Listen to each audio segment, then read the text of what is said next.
of the United States of America and to the republic for which it stands, one nation, under God, indivisible, with liberty and justice for all. The prayer this morning will be offered by the good delegate representing Montgomery County. Thank you, Madam Speaker.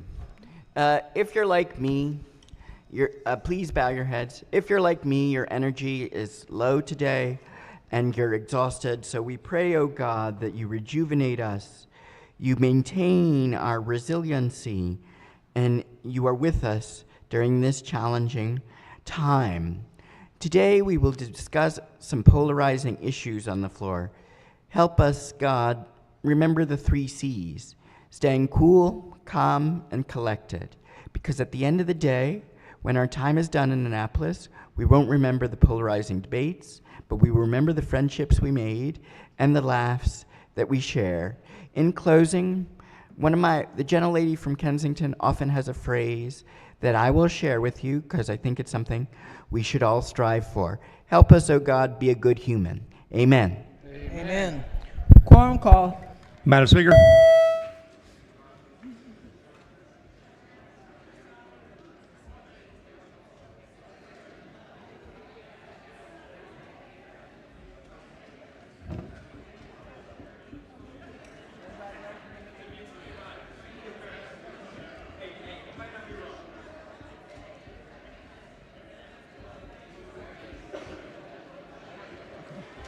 Has everyone recorded their presence? If so, the clerk will take the call. There being 127 members present, the House is now in session. Clerk will read the journal from the previous day. Annapolis, Maryland, March the 5th, 2025. Recognizing the Deputy Majority Leader. Thank you, Madam Speaker. Move so much be considered the reading of the journal. So ordered. Petitions, memorials, and other papers.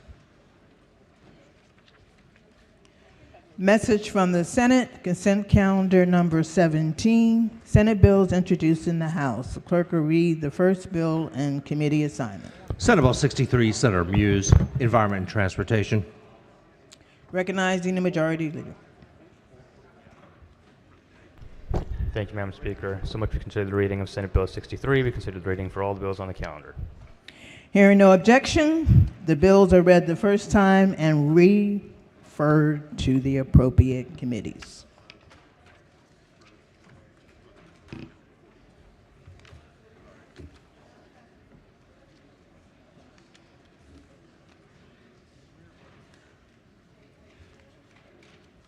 I got it.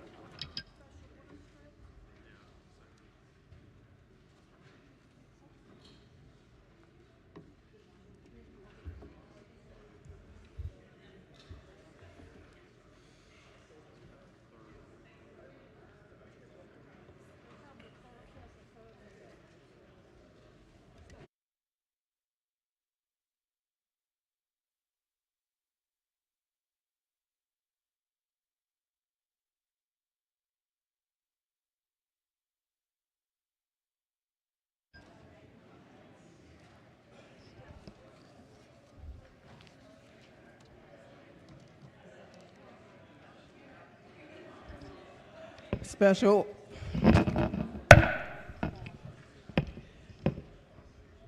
order calendar number 42. Clerk will read the bill. House Bill 747, Environment, On-Site Wastewater Systems, Requirements for Inspection and Pumping Services. Favor report is amended and adopted. Who made the motion? Recognizing the maker of the motion. Thank you, Madam Speaker. I have an amendment at the desk. Amendment 183520. Amendment number 1.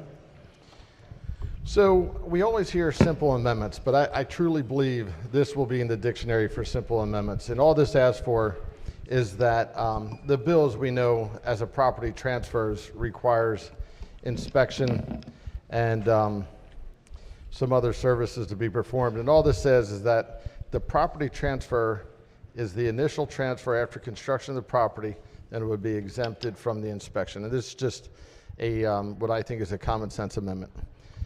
Madam Speaker, I ask you to move the amendment, please.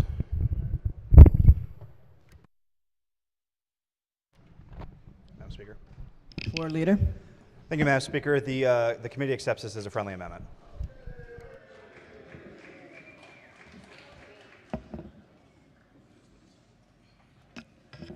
Question for the House is the adoption of the amendment. All in favor signify by saying aye. Opposed? The ayes have it.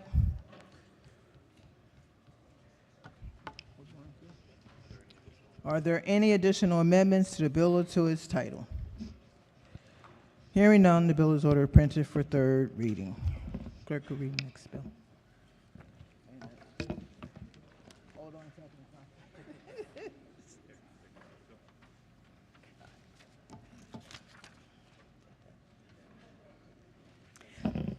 Special order calendar number 36.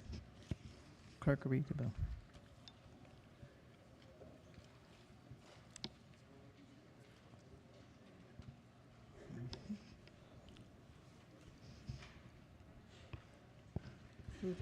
House Bill 1155, Department of the Environment, Ecological Restoration. Favorable report is amended and adopted. Okay. Recognizing the maker of the motion.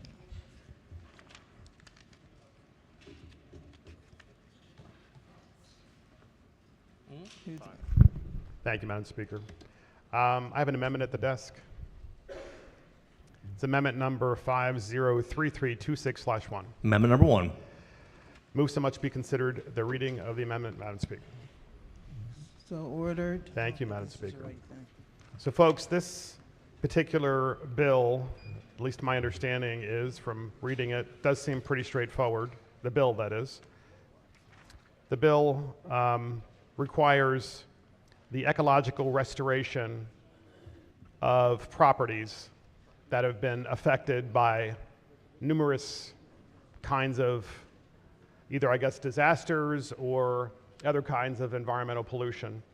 And this particular bill requests that the department, or requires that the department, shall adopt regulations for the ecological restoration of decommissioned ground-mounted solar facilities.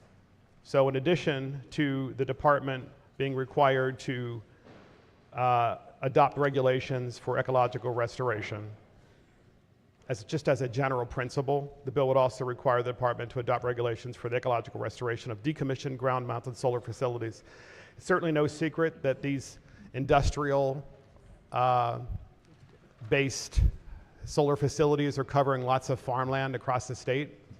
And simultaneously with that, there's a lot of energy innovation that's occurring in the United States and across the planet.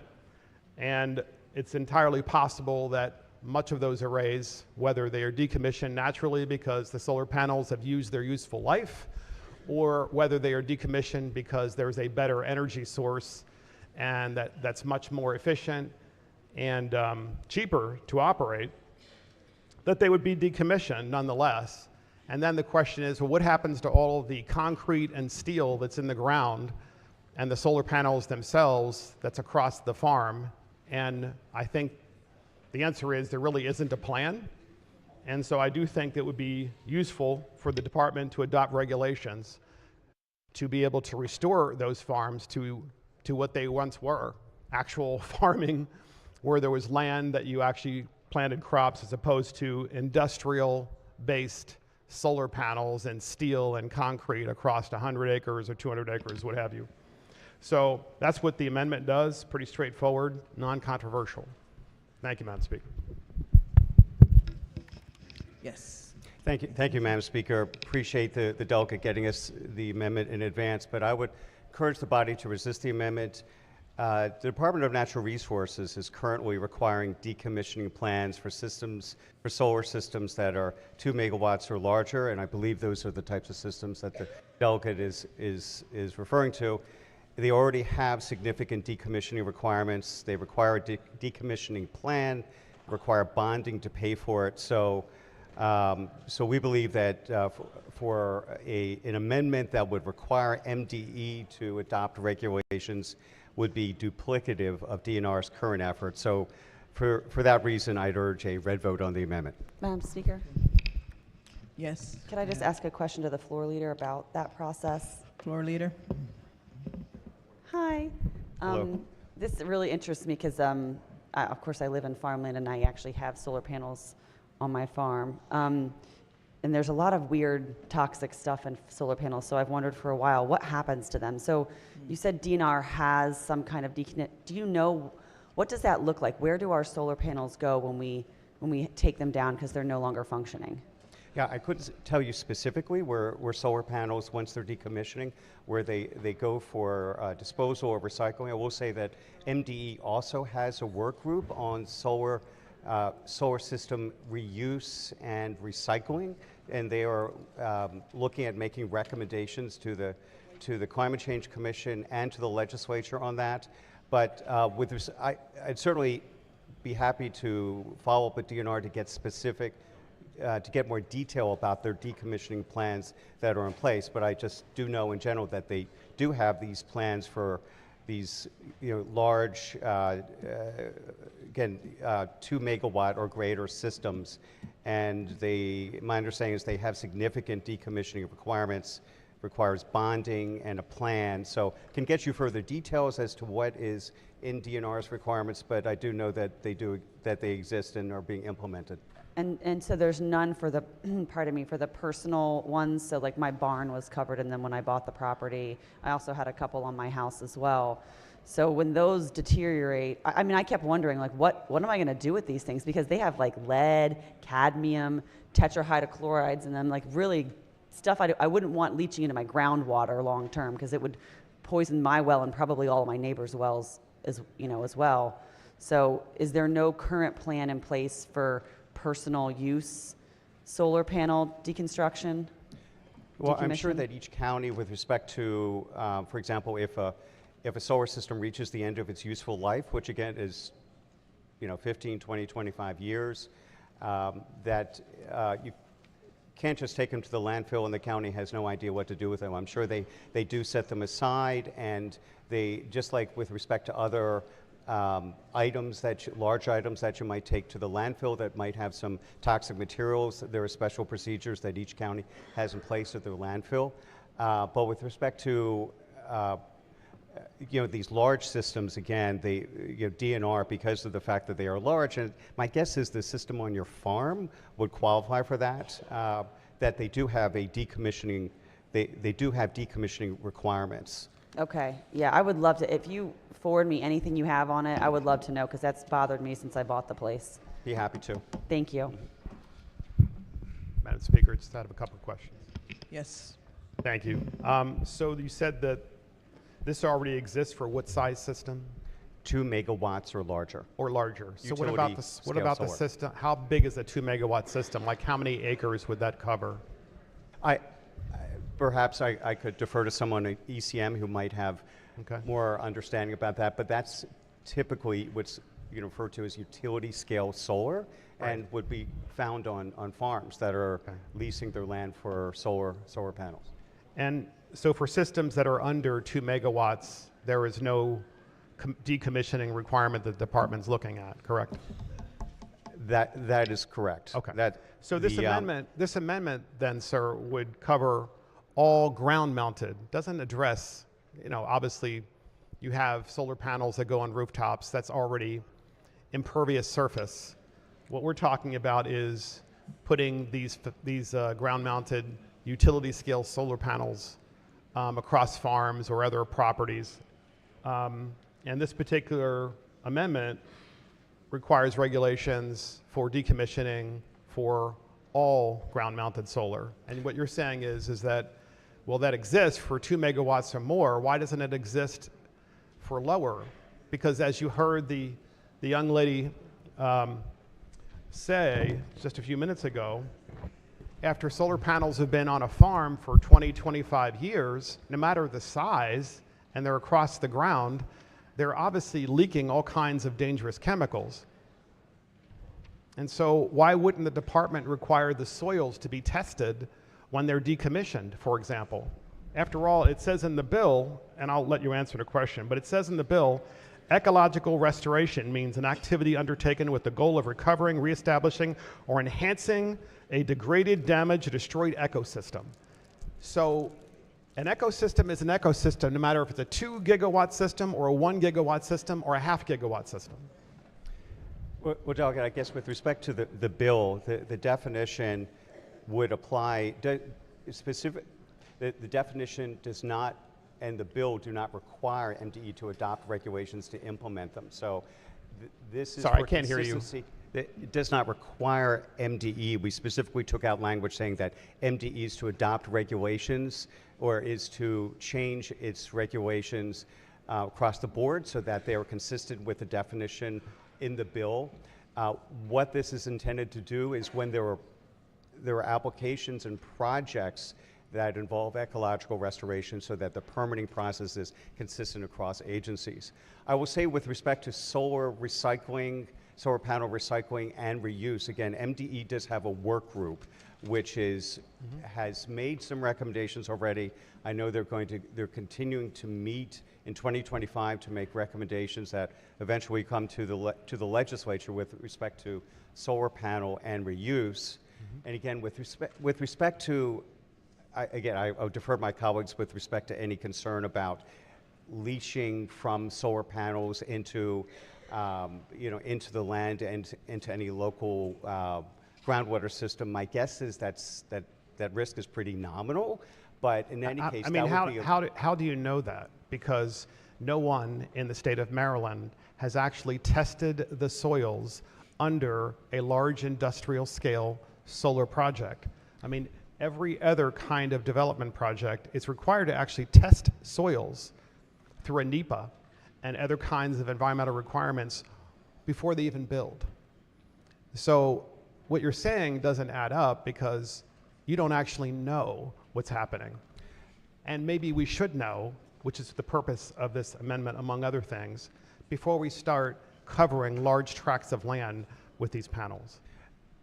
Again, my colleagues who are more familiar with utility scale solar could confirm this, but I believe that the Public Service Commission has to approve solar projects that are 2 megawatts or greater, utility scale solar, and so they would have factored in all these issues in deciding whether to issue a permit. Thank you. So, Madam Speaker, obviously we have a problem in the state because not the same standards apply to solar panels that apply to all other projects, and we actually don't know the vast amount of environmental damage that these large utility scale projects are causing to the environment. We know they're causing damage for sure because they're covering large tracts of land with concrete and steel and all kinds of chemicals. What we don't know is the extent to which the damage that's being done. And apparently, there isn't a desire to really find out because, I don't know, maybe the solar industry, might not be able to get a pass. So I think this is a pretty reasonable amendment. It just says the department shall develop regulations for the ecological restoration of decommissioned ground-mounted solar. So for all those reasons, I move the amendment. Thank you, Madam Speaker. Madam Speaker. Yes, go ahead. Thank you, Madam Speaker. I stand to support the body to support this amendment. The solar facilities that the floor leader was speaking about, an easy Google said 10 to 20 acres. But what about those smaller ones? I think this is reasonable. If we care about the environment and we care what's going into the soil and the groundwater, this is an easy ask. So I think it's a reasonable amendment, and I would urge you to vote green. Thank you. Any further debate? Question before the House is the adoption of the amendment. All in favor signify by saying aye. Oppose? Roll call. Clerk will call the roll. Madam Speaker.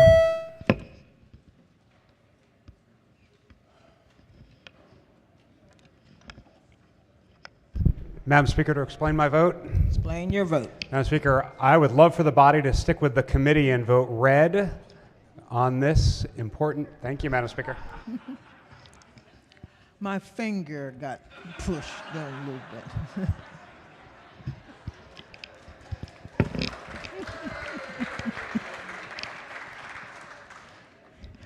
Clerk will call the roll. There being 95 votes in the negative, the amendment fails. Are there any additional amendments to the bill or to its title? Hearing none, the bill is ordered printed for third reading.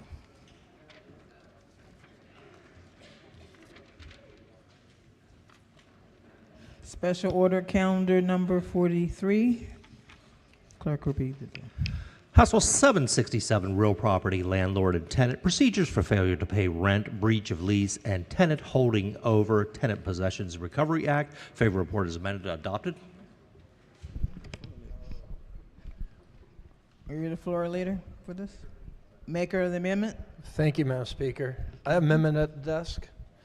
Amendment 58302-9/1. Amendment number 1. So be considered reading of the amendment.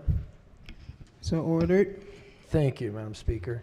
Could the floor leader rise? We had some debate on this yesterday, and now that I have more information. Floor leader?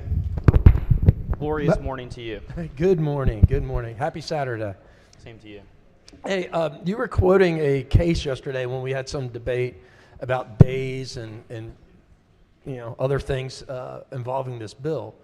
And I had time to actually go back and research that case a little bit. And so I appreciate you and the committee chairman affording us the opportunity to look at that bill. Did you read the case law at all? I mean, you seemed to be pretty proficient at it yesterday. I did read the Taubman decision, yes. Yeah, that was a fascinating case. I mean, I thought it was because when I was reading the case, because we talked about some days and how long it took to actually get a tenant out. And in the case that you cited, the landlord asked the tenant to leave in September of 2018. And the people actually end up getting evicted in July 31st of 2019. Almost a year. And it was a very weird situation where... Point of order. Madam Speaker, point of order. Sure, I have the floor. Yes, but you did... Parliamentarian. Thank you, Madam Speaker. You have to actually move the amendment and actually state what the amendment is. I'm because getting we there. don't know if you're debating the amendment or not. Well, I'm We haven't heard the getting to amendment. the amendment. I promise I've done this more than This once. is the honor system here. I don't know if you're on the amendment or not. Well, if I'm not on the amendment, I had a feeling you'll probably stand up and tell me I'm not on the amendment. I've done this more than once. I'm good. I'll promise I'll get there.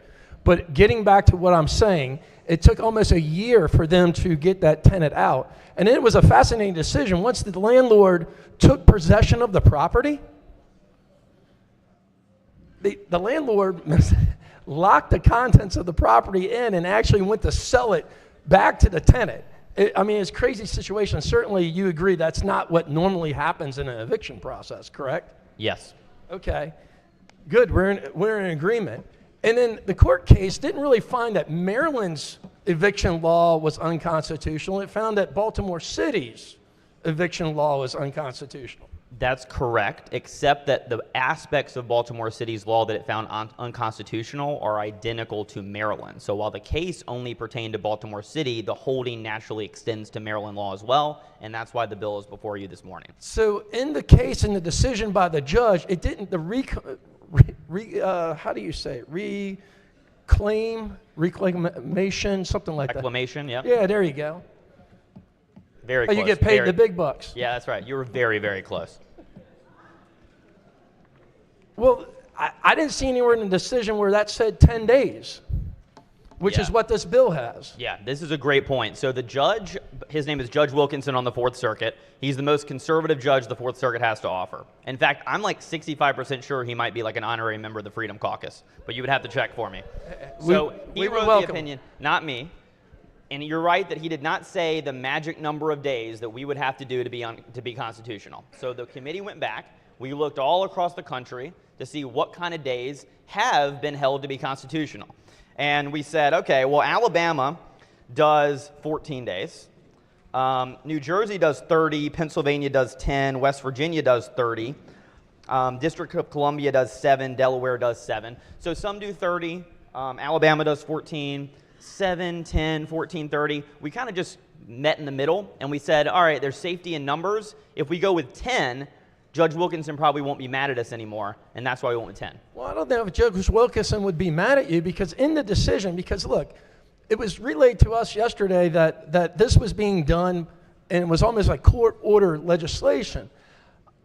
The legislation is coming from the body. Judge Wilkinson in his decision didn't say 10 days. He said hours.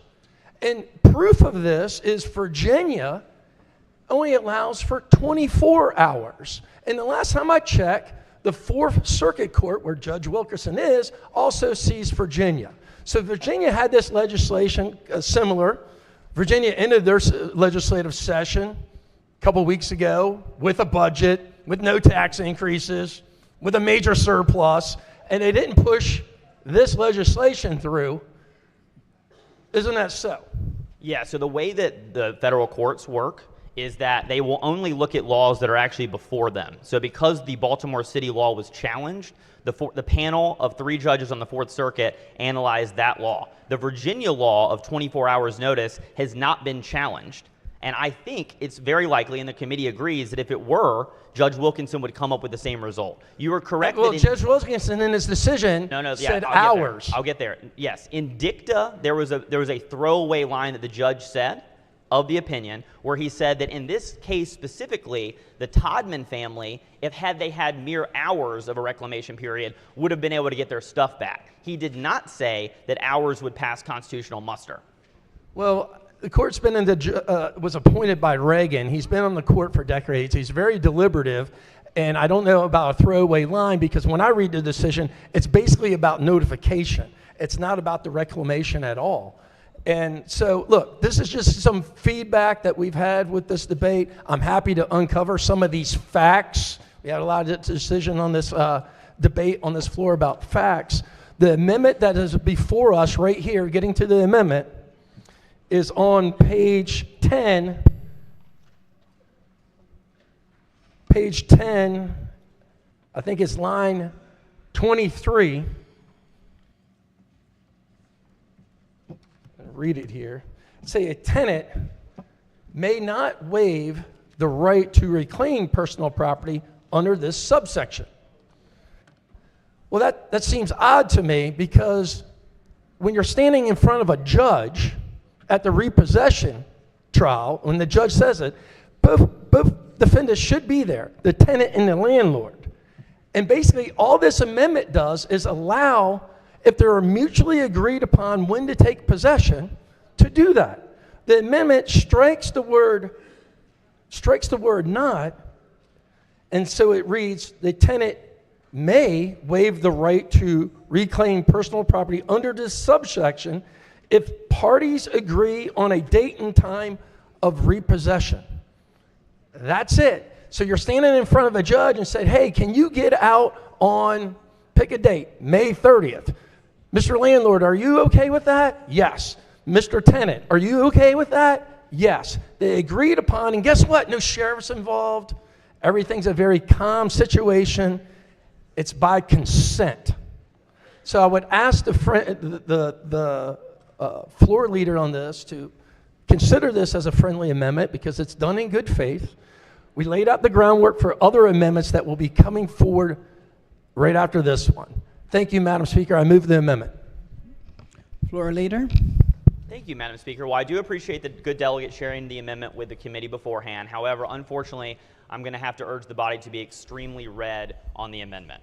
The reason is that the court in the Todman case basically said that tenants have a constitutional right to have notice that if they leave their stuff behind after an eviction, that it's abandoned, and they have a constitutional right to reclaim their property. In other words, it's unconstitutional to do what Baltimore City and Maryland does, which is to allow landlords to put tenant stuff on the street. You cannot waive constitutional rights. As a result, you should vote right on this amendment. Waive a constitutional right when you're, I'm sorry, Madam Speaker. Did I just call to respond. on you? Well, I just thought it was coming back to me. I'm sorry. All right. Go ahead. I'll tell you what. I'll yield to the whip if that would.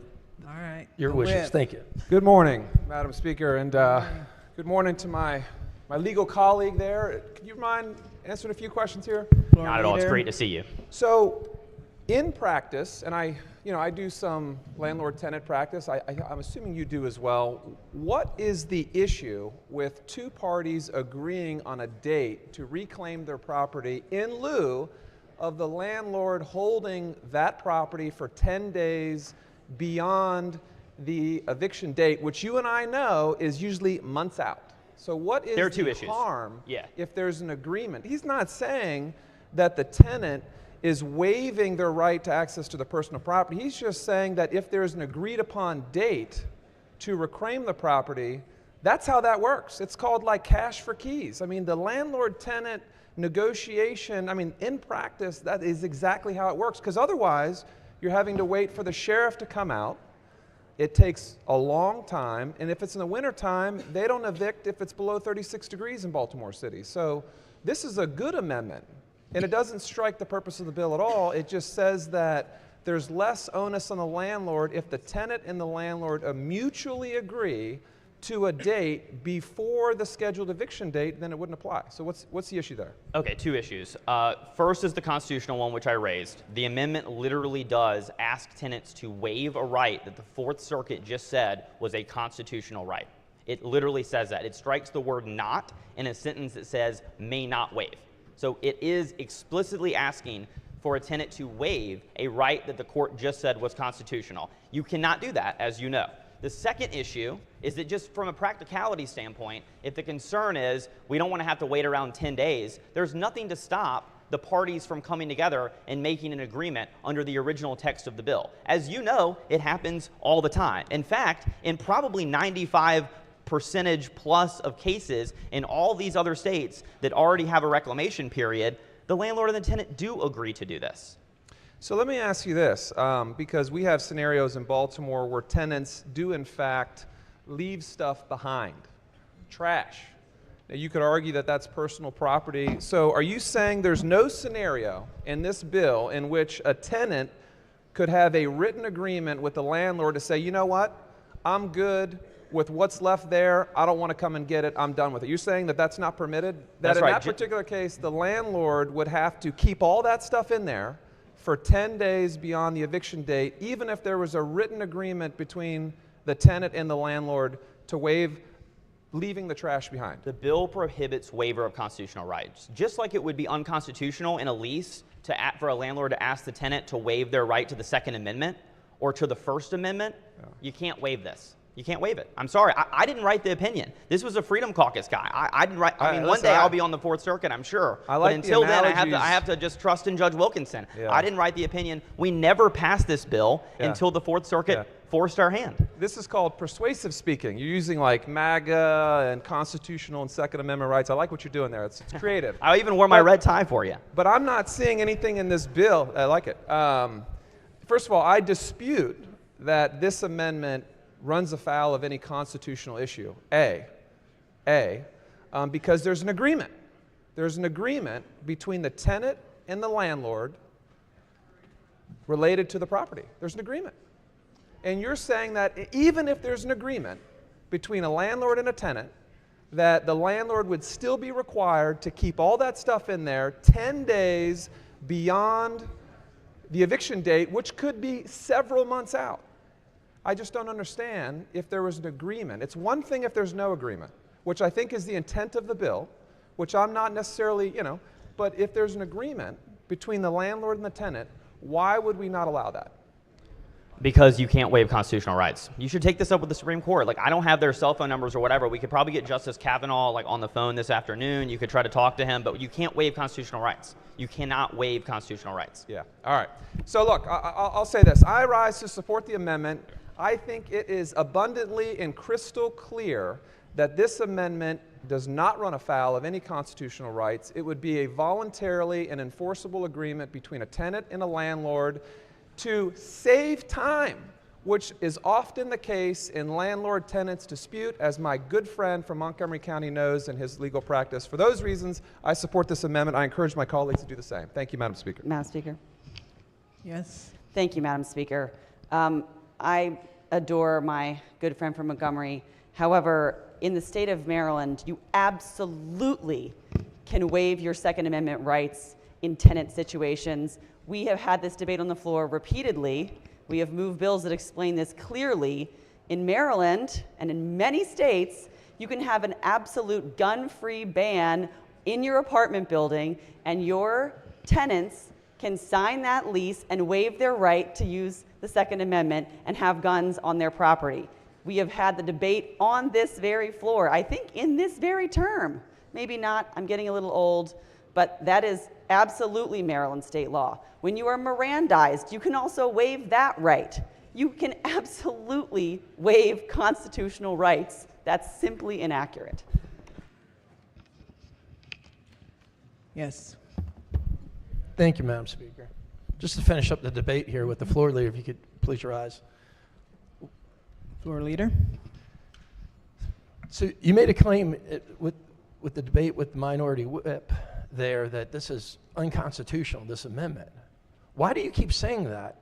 Because if it was truly unconstitutional, what we're trying to do, all the Fourth Circuit would have to be like would have to get rid of their reclamation project. No. Why? Because the court's holding only applies to the states that they were sued under. So South Carolina and North Carolina, Virginia, Maryland, West Virginia, they don't all have to necessarily analyze their laws and whether 24 hours is good enough or 3 days or 7 days or whatever, just because the court held this in Maryland. That's not how it works. Because the way I view it and the way you're stating is the entire East Coast practically, from Virginia, West Virginia, North Carolina, South Carolina, everything that's in the Fourth Circuit there would have to be challenged and rewritten because of this one standing of Baltimore City. And tell you, again, the briefing from the judge really doesn't say anything about the reclamation other than it should have some days of notice or hours of notice, not days. The decision's about notification. But directly on the amendment, I'll speak towards the amendment now. I think it's, Madam Speaker, on the amendment, I think it's almost hysterical. We're in the state of Maryland here where you have a lease agreement, a written lease agreement that people voluntarily got in. Well, here, once again, we're going to supersede it with some legislation that's unbelievable because you have two people sitting there in front of a judge that agree. But that's still not good enough for this chamber. This is like the Hotel California. You can check into the house, you never have to leave. These people on this amendment are in agreement of when the possession of the property should take place. We should get government out of the way. We shouldn't be circumventing contract law. And I have no idea how in the world this bill, making it harder on landlords to reclaim their property, even when they agree with it on a tenant in front of a judge, how in the world this is going to lower the cost of housing. I ask you for a green vote. Thank you. Question for the House is the adoption of the amendment. All in favor signify by saying aye. Opposed? Clerk will call the roll. Madam Speaker.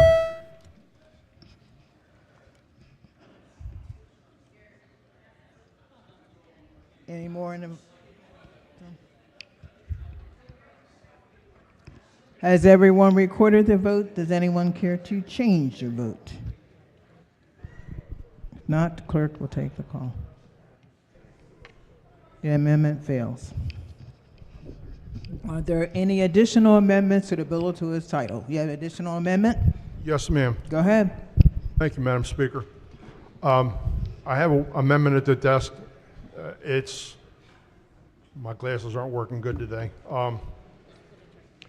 973. Hold on for a minute. 973. Couldn't he make it smaller? 973624. Move so much reading of the amendment. Amendment number 1. Thank you. I think we should put this in bigger font. Anyway, this is a simple amendment. I hope you can agree that what we're trying to attempt to do here is make the tenants that's actually run into some bad times, make it a little bit easier on them. So by allowing the landlord to leave, my opinion, I've been doing this for 40 years, my opinion is that if you would leave the personal property in the house, it would make it easier on the landlord, because one, he wouldn't have to move it twice, and two, it would make it better on the tenant, because he wouldn't have to worry about their property getting damaged. And it's already in legislation in this bill that says that if the property is left at the house or in the apartment or at the premises, that the landlord can actually charge them for the amount of days of 10 days. Currently, if you do personal service on a tenant, you can actually get a money judgment. If not, then you have to go to and get a judgment and then have to go through another process. But anyway, what this amendment does say that if a money judgment is granted by the judge, that the 10 days for storage can also apply for that money judgment. I think us making the landlord whole would actually help him, one, monetarily, and plus give him the incentive to leave the property on the premises. And I would ask this amendment be favorable, Floor leader. Thank you, Madam Speaker. I appreciate the amendment and thank you for sharing it with us. Unfortunately, I'm going to have to urge the body to resist the amendment. So as it stands right now, in every state and in Maryland, once we pass this law, if the landlord keeps the possessions, the belongings in the unit, they can sue the tenant already to recover for the amount of time that they weren't able to re-rent the unit to the next tenant in line.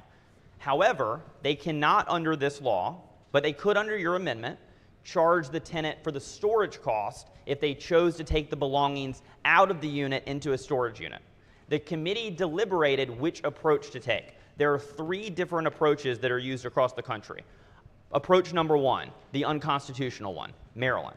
Approach number 2, a long period of reclamation, but allowing the landlord to go after the tenant for the cost of that long period. That's how West Virginia does it. They have a 30-day period. That's how New Jersey does it. They have a 30-day period. The landlord can recover the cost, but it's a long period. The third way is the way that we went with, which is 10 days, but with no opportunity to charge the tenant for off-site storage, but the opportunity to charge the tenant for on-site storage. This amendment would take us to a 4th approach that I think risks getting shut down again by the 4th Circuit, so I would urge the body to resist it, but I appreciate you I'm raising sorry, it. I think you must misunderstand what the amendment's trying to say is. My amendment is saying that if the landlord decides that he's going to leave the premise, or leave the property in the house, that he can actually claim that as a money judgment when he goes to court, which you can do now. So if I have a property and I give you personal service, I can go in front of the judge and I can get if I get personal service, I can get a money judgment as of that day. Okay, what you're saying is that if this amendment's not accepted, he's got to go through a whole nother process to get the money for, if he does have a money judgment, he'd have to go through a whole nother process to be able to claim the 10 days. This was just being included. And like I said, I think this would incentivize the landlord to leave the contents in the property, because this way he knows that he would already get paid and he wouldn't have to go through another process to claim that 10 days. I mean, I think this is a win-win. Thank you for the clarification. I have great news for you. The bill under its current form allows landlords to go through the existing district court proceeding and recover the cost of leaving the belongings in the unit. We don't need the amendment. Everything's great. So you're saying that if he applies for a money judgment, that he can claim for that additional 10 days when the money judgment's awarded to him? The landlord so he doesn't have to go through a whole nother process? The landlord can go back to the existing district court case that he used to get the warrant of restitution and ask the judge to award him damages for the 10-day period that he wasn't able to re-rent the unit out to another tenant. Already in the bill. We don't need the amendment. But that's another process, correct? No, it's the exact same process that they've already been in. He doesn't have to pay additional court costs. That's the pre-existing district court case that's still open that he used to get the warrant of restitution. Okay, I've done this many times, and basically if I had a money judgment, I didn't have to go back to the judge. I could go file whatever to be able to go against his wages or whatever. It was, once it's a money judgment. And like I said, I'm just trying to protect the landlord and the tenant. I think this is kind of like the best scenario. We don't want to see people property set out on the street, and this way the landlord's also protected. I think this is a win-win. And I disagree with you. I mean, we can have a difference of opinion, but I appreciate that. You're well covered under the current bill. I would urge the body to Thank you. resist the amendment. Question before the House is the adoption of the amendment. All in favor signify by saying aye. Opposed? Roll call. Clerk will call the roll. Madam Speaker?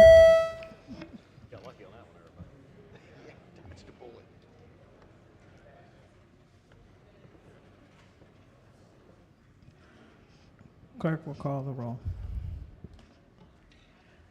There being 91 votes in the negative, the amendment fails. Are there any additional amendments to the bill or to its title? Okay.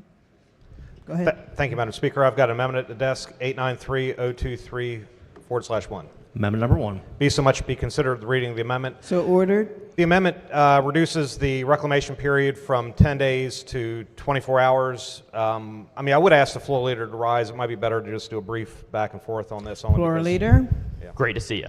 Okay, good morning. So as a landlord, my first and foremost concern is creating clear paths to compliance with the law. So if we're going to have a 10-day period, compliance compels a landlord to grant a tenant access to the property. So I guess my question that I'm trying to answer is, by not having this go out 10 days, a tenant, if I change the locks on the property, they have to call the landlord. The landlord has to meet them at the property, and then they unlock the house. The tenant goes in and grabs their belongings. Is that your general understanding of what a landlord's able to do under the circumstances? No. The landlord could do a number of different things. Sometimes it's a popular choice for the landlord to get one big storage unit to use for all the different tenant belongings, or several smaller ones. Only because I want to expedite this back and forth. What I was asking is, when an eviction happens, usually what occurs is the locks get changed. Correct. In other words, the landlord now has possession of the key, not the tenant. So my question is that, does that then require the tenant to call the landlord and have the landlord meet at the house if they want to come get their belongings on, say, day 5 or day 7? No, this bill is not prescriptive about exactly how the reclamation period happens. The landlord would have several different options during that 10-day period to ensure that the tenant can get their belongings. All right, and so in the bill, there's also discussion about the sheriff having to post notice for which a 10-day period begins. All right, and so the question is, will the sheriff show back up at the end of the 10 days in case there's any tenant holding over or any scenario where the tenant abuses the privilege that we seek under this bill? The sheriff could. We actually worked with the Sheriff's Association to craft the bill to make sure that they felt as comfortable as possible with it. And absolutely, landlords always have the ability to call the sheriff and ask for their assistance with any part of this process. But again, the bill is not prescriptive about that. The sheriff does have to come out for the lock changing, but does not have to come out for any other portion of it. Well, so there's the problem. I mean, so yes, they do have to show up at the eviction to get the possession. What I'm saying is, if the state of Maryland is going to create by law a 10-day period, would it not follow that the sheriff also has to show up on day 10 in order for the landlord to have a clear control of the property? I believe what I'm trying to get at is, when you have 10 days, all you're doing is inviting someone to get into a tenant holding over, and I'm not even sure what you call it. It's already an eviction. The landlord's already received the benefit of ownership of the property. They're basically squatters, and that has to be avoided at all costs if you're a landlord. That literally puts you right back into the courts again. And let me just be very specific. What I'm saying is that if we require the sheriff to show up at eviction day, and that under the bill we have to give the tenant a 10-day period to reclaim their property, would it not follow that we have the sheriff have them required to show up at the end of that 10-day period to make sure that the landlord has the property clear of any violations under the court order eviction?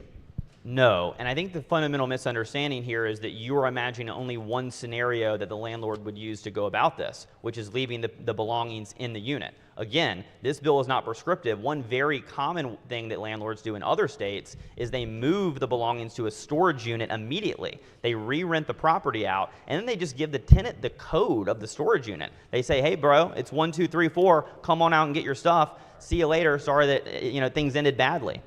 Thank you, Floor Leader. So, Madam Speaker, on the amendment just expedited, I think. On the amendment. What I'm trying to do under the bill is say 24 hours. That is more than enough time. The tenant has known from the day that they showed up in court during the judgment what's happening, what's going to happen. The sheriff shows up and in post notice. It's not like this is news to the tenant. And frankly, I would say that most landlords would, within the context of being fair and equitable to the tenant, would allow a tenant a few days to grab their possessions. What I'm trying to avoid in this bill is having this bill be unworkable.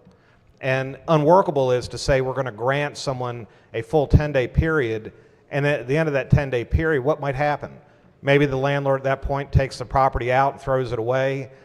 Maybe after 10 days, the tenant says, well, wait a minute, you threw away my grandmother's $4,000 watch, and I'm going to sue you because you should have not done that. And so what we're doing currently under law, in my humble opinion, is difficult at best. Taking property and putting it out on the street I'm just going to say it's difficult. Most people have more tense words for that. But the point is, nobody wants to have their property put out on the street. By the same token, we can have a policy or a bill in place that strikes the happy medium. 10 days is just too much time. So, Madam Speaker, I would ask to move the amendment, and let's try to avoid, number one, what's unnecessary to protect the tenant, but number two, make this workable for the landlords. That's my amendment. Question for the House is the adoption of the amendment. All in favor signify by saying aye. Opposed? Clerk will call the roll. Madam Speaker? Madam Speaker, explain my vote. Body, we have a lot of discussions about landlord-tenant. This is a good amendment. This protects both parties. We don't want the stuff on the street, and I appreciate the floor leader talking about giving out a code. To get to this situation, to give the tenant a code to get into a storage unit just creates a whole nother controversy that we don't want to happen. So therefore, I'm voting green on this. I think the body should vote green as well. Thank you, Madam Speaker. Clerk will take the call. There being 95 votes in the 95 votes in the negative, the amendment fails. Are there any additional amendments to the bill or to its title? Hearing none, the bill is ordered printed for third reading.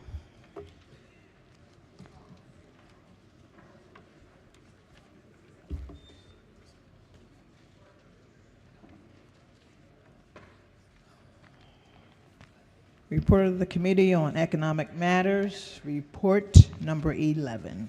Clerk will read the bill.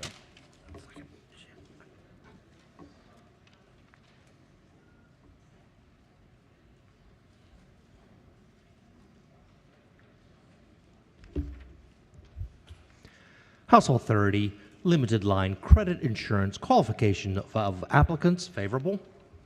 Question before the House is the adoption of the favorable report. All in favor signify by saying aye. Opposed?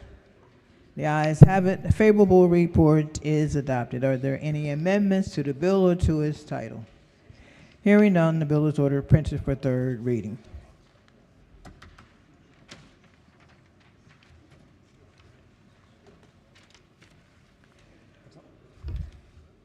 Report of the Committee on Health and Government Operations, report number 19.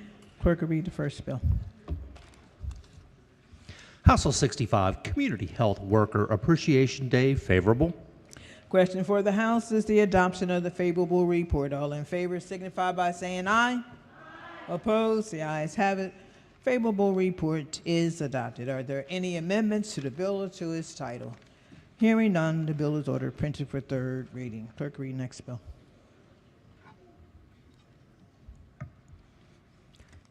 House Bill 411, State Designation, State Mineral, Chromite State Mineral Act, favorable. Question for the House is the adoption of the favorable report. All in favor signify by saying aye. Opposed? The ayes have it. Favorable report is adopted. Are there any amendments to the bill or to its title? Hearing none, the bill is ordered printed for third reading. Clerk, read next bill. House Bill 899, General Provisions, Commemorative Months, Muslim American and Jewish American Heritage Months, favorable. Question for the House is the adoption of the favorable report. All in favor signify by saying aye. Opposed? The ayes have it. Favorable report is adopted. Are there any amendments to the bill or to its title? Hearing none, the bill is ordered printed for third reading. Clerk, read next bill. House Bill 1502, Baltimore City AIDS Preventative Sterile Needle and Syringe Exchange Pilot Program. Revisions favorable. Question for the House is the adoption of the favorable report. All in favor signify by saying aye. Opposed? The ayes have it. Favorable report is adopted. Are there any amendments to the bill or to its title? Hearing none, the bill is ordered printed for third reading. Report of the Committee on Health and Government Operations, report number 22. Clerk will read the first bill. House Bill 1310, Prescription Drug Repository Program, out-of-state pharmacies, favorable. Question for the House is the adoption of the favorable report. All in favor signify by saying aye. Opposed? The ayes have it. Favorable report is adopted. Are there any amendments to the bill or to its title? Hearing none, the bill is ordered printed for third reading. Clerk will read next bill. House Bill 1355, Health Insurance Required Coverage, Hearing Aids, favorable. Question for the House is the adoption of the favorable report. All in favor signify by saying aye. Opposed? The ayes have it. The favorable report is adopted. Are there any amendments to the bill or to its title? Hearing none, the bill is ordered printed for third reading. Clerk will read the next bill. House Bill 1510, Medical Records Notice of Destruction, method favorable. Question for the House is the adoption of the favorable report. All in favor signify by saying aye. Opposed? The ayes have it. Favorable report is adopted. Are there any amendments to the bill or to its title? Hearing none, the bill is ordered printed for third reading. Report of the Committee on Environment and Transportation, report number 18. Clerk will read the first bill. House Bill 163, Motorhome and Recreational Vehicle Shows in Worcester County, permit for out-of-state dealers, favorable. Question for the House is the adoption of the favorable report. All in favor signify by saying aye. Opposed? The ayes have it. The favorable report is adopted. Are there any amendments to the bill or to its title? Hearing none, the bill is ordered printed for third reading. Clerk, read the next bill. House Bill 371, Prince George's County Speed Monitoring Systems, Maryland Route 5, favorable. Question for the House is the adoption of the favorable report. All in favor signify by saying aye. Opposed? The ayes have it. Favorable report is adopted. Are there any amendments to the bill or to its title? Hearing none, the bill is ordered printed for third reading. Clerk, read next bill. House Bill 913, Baltimore City Speed Monitoring Systems, Interstate 83, favorable. Question before the House is the adoption of the favorable report. All in favor signify by saying aye. Opposed? The ayes have it. The favorable report is adopted. Are there any amendments to the bill or to its title? Hearing none, the bill is ordered printed for third reading. Clerk, read next bill. House Bill 963, Montgomery County Highways Maximum Speed Limits, favorable. Question for the House is the adoption of the favorable report. All in favor signify by saying aye. Opposed? The ayes have it. Favorable report is adopted. Are there any amendments to the bill or to its title? Hearing none, the bill is ordered printed for third reading. Clerk will read next bill. House Bill 988, Montgomery County Speed Monitoring Systems, Maryland Route 200 Intercounty Connector, favorable. Question for the House is the adoption of the favorable report. All in favor signify by saying aye. Opposed? The ayes have it. Favorable report is adopted. Are there any amendments to the bill or to its title? Hearing none, the bill is ordered printed for third reading. Clerk, read next bill. House Bill 1173, Montgomery County Speed Monitoring Systems, High Risk Highways, favorable. Question for the House is the adoption of the favorable report. All in favor signify by saying aye. Opposed? The ayes have it. Favorable report is adopted. Are there any amendments to the bill or to its title? Hearing none, the bill is ordered printed for third reading. Clerk, read next bill. House Bill 1236, Queen Anne's County Municipality Speed Limits, favorable. Question for the House is the adoption of the favorable report. All in favor signify by saying aye. Opposed? The ayes have it. The favorable report is adopted. Are there any amendments to the bill or to its title? Hearing none, the bill is ordered printed for third reading. Clerk, read next bill. House Bill 1283, Charles County Off-Highway Recreational Vehicles Regulation and Enforcement, favorable. Question before the House is the adoption of the favorable report. All in favor signify by saying aye. Opposed? The ayes have it. Favorable report is adopted. Are there any amendments to the bill or to its title? Hearing none, the bill is ordered, printed for third reading. Clerk, read next bill. House Bill 1427, Maryland Zero Emission Electric Vehicle Infrastructure Council, revisions, favorable. Question for the House is the adoption of the favorable report. All in favor signify by saying aye. Opposed? The ayes have it. Favorable report is adopted. Are there any amendments to the bill or to its title? Hearing none, the bill is ordered, printed for third reading. Report of the Committee on Appropriations, report number 14. Clerk will read the first bill. House Bill 833, Carroll County Public Facilities Bond, favorable. Question for the House is the adoption of the favorable report. All in favor signify by saying aye. Opposed? The ayes have it. Favorable report is adopted. Are there any amendments to the bill or to its title? Hearing none, the bill is ordered, printed for third reading.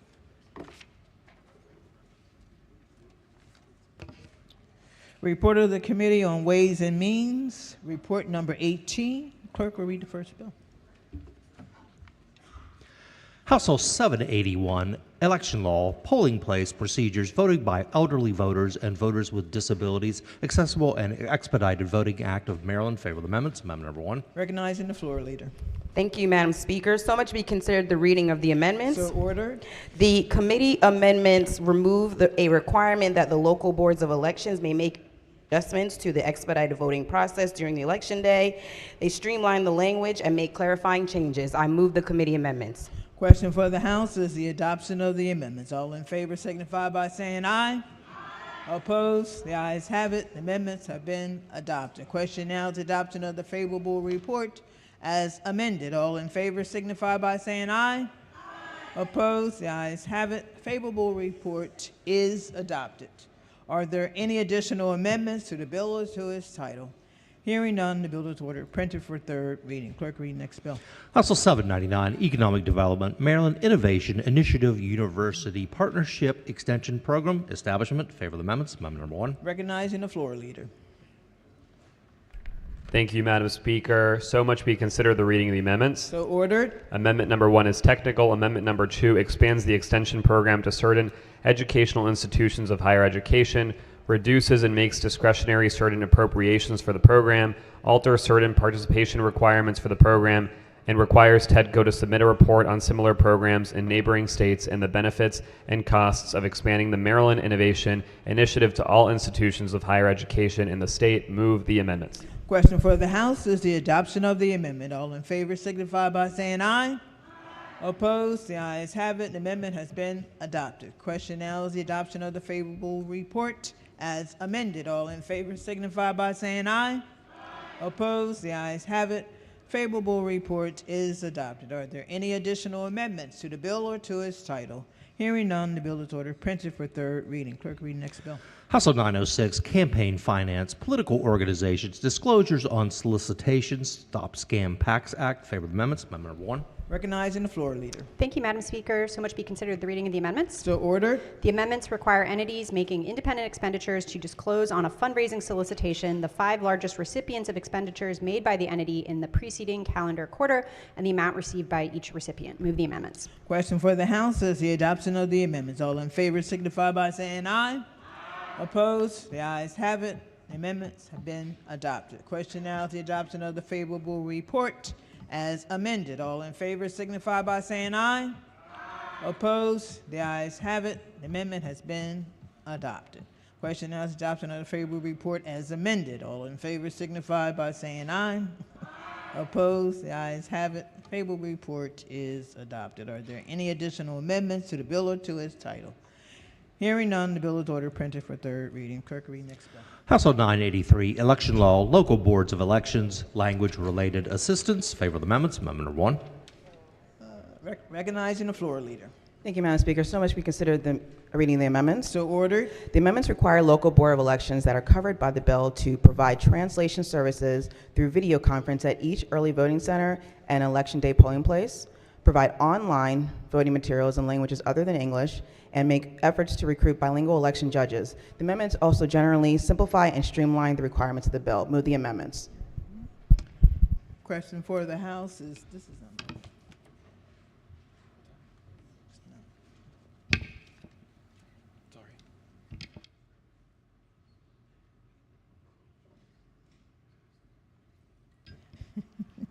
Question for the House is the adoption of the amendment. All in favor signify by saying aye. Opposed? The ayes have it. The amendment has been adopted. Question now is adoption of the favorable report as amended. All in favor signify by saying aye. Opposed? The ayes have it. Favorable report is adopted. Are there any additional amendments to the bill to its title? Minority Whip. Thank you, Madam Speaker. Would the floor leader rise for a couple clarifying questions? Floor leader. Good morning, Council. Good morning. Good morning. So let me ask you. I saw this and I was thinking to myself. Let's say you had a county that had different languages spoken. And as I understand, the bill kind of addresses that. But I'm assuming you could have a program that would just translate. Let's say there was a constitutional amendment or some sort of paragraph. Usually a ballot just has names, right? Position running for, name, and then, but if there was like an amendment or something, it might have a paragraph, and so maybe that would need to be translated. Does this permit like a live person to be explaining things to someone while they're voting? Well, let me tell you what this bill actually does. This is providing online voting materials for the citizens that are going to vote in a particular election. Local boards can do a lot more than that. But the very minimum, we're asking the states that are eligible on the requirements listed in this bill to provide the online voting materials to assist the voter in making sure they have the right decision being made at the ballot box. Okay, so would the bill permit a live person to be interacting with someone who's voting while they're voting? It doesn't prohibit that, but that's up to the local boards. As a minimum, we're asking, well, the only thing that's really sort of live, but really through video conference, is the video conference amendment that was moved and for consideration. Okay, so that's not the person you see in front of you, but it's a live video conference that a person can have the option to use if they so choose to, and that's what this bill is going to add as an amendment. So there was an amendment to add a live person that a voter can talk to while voting? No. Oh, that was... No, it was a video conference technology. It's a video conference technology that currently is a pilot program in Prince George's County, where if you are a voter that, according to this bill, has limited English proficiency and it has a single shared language other than English, you can have the option to participate in this video technology program. It's actually called Language Line, used across the country. The program is owned by a company that has 28,000 clients, so it's a very reputable program that the State Board of Elections had introduced in Prince George's County, and it's that program where you're not in front of a live person, it's through video conferencing. Okay, so the video is already made and they're just essentially explaining maybe things in a certain language, or is it like and I apologize if it's not clicking, but is it a live person or is it a video of something that was taped before to explain something in a different language for someone who chooses to hear it in a different language? Sure, thank you for that question. It's a new program, so I'm happy to explain it because I have the option to actually see it in real time. Sure. So if you are someone who is trying to figure out, what's question number 1 in ballot box, and you go to election judge and ask for some particular assistance, they have the option to say, well, to the voter, would you like to use this video technology? Yeah. When that occurs, the system is opened up, and there is a real person in real time saying hello, but it's in the particular language, of course, because you choose the language: Spanish, German, Korean, whatever. Sure. But it is a live person that responds in real time, and at that point, the voter, will proceed to ask the question in their particular language that was chosen. And then that exchange occurs with the election judge present to answer any questions the voter may have about the particular matter on the ballot. Huh. I mean, that's kind of that's a change. Yeah, it's an impressive program. I actually won an award this past year. Why wouldn't we just limit it to just translating the ballot instead of having somebody potentially, I don't know, giving their personal opinion about who to vote for, who not to vote for, what something means, what it doesn't mean? I mean, I just curious, and regardless of partisan affiliate. Look, I'm half Puerto Rican. I could go into Frederick and say I want it in Spanish. I wouldn't understand it, but I'm wondering why we need a live person to explain a ballot to somebody when you could merely use technology just to translate the ballot to whatever language you want, which I think would be fair. Well, I think you're conflating the word live ballot and what I'm explaining.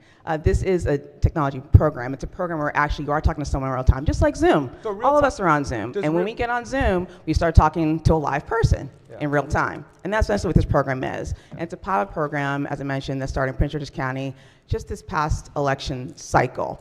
And so to your question, though, why not just do ballots? As you know, as you mentioned with your Puerto Rican heritage, in Maryland, 1 in 5 Marylanders speak a language other than English at home. Sure. So this is really a reflection of the diversity of Maryland, making sure that everyone has understanding and access to the ballot. Take, for instance, the last ballot question with reproductive justice. I can't tell you a number of people from other people who have language other than English spoken at home would come up to me because, as you may not know, my parents are from Ghana. African women come up to me because there's a bit of comfort there trying to understand that particular language. For another example, there's another location in my particular county where the Spanish ballot nation on the reproductive justice question ran out because voters wanted to know what exactly they were voting for. And we're in a state where we have 1 in 5 Marylanders speaking a language other than English at home. So this particular amendment, this particular bill is a reflection of how forward-thinking we are in Maryland. As I mentioned before, the language assistance program, that was piloted in Prince George's County, it just won an award. So we're continuing to set the standards for democracy for all. Yeah. I just want to mention something only because you brought it up. So the reproductive freedom title was very controversial in many places. And you brought up the fact, I'll use your example, that a lot of people were in fact confused by that title with what actually that change was. And so do we really want a third party explaining that to them in the voting box? I mean, it's one thing to, look, I'll leave it at this. I thought it was just a translation which I would support. And I think there's certainly technology on the books where you could pick from a dozen different languages to make the ballot in a language of choice. That's one thing. But to have a real time or a live person there explaining the ballot, I think could open us up to some issues. So for those reasons, I mean, it's on second reader, but I appreciate you answering the questions. Thank you. Are there any additional amendments to the bill or to its title? Hearing none, the bill is ordered printed for third reading. Report of the Committee on Ways and Means, report number 19. Clerk, read the first bill. House Bill 226, Anne Arundel County Public Schools School Schedule Options. Favorite amendments. Amendment number 1. Madam Speaker. Recognizing the floor leader. Thank you, Madam Speaker. So much be considered the reading of the amendments. So ordered. Amendment number 1 is technical. Amendment number 2 requires that all schools in the county must operate under the alternative scheduling model if the Anne Arundel County Board of Education elects to use the scheduling model.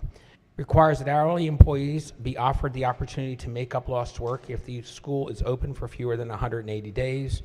Requires that the county board report on the alternative scheduling model, and sunsets the bill after 2 years. Move the amendments. Question for the House is the adoption of the amendment. All in favor signify by saying aye. Opposed? The ayes have it. The amendment has been adopted. Question now is adoption of the favorable report as amended. All in favor signify by saying aye. Opposed? The ayes have it. Favorable report is adopted. Are there any additional amendments to the bill or to its title? Hearing none, the bill is ordered printed for third reading. Clerk, read next bill. House Bill 1016, Economic Development, Baltimore Convention and Tourism Redevelopment and Operating Authority established. Favorite amendments. Amendment number 1. Recognizing the floor leader. Thank you, Madam Speaker. So much be considered the reading of the amendments. So ordered. Amendment number 1 is technical. Amendment number 2 extends the Baltimore Convention and Tourism Redevelopment and Operating Authority Task Force and requires the task force to identify and make recommendations on certain funding sources and mechanisms. Move the committee amendments. Question for the House is the adoption of the amendments. All in favor signify by saying aye. Opposed? The ayes have it. The amendment has been adopted. The question now is the adoption of the favorable report as amended. All in favor signify by saying aye. Opposed? The ayes have it. Favorable report is adopted. Are there any additional amendments to the bill or to its title? Hearing none, the bill is ordered printed for third reading. Clerk, read next bill.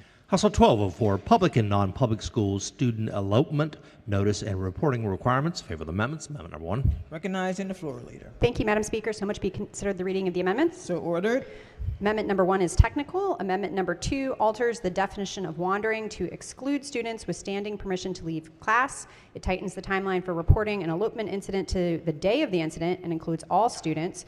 And lastly, strikes requirements that the State Department of Education establish a data collection and reporting system. Move the amendments. Question for the House is the adoption of the amendment. All in favor signify by saying aye. Opposed? The ayes have it. The amendment has been adopted. Question now is the adoption of the favorable report as amended. All in favor signify by saying aye. Opposed? The ayes have it. The favorable report is adopted. Are there any additional amendments to the bill or to its title? Hearing none, the bill is ordered printed for third reading. Clerk, read next bill. House Bill 1316, Primary and Secondary Education, Student Technology and Social Media Resource Guide. Favor the amendments. Amendment number 1. Recognizing the floor leader. Thank you, Madam Speaker. So much be considered the reading of the amendments. So ordered. Amendment number 1 is technical. Amendment number 2 strikes a mandatory appropriation, strikes a requirement that the social media resource guide be turned into a presentation, and makes technical changes to the bill. Move the committee amendments, please. Question for the House is the adoption of the amendments. All in favor signify by saying aye. Opposed? The ayes have it. The amendments have been adopted. Question now is adoption of the favorable report as amended. All in favor signify by saying aye. Opposed? The ayes have it. Favorable report is adopted. Are there any additional amendments to the bill or to its title? Hearing none, the bill is ordered printed for third reading. Clerk, read next bill. House Bill 1459, Economic Development, Western Maryland Economic Future Investment Board, and Senator George C. Edwards Fund alterations. Favor the amendments. Amendment number 1. You're the floor leader. I am, Madam Speaker. Thank you. Move so much be considered the reading of the amendments. So ordered. Thank you, Madam Speaker. Amendment 1 is technical. Amendment 2 strikes the mandatory appropriation under the bill and alters certain project evaluation criteria to be utilized by the Western Maryland Economic Future Investment Board. Move the committee amendments. Question for the House is the adoption of the amendments. All in favor signify by saying aye. Opposed? The ayes have it. The amendments have been adopted. Question now is adoption of the favorable report as amended. All in favor signify by saying aye. Opposed? The ayes have it. Favorable report is adopted. Are there any additional amendments to the bill or to its title? Hearing none, the bill is ordered printed for third reading. Clerk, read next bill.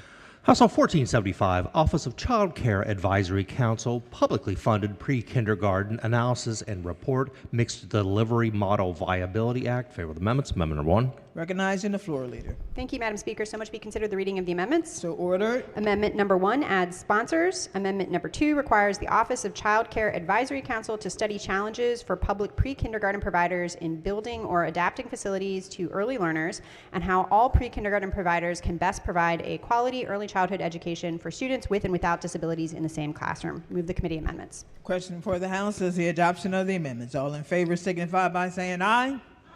Opposed? The ayes have it. The amendment has been adopted. Question now is the adoption of the favorable report as amended. All in favor signify by saying aye. Opposed? The ayes have it. The favorable report is adopted. Are there any additional amendments to the bill or to its title? Hearing none, the bill is ordered printed for third reading. Report of the Committee on Economic Matters. Report number 12. Clerk will read the first bill. House Bill 15, Corporations and Associations Limited Worker Cooperative Associations Authorization, Maryland Limited Worker Cooperative Association Act. Favor the amendments. Amendment number 1. Recognizing the floor leader. Thank you, Madam Speaker. Move so much be considered reading of the amendment. So ordered. Amendment number 1 is technical. Amendment number 2 addresses the procurement of insurance. Move the amendment. Question for the House is the adoption of the amendment. All in favor signify by saying aye. Opposed? The ayes have it. Amendment has been adopted. Question now is adoption of the favorable report as amended. All in favor signify by saying aye. Opposed? The ayes have it. The favorable report is adopted. Are there any additional amendments to the bill or to its title? Hearing none, the bill is ordered printed for Madam third Speaker, reading. sorry, there is an amendment at the desk. It's 613-723/1. Amendment number 1. The amendment is on page 13, line 23, strikes 1 and strike in the entirety lines 25 to 27 inclusive. Move the amendment.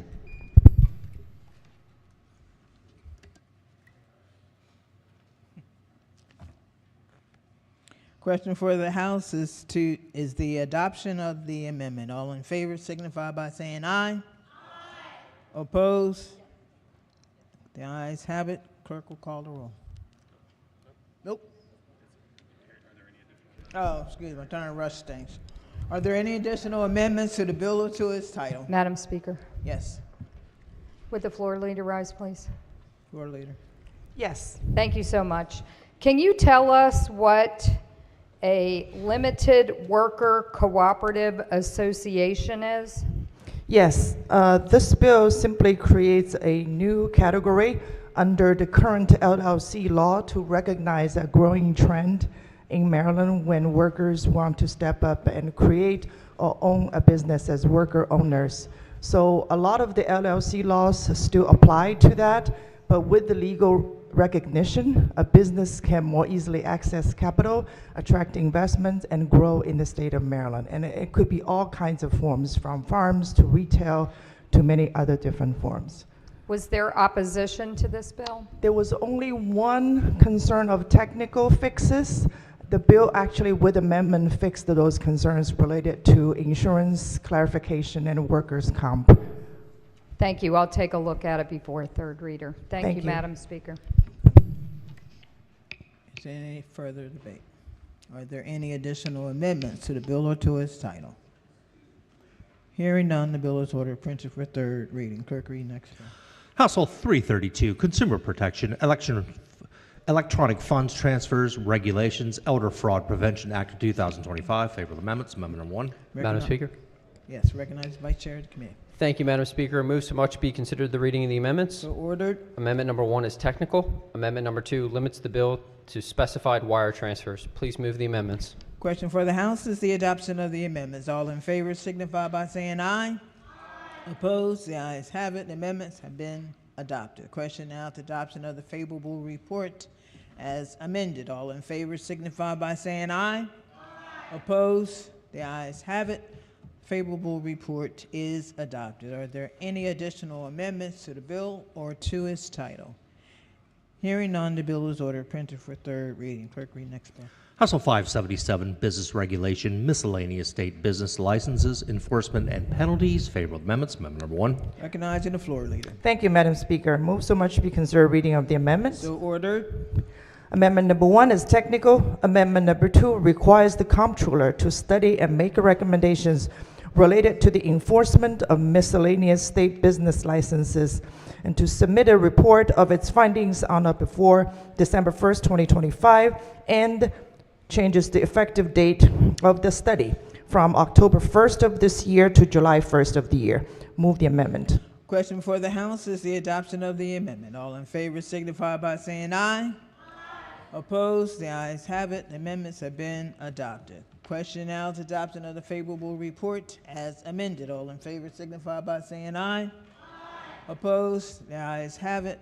The favorable report is adopted. Are there any additional amendments to the bill or to its title? Hearing none, the bill is ordered printed for third reading. Clerk, read next bill. Household 829, Public Utilities, Transmission Lines, Advanced Transmission Technologies. Favorable amendments. Amendment number 1. Recognizing the floor leader. Thank you, Madam Speaker. Move so much to be considered the reading of the amendments. So ordered. Amendment number 1 is technical. Amendment number 2 removes the requirement that the applicant provide an analysis of alternatives to the proposed transmission line and instead provide evidence of the alternatives that the applicant considered, and changes the reporting requirement from every 2 years to every 4 years and allows the PSC to modify the reporting schedule. Move the amendments. Question for the House is the adoption of the amendment. All in favor signify by saying aye. Aye. Opposed? The ayes have it. The amendment has been adopted. The question now is the adoption of the favorable report as amended. All in favor signify by saying aye. Aye. Opposed? The ayes have it. The favorable report is adopted. Are there any additional amendments to the bill or to its title? Thank you, Madam Speaker. My understanding, obviously, public utility transmission line seems to be a really, really big topic this year, and it's a very complicated bill. A lot of amendments, potential amendments to it. Would the committee consent, the floor leader consent for me to special order this bill until the appropriate time on Monday for the consideration of additional possible amendments? At least take a real look at it. Floor leader? Appropriate. Excuse me. Thank you, Madam Speaker. Can we do it to the appropriate time today? My understanding is there will not be a second session today. It would be impossible for us to take a look at and potentially amend the bill while we're sitting here and That's fine. considering 100 other bills. That's fine. Thank you, Madam Speaker. Thank you. Move to special order the bill until Monday, Madam Speaker.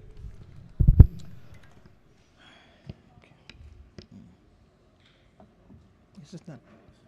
It's not the right one.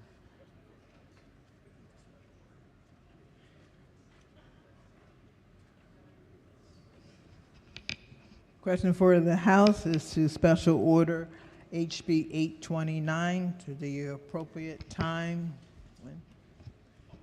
on Monday. All in favor signify by saying aye.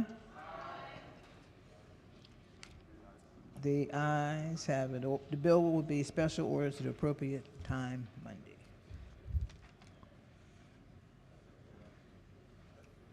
Okay, clerk will read next bill. House Bill 992, Business Regulation, Maryland Franchise Registration and Disclosure Law Alterations, Franchise Reform Act. Favor of the amendments. Amendment number 1. Recognizing the floor leader. Thank you, Madam Speaker. Move so much be considered reading of the amendment. So ordered. Amendment number 1 is technical. Amendment number 2 removes the registration requirement before a sale of the franchise of a franchise and removes the requirement that the Securities Commission of OAG to require that a franchise registration exemption be indexed.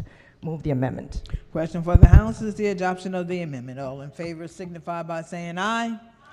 Opposed? The ayes have it. The amendment has been adopted. Question now is the adoption of the favorable report as amended. All in favor signify by saying aye. Opposed? The ayes have it. The favorable report is adopted. Are there any additional amendments to the bill or to its title? Hearing none, the bill is ordered printed for third reading. Clerk will read next bill. House Bill 1046, Insurance Protections for Vehicle Service Contracts. Favor of the amendments. Amendment number 1. Madam Speaker, Yes, go ahead. move so much be considered the reading of the amendments. So ordered. Amendment number 1 is technical. Amendment number 2 alters the language in the bill to prohibit a medical repair contract from containing a provision precluding coverage for service to a motor vehicle for issue identified in a technical service bulletin, and prohibits a guarantor or provider of a medical service contract claim from denying a claim because the issue with the motor vehicle for which the claim was made was identified in a technical service bulletin. Please move the amendments. Question for the House is the adoption of the amendment. All in favor signify by saying aye. Opposed? The ayes have it. The amendment has been adopted. Question now is the adoption of the favorable report as amended. All in favor signify by saying aye. Opposed? The ayes have it. Favorable report is adopted. Are there any additional amendments to the bill or to its title? Hearing none, the bill is ordered printed for third reading. Clerk, read next bill.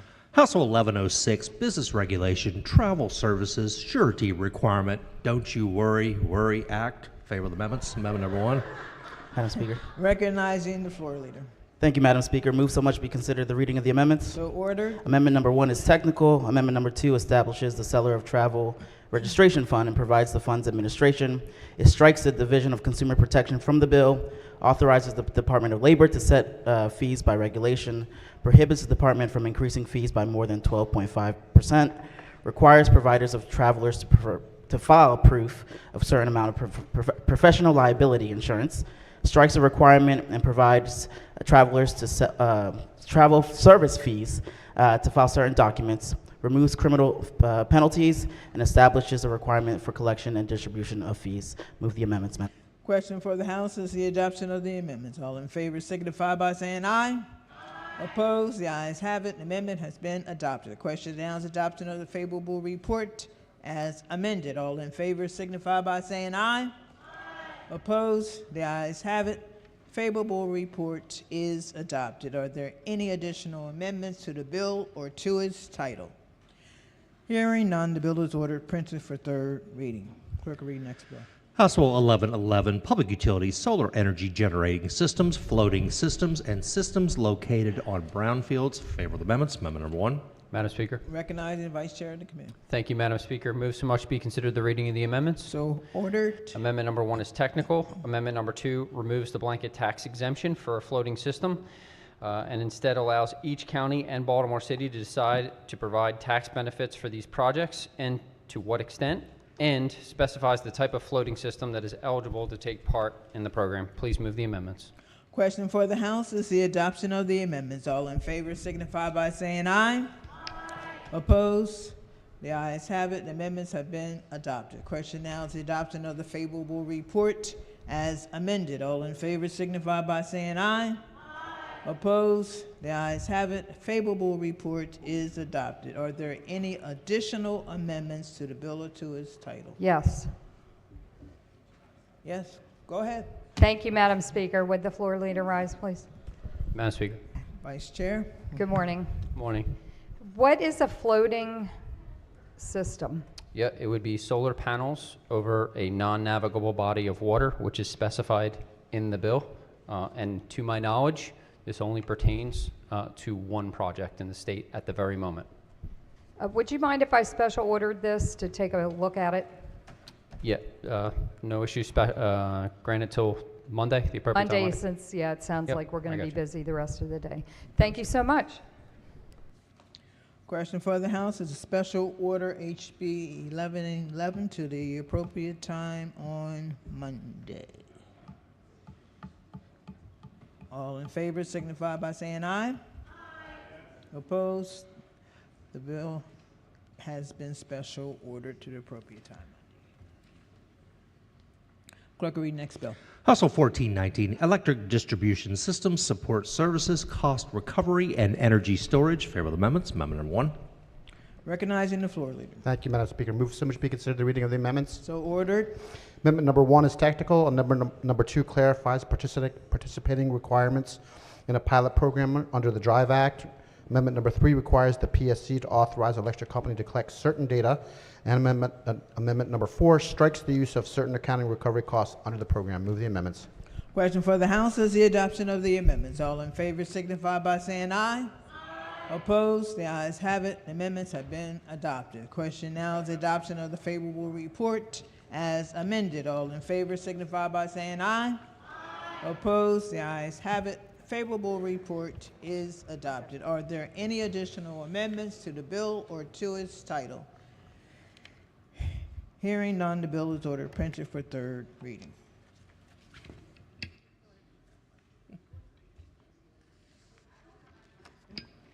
Recognizing the Ways and Means Committee Chair.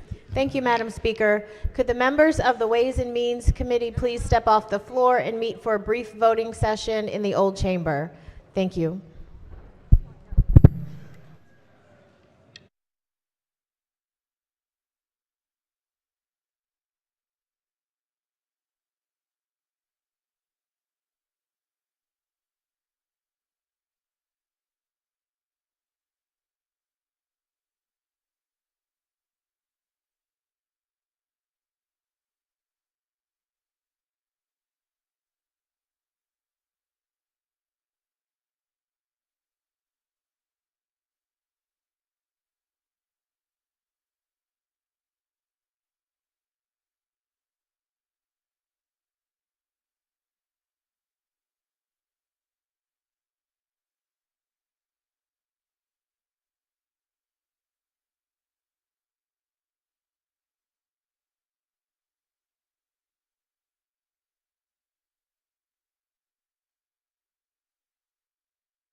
For those that are sitting in their seats, we're going to take a 10-minute break, but that's 10 minutes. If you would like to entertain yourself.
Doorkeeper, please close the door. Will members please take your seats?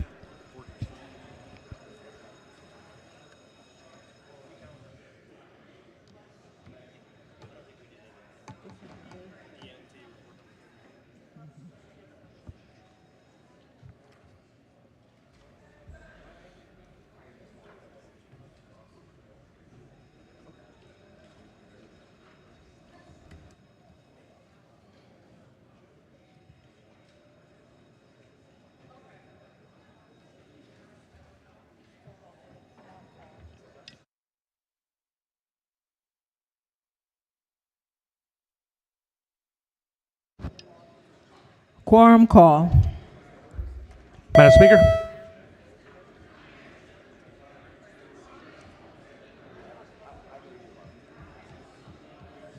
Has everyone recorded their presence?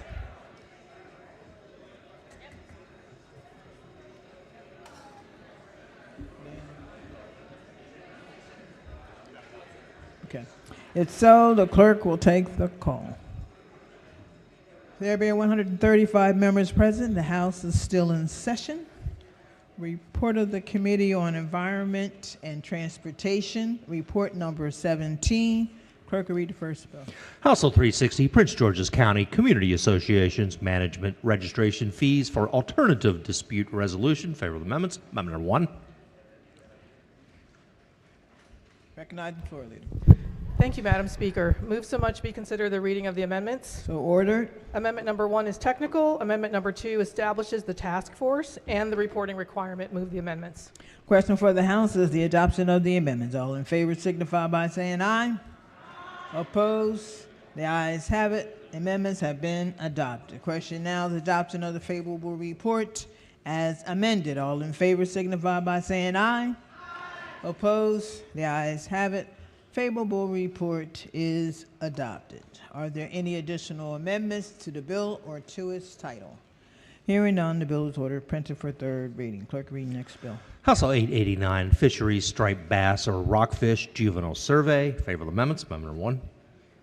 Recognizing the Vice Chair. Thank you, Madam Speaker. Be so much consider the reading of the amendments. So ordered. Thank you, Madam Speaker. As amended, the bill requires DNR to conduct monitoring to determine the abundance of striped bass in the Chesapeake Bay using the same or equivalent methods as the Young of the Year Juvenile Index Survey for striped bass on at least 2 additional sites in the Central Bay. The amendments are the bill. Move the amendments. Question for the House is the adoption of the amendment. All in favor signify by saying aye. Opposed? The ayes have it. The amendment has been adopted. Question now is adoption of the favorable report as amended. All in favor signify by saying aye. Opposed? The ayes have it. The favorable report is adopted. Are there any additional amendments to the bill or to its title? Hearing none, the bill is ordered, printed for third reading. Clerk, read next bill. House Bill 1151, Residential Real Property Sales Appraisals. Favor the amendments. Amendment number 1. Madam Speaker. Recognizing the floor leader. Thank you, Madam Speaker. Move so much be the reading of the amendments. So ordered. As amended, the bill authorizes a seller, prospective buyer, or an owner of a residential property to provide additional information to an appraiser for consideration as specified. Amendment number 1 is technical and adds co-sponsors. Amendment number 2 authorizes specified parties to provide additional information to an appraiser, requires training and continuing education for licensed appraisers in the state to include specified information. Move the amendments, Madam Speaker. Question for the House is the adoption of the amendments. All in favor signify by saying aye. Opposed? The ayes have it. The amendment has been adopted. Question now is the adoption of the favorable report as amended. All in favor signify by saying aye. Opposed? The ayes have it. The favorable report is adopted. Are there any additional amendments to the bill or to its title? Yes. Thank you, Madam Speaker. I have a question for the floor leader. Floor leader. Good morning, sir. Good morning, sir. This is going to allow the seller to allow the second appraisal. Is that correct? Not a second appraisal, no. No, what this does is when appraisal is done, automatically the buyer gets a copy of what the appraised value is. And so what this does then, it allows anyone can request to see what the appraised value is. There's no requirement for a second, there's no requirement to get another one. It's just looking at what the value is. Now, as is normal, anyone can request an ROV, request for reconsideration of value. Anyone can request an ROV, reconsideration of value. That is still the same. So when you request a reconsideration of value, then what information that is being offered to the appraiser is information that can be provided by the seller or the buyer. Okay, I understand what you're saying. So let's say it doesn't appraise. That would be a typical scenario. It doesn't appraise for the value that's in the contract. And so the buyer and seller working together to achieve a different value. Is that what we're aiming to do here? So it currently, nothing changes in your scenario. Nothing changes. If the sales price is too high and the appraised value is lower, then there's still a discussion between the buyer and the seller. Okay, when you said that anyone can get a copy of the appraisal, in a typical scenario, as you know, being an astute real estate broker for many, many years, the seller always asks, can I get a copy of that appraisal? Now, when you bring up anyone can get a copy of that appraisal, typically the response would be the buyer paid for the appraisal. And that's what I meant. I'm so sorry. That's what I meant. Now, I also want to bring your attention to some things. A lot of the discussion that you're talking about now has been stricken from the language, from the bill. So the bill now is a lot more leaner than what it has been. Clear, crystal clear? Crystal clear. So in this situation, help me understand this. The buyer receives a copy of the appraisal. It doesn't appraise for the value. This is allowing the lender to then order a second or a reconsideration? No. And the process is now, if the appraisal doesn't come in at the value, the lender gets a copy of that appraisal, obviously. Yep.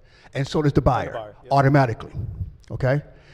Now, if the appraised value doesn't come in at the contract price or the sales price, again, as I said earlier, the seller or the seller's agent can provide the appraiser with information to be looked at in the reconsideration of value.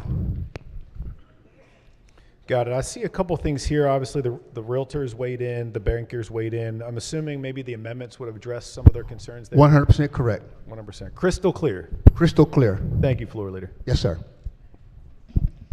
Are there any additional amendments to the bill or to its title? Hearing none, the bill is ordered printed for third reading. Clerk, read next bill.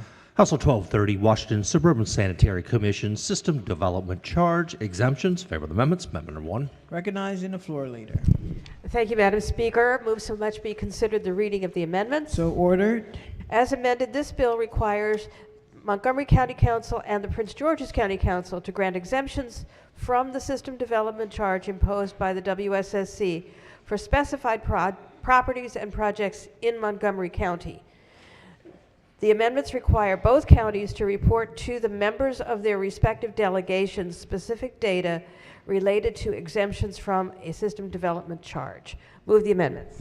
Question for the House is the adoption of the amendments. All in favor signify by saying aye. Opposed? The ayes have it. The amendments have been adopted. Question now is adoption of the favorable report as amended. All in favor signify by saying aye. Opposed? The ayes have it. Favorable report is adopted. Are there any additional amendments to the bill or to its title? You're pointing to whom? Oh, okay. Don't throw me off. Are there any additional amendments to the bill or to its title? Hearing none, the bill is ordered printed for third reading. Clerk, read next bill. House Bill 1266, Montgomery County and Prince George's County Zoning and Land Use Fairness in Zoning. Favorable amendments, amendment number 1.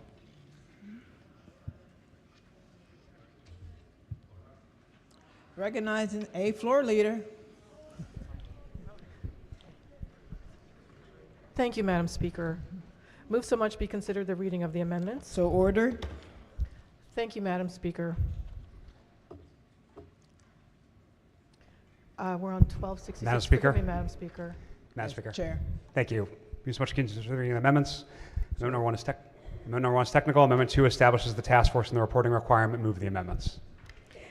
Question for the House is the adoption of the amendments. All in favor signify by saying aye. Opposed? The ayes have it. The amendment has been adopted. Question now is adoption of the favorable report as amended. All in favor signify by saying aye. Opposed? The ayes have it. The favorable report is adopted. Are there any additional amendments to the bill or to its title? Hearing none, the bill is ordered printed for third reading. Report of the Committee on Environment and Transportation. Report number 20. Clerk will read the first bill. House Bill 42, Solid Waste Disposal. Solid Waste Disposal Surcharge and Wasted Food Reduction and Diversion Fund and Grant Programs established. Favorable amendments. Amendment number 1. Recognizing the floor leader. Thank you, Madam Speaker. So much be considered the reading of the amendments. So ordered. As amended, this bill establishes the On-Farm Organics Diversion and Recycling Grant Program in the Department of the Agriculture to award grants to eligible entities to develop and implement on-farm organics recycling and compost use, wasted food prevention, and food rescue. Amendment number 1 is technical. Amendment number 2 strikes provisions that would have established a solid waste disposal surcharge and related fund, and instead authorizes the governor to transfer $3 million from the Strategic Energy Investment Fund in fiscal years 2027 through 2031 to provide funding for the grant programs established under the bill. Move the amendments, Madam Speaker. Question for the House is the adoption of the amendments. All in favor signify by saying aye. Opposed? The ayes have it. The amendments have been adopted. Question now is adoption of the favorable report as amended. All in favor signify by saying aye. Opposed? The ayes have it. The favorable report is adopted. Are there any additional amendments to the bill or to its title? Hearing none, the bill is ordered printed for third reading. Clerk will read next bill. House Bill 303, Real Property Regulation of Common Ownership Community Managers. Favorable amendments. Amendment number 1. Recognizing the floor leader. Thank you, Madam Speaker. Move so much be the reading of the amendments. So ordered. As amended, the bill establishes a state board of common ownership community managers to regulate provisions in common ownership community, better known as COC, property management services in Maryland. Number 1 is technical. Number 2 delays the implementation of the board and related provisions by 1 year. Thank you, Madam Speaker. Move the amendments. Question for the House is the adoption of the amendments. All in favor signify by saying aye. Opposed? The ayes have it. The amendments have been adopted. The question now is adoption of the favorable report as amended. All in favor signify by saying aye. Opposed? The ayes have it. Favorable report is adopted. Are there any additional amendments to the bill or to its title? Hearing none, the bill is ordered printed for third reading. Clerk will read next bill. House Bill 335, Baltimore County Nuisance Actions Community Association. Favorable amendments. Amendment number 1. Recognizing the floor leader. Thank you, Madam Speaker. Move so much be considered the reading of the amendments. So ordered. As amended, this bill alters a provision of existing law relating to nuisances and local code violations in Baltimore County. Amendment 1 is technical, and Amendment 2 imposes specified notice requirements for the filing of a nuisance action, provides a code violation exception for stormwater management. Move the amendments, Madam Speaker. Question for the House is the adoption of the amendments. All in favor signify by saying aye. Opposed? The ayes have it. The amendment has been adopted. Question now is adoption of the favorable report as amended. All in favor signify by saying aye. Opposed? The ayes have it. Favorable report is adopted. Are there any additional amendments to the bill or to its title? Madam Speaker, I just have a quick question for the floor leader. Floor leader. Hey, could you tell us what this bill does? This is a good local bill that was unanimously supported in our bipartisan delegation that would allow for certain nuisance actions like persistent rat infestations to now have an ability for community organizations to kind of have their day in court, so to speak. Awesome. Thank you so much for that extra clarity. It's always good to see you, my friend. Okay. Are there any additional amendments to the bill or to its title? Hearing none, the bill is ordered, printed for third reading. Clerk, read next bill. House Bill 769, real property, residential foreclosures, material delinquent mortgages. Favor of the amendments. Amendment 1. Recognizing the floor leader. Thank you, Madam Speaker. As amended, the bill prohibits the commencement of a complaint to foreclosure of mortgage residential property if more than 10 years has passed since the claimed date of default. The bill also requires a secured party to acquire secure card that acquired debt that was in default for 5 or more years before the acquisition of the present specified documents that are required under existing law when commencement of a foreclosure. Amendment number 1 is technical. Amendment number 2 establishes specified limitations related to the commencement of a foreclosure action. Move the amendments, Madam Speaker. Okay. Question for the House is the adoption of the amendments. All in favor signify by saying aye. Opposed? The ayes have it. The amendments have been adopted. Question now is adoption of the favorable report as amended. All in favor signify by saying aye. Opposed? The ayes have it. Favorable report is adopted. Are there any additional amendments to the bill or to its title? Hearing none, the bill is ordered, printed for third reading. Clerk, read next bill. House Bill 1124, Dorchester County Well and On-Site Sewage Disposal Activities Privatization Program. Favor of the amendments. Amendment 1. Recognizing the floor leader. Thank you, Madam Speaker. Move so much be considered the reading of the amendments. So ordered. Thank you. As amended, this bill authorizes the Maryland Department of the Environment, at the request of the Dorchester County government and the delegated approval authority, to establish a privatization program for the performance of certain activities relating to wells and septic systems in Dorchester County. The amendment clarifies and strengthens MDE's oversight of any privatization program established in accordance with the bill. Move the amendment. Question for the House is the adoption of the amendments. All in favor signify by saying aye. Opposed? The ayes have it. Amendments have been adopted. Question now is adoption of the favorable report as amended. All in favor signify by saying aye. Opposed? The ayes have it. The favorable report is adopted. Are there any additional amendments to the bill or to its title?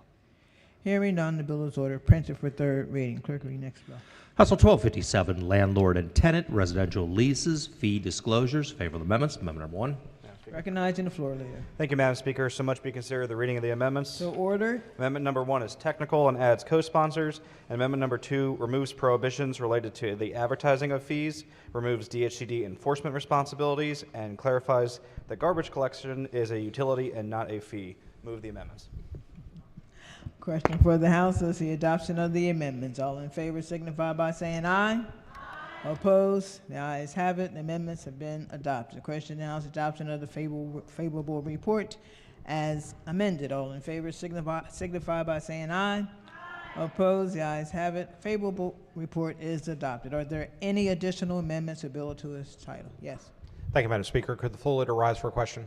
Floor leader. Madam Speaker.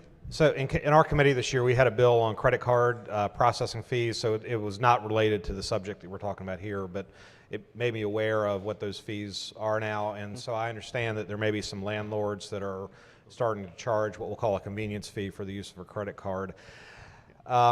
Would you deem that to be a part of this optional fee, or could you describe for me whether that a charge to use a credit card is regulated under the bill?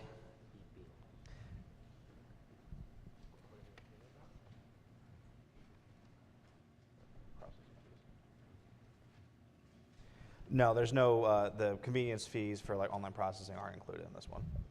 Does that mean that a landlord can't charge a convenience fee? No, it doesn't mean they can't charge it. They just need to disclose it when the lease is being signed. Is it a optional fee, or is it so under the bill there's two different versions. There's a mandatory and optional fee. So, my computer got knocked. So the required disclosures for the fees, including the bill, does not apply to utilities, minor violations of the lease agreement, any fines or things like that. and any sort of like security deposit. So that's what's. Yeah. Yeah, and they have to elect for the like a processing fee. Madam Speaker, could I specially order the bill so I can add an amendment to try to include the convenience fees as part of the optional fee? Chair of the committee. It sounds like they're already included, but we're happy to special order the bill to the appropriate time tomorrow. Well, maybe just if you're saying that they're already included and there's no need for the amendment, then I think the debate here will conclude my concerns, I guess is what I'm... I'll yield to the floor leader, but it sounded to me like he was saying because it is an optional fee, it is not one that has to be disclosed, but I'll let the floor leader respond to that. So the question directly is, can a landlord charge a convenience fee without having to list that fee in the lease? Yeah, if it's not an optional, it's an optional fee. So Okay. It does not need to be included. Then my questions are answered. Thank you. Are there any additional amendments to the bill or to its title? Hearing none, the bill is ordered printed for third reading. Clerk, read next bill. House Bill 1296, Environment Managed Aquifer Recharge Pilot Program Establishment. Favor of the amendments. Amendment number 1. Recognizing the floor leader. Thank you, Madam Speaker. So much be considered the reading of the amendments. So ordered. As amended, this bill establishes the Managed Aquifer Recharge Pilot Program in the Maryland Department of the Environment to authorize, regulate, and evaluate the use of treated reclaimed water as a source of groundwater augmentation through a Managed Aquifer Recharge Permit. MDE is authorized to review, permit, and regulate groundwater augmentation through the permit under specified circumstances. The permit is effective for 5 years, and MDE is authorized to refuse, revoke, or renew with the permit. And the bill establishes an annual reporting requirement for MDE and permittees. MDE is authorized to adopt regulations to carry out this pilot program. Amendment number 1 makes technical changes. Amendment number 2 alters relevant definitions and clarifies and enhances MDE's oversight of a permit issued under this pilot program. Move the amendments, Madam Speaker. Question for the House is the adoption of the amendments. All in favor signify by saying aye. Aye. Opposed? The ayes have it. The amendments have been adopted. The question now is adoption of the favorable report as amended. All in favor signify by saying aye. Aye. Opposed? The ayes have it. Favorable report is adopted. Are there any additional amendments to the bill or to its title? Yes. Madam Speaker. Thank you, Madam Speaker. Will the floor leader please? Floor leader. Can you tell me in plain language what we're doing here? Well, so this is establishing a pilot program where a county who wishes to try this can use this technology to recharge aquifers using reclaimed water. So as we're looking at a variety of options for how to deal with groundwater problems, saltwater intrusion, things like that, this is a tool in the toolkit that a county could potentially use to address these issues. What can you explain to me, like I'm a 5th grader, what reclaimed water is? It's treated water. It's reclaimed water from the water treatment system. And okay, and the water. What type of water are we dealing with in a treatment system? Gray water is the term. Okay, what's gray water?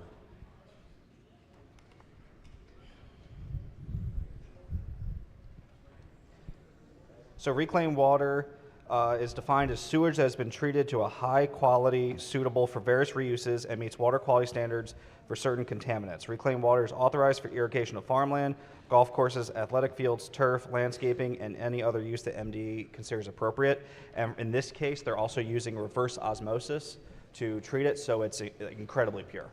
And then what we're going to do with it, then put it in the aquifer, is that correct? Yes. And what do we use the aquifer for? Aquifers are one of the main sources of fresh water in a lot of jurisdictions. They're underground rivers essentially, and they, a lot of wells are fed by them. A lot of reservoirs are fed by them as well. So drinking water. Yes. So we're going to take sewage water, treat it, and then put it in the drinking water. Am I correct on that? That's what we do with most water. Yes. That's what we do right now? Yeah. Yeah, we treat it. I don't think we do. It's treated. Sorry, Madam Speaker. Committee Chair. Thank you, Madam Speaker. I just want to clarify, not all water is done that way now. We do actually, though, in Carroll County, at their request, put a pilot program that they do use gray water for that limited purpose. One county, it happens to be the one you live in, has been trying to work with the Maryland Department of Environment to set up a permitting regime, no fee on this permit, unfortunately, to do this sort of aquifer experiment. So if your concern is that you do not want any gray water in the aquifer, I would just recommend you vote against the bill.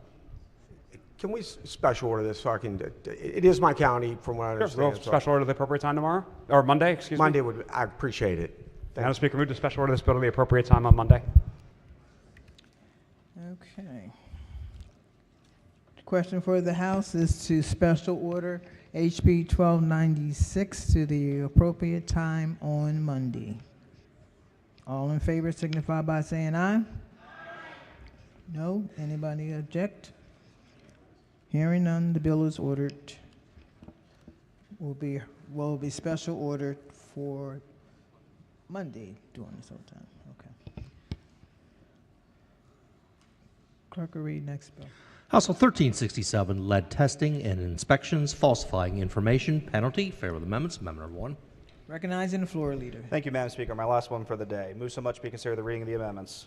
So ordered. As amended, this bill establishes a civil penalty of up to $50,000 for the falsification of information submitted in a verified report of the result of lead-contaminated dust testing or visual inspection provided to the Maryland Department of the Environment under the Reduction of Lead Risk in Housing Law.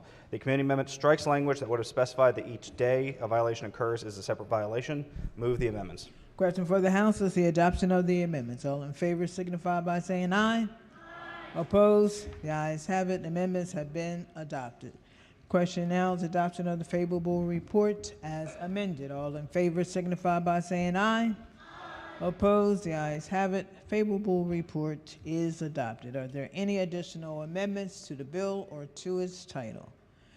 Hearing none, the bill is ordered printed for third reading. Clerk, read next bill. House Bill 1467, local finance special taxing district erosion prevention projects and erosion control projects. Favorable amendments. Amendment number 1. Recognizing the floor leader. Thank you, Madam Speaker.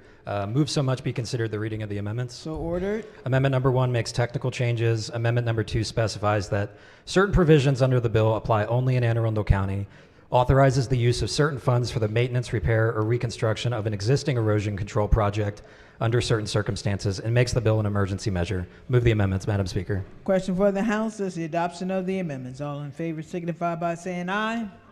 Opposed? The ayes have it. The amendment has been adopted. Question now is adoption of the favorable report as amended. All in favor signify by saying aye. Opposed? The ayes have it. Favorable report is adopted. Are there any additional amendments to the bill or to its title? Hearing none, the bill is ordered printed for third reading. Clerk, read next bill. House Bill 1541, condominiums mandatory insurance coverage. Favorable amendments. Amendment number 1. Recognizing the floor leader. Thank you, Madam Speaker. Move so much be the reading of the amendment. So ordered. As amended, the bill requires unit owners in residential condominiums to maintain specified insurance coverage. Amendment number 1 is technical. Amendment number 2 removes requirement that a unit owner's insurance policy waive the right to subrogation against the Council of Unit Owners. Move the amendments, Madam Speaker. Question for the House is the adoption of the amendments. All in favor signify by saying aye. Opposed? The ayes have it. The amendments have been adopted. Question now is adoption of the favorable report as amended. All in favor signify by saying aye. Opposed? The ayes have it. Favorable report is adopted. Are there any additional amendments to the bill or to its title?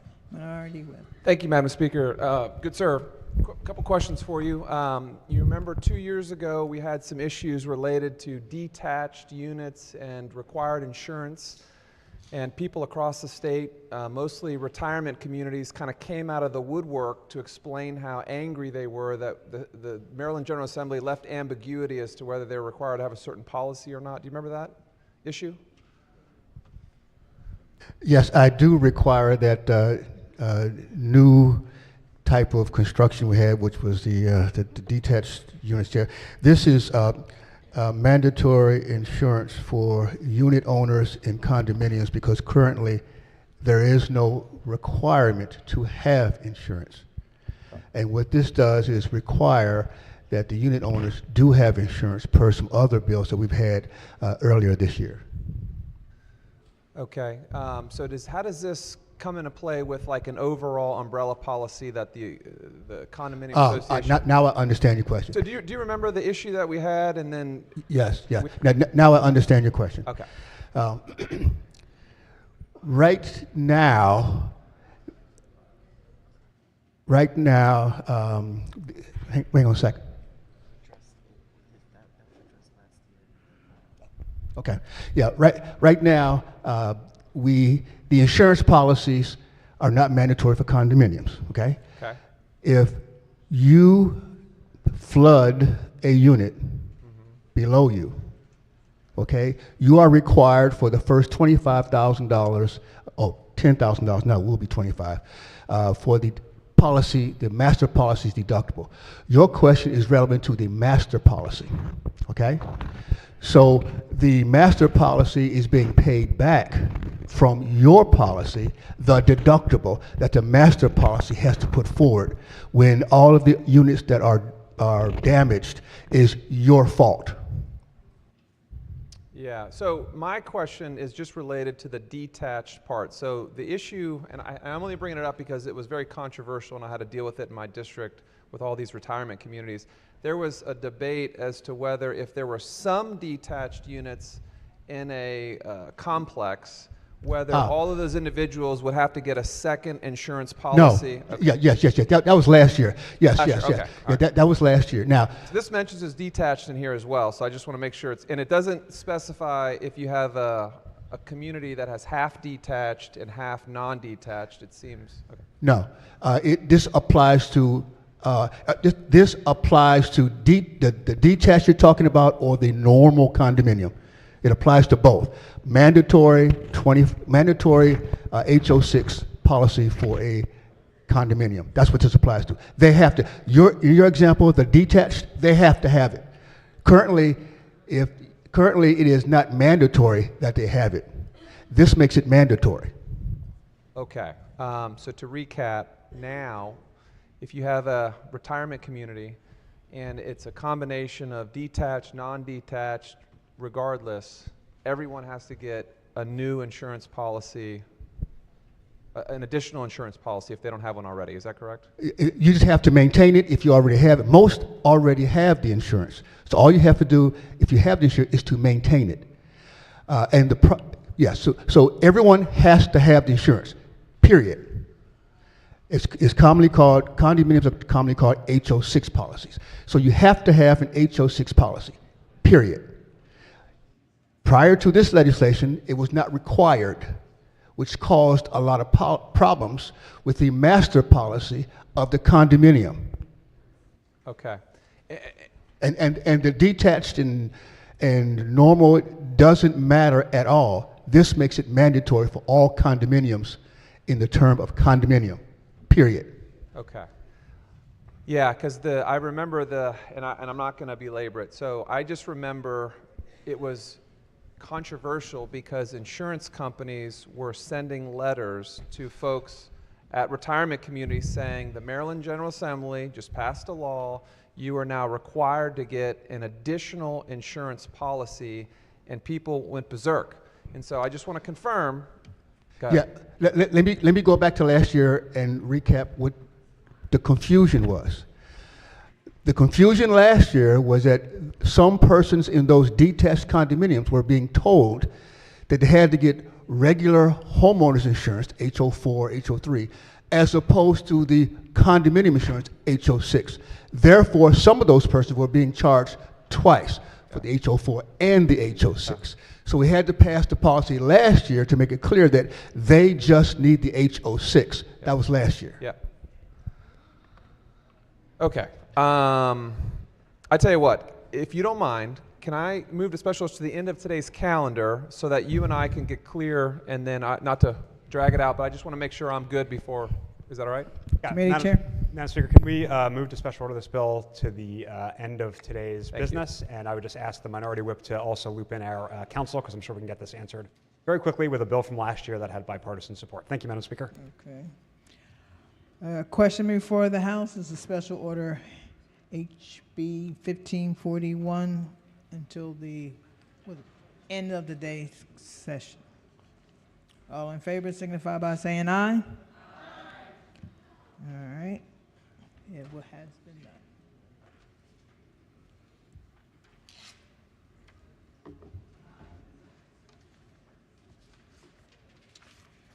Report of the Committee on Appropriations, report number 15. Clerk will read the first bill. House Bill 691, Tax Relief and Pensions Equality for Service Members Act. Favor of the amendments. Amendment number 1. Recognizing the floor leader. Thank you, Madam Speaker. Move so much be considered the reading of the amendments. So ordered. Amendment number 1 is technical. Amendment number 2 removes the pension provisions from the bill and further clarifies the definitions of veteran and returning veteran to ensure consistent use of terminology involving military and veterans across the code to align with federal statutes. Move the amendments. Question for the House is the adoption of the amendments. All in favor signify by saying aye. Opposed? The ayes have it. The amendments have been adopted. Question now is adoption of the favorable report as amended. All in favor signify by saying aye. Opposed? The ayes have it. Favorable report is adopted. Are there any additional amendments to the bill or to its title? Hearing none, the bill is ordered printed for third reading. Clerk will read next bill. House Bill 762, Maryland Higher Education Commission, Higher Education Goals, Revisions. Favor of the amendments. Amendment number 1. Recognizing the floor leader. Thank you, Madam Speaker. Move so much be considered the reading of the amendment. So ordered. The amendment strikes the requirement to set goals for research and innovation. Move the amendment. Question for the House is the adoption of the amendment. All in favor signify by saying aye. Opposed? The ayes have it. The amendment has been adopted. Question now is adoption of the favorable report as amended. All in favor signify by saying aye. Opposed? The ayes have it. The favorable report is adopted. Are there any additional amendments to the bill or to its title?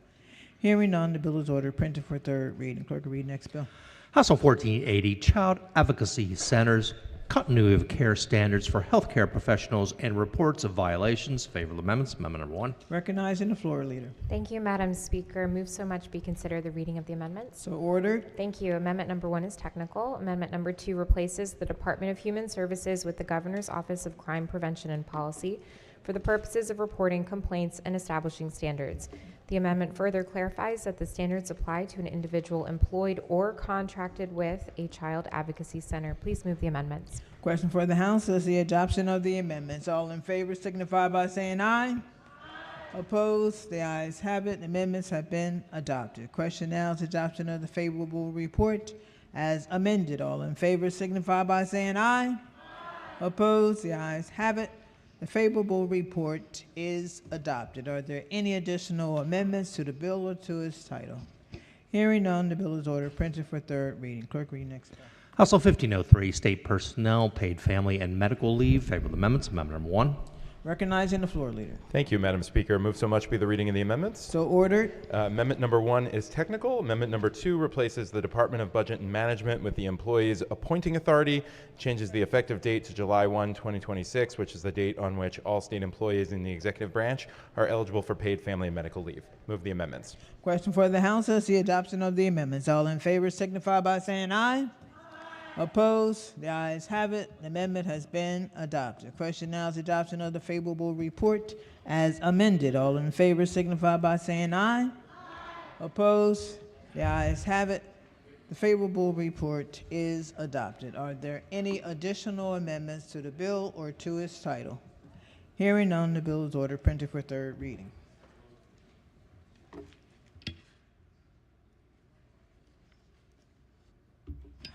We will take a 30-minute break. That's the start. There's pizza and drinks are provided in the lounge for those who would like to know. Okay.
Doorkeeper, please close the door.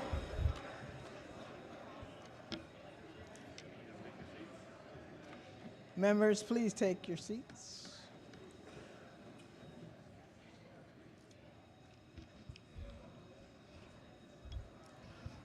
Clerk will call the roll. Quarter call. Okay. Madam Speaker?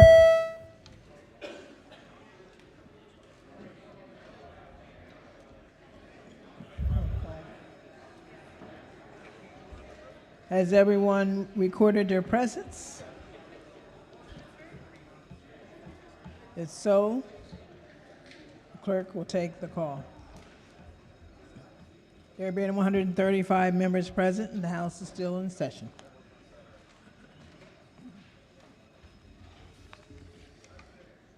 Special order calendar number 41. Who made the motion? Recognizing the clerk. Clerk will read the bill. House Bill 579, Criminal Procedure, U, Non-Immigrant Status Petitions. Favor report is amended and adopted. Who is the maker of the motion? Recognizing the maker of the motion. Thank you, Madam Speaker. I had many, many questions, hundreds of questions, and they were all answered. Thank you very much. Really? Are there any additional amendments to the bill to its title? Hearing none, the bill is ordered printed for third reading.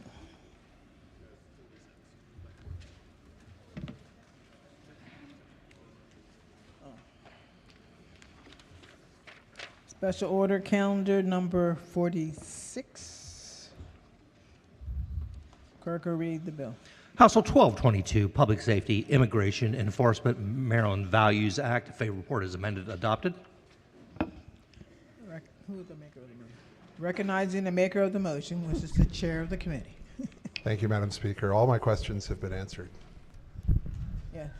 Thank you, Madam Speaker. I do have an amendment at the desk on House Bill 1222. It is number 593621/1. Amendment number 1. Move so much be the reading of the amendments. The amendment would essentially do this. It would remove the prohibition contained within the bill for what is casually called and referred to as the 287G program. Probably everybody hears about this in some small respects. The 287G program is utilized in a handful of counties throughout Maryland.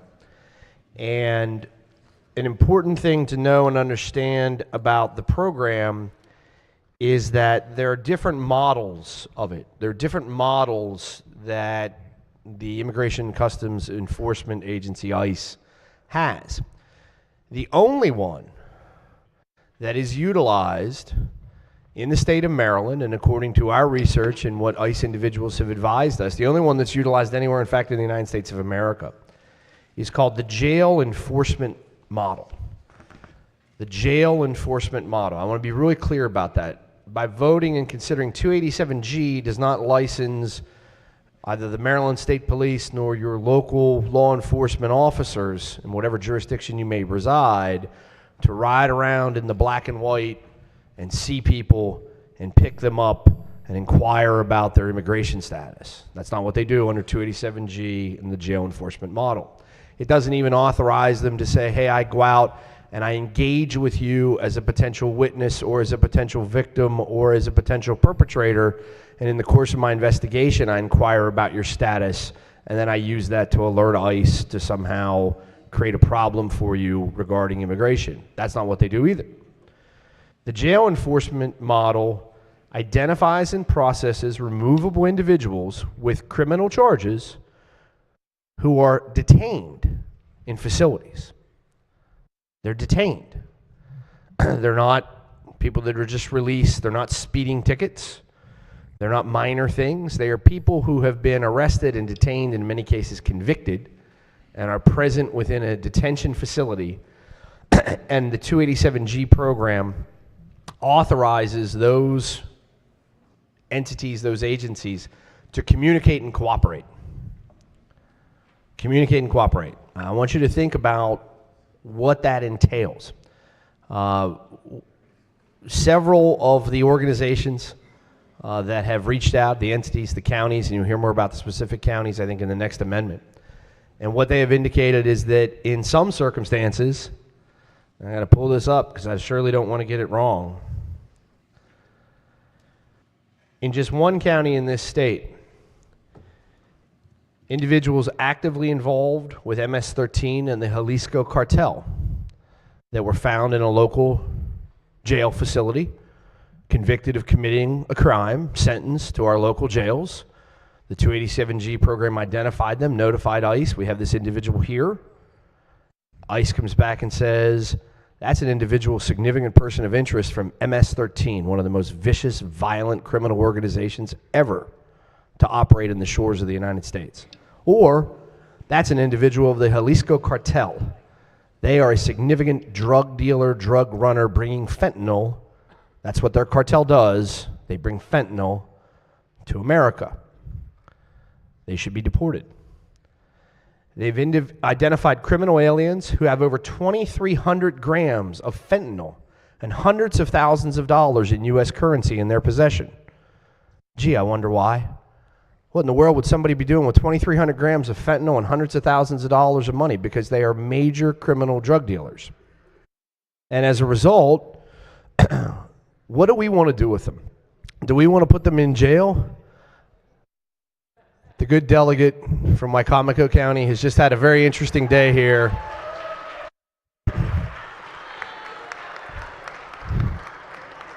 I believe all of his bills have just been passed by the speaker. I think that's what occurred. That's what he was told. He was very happy, very, very happy. And now he's so sad. No, he's still smiling. It is good to have some levity. It is, because we should all be friends and colleagues here. These are difficult issues, but it's good to have a little levity.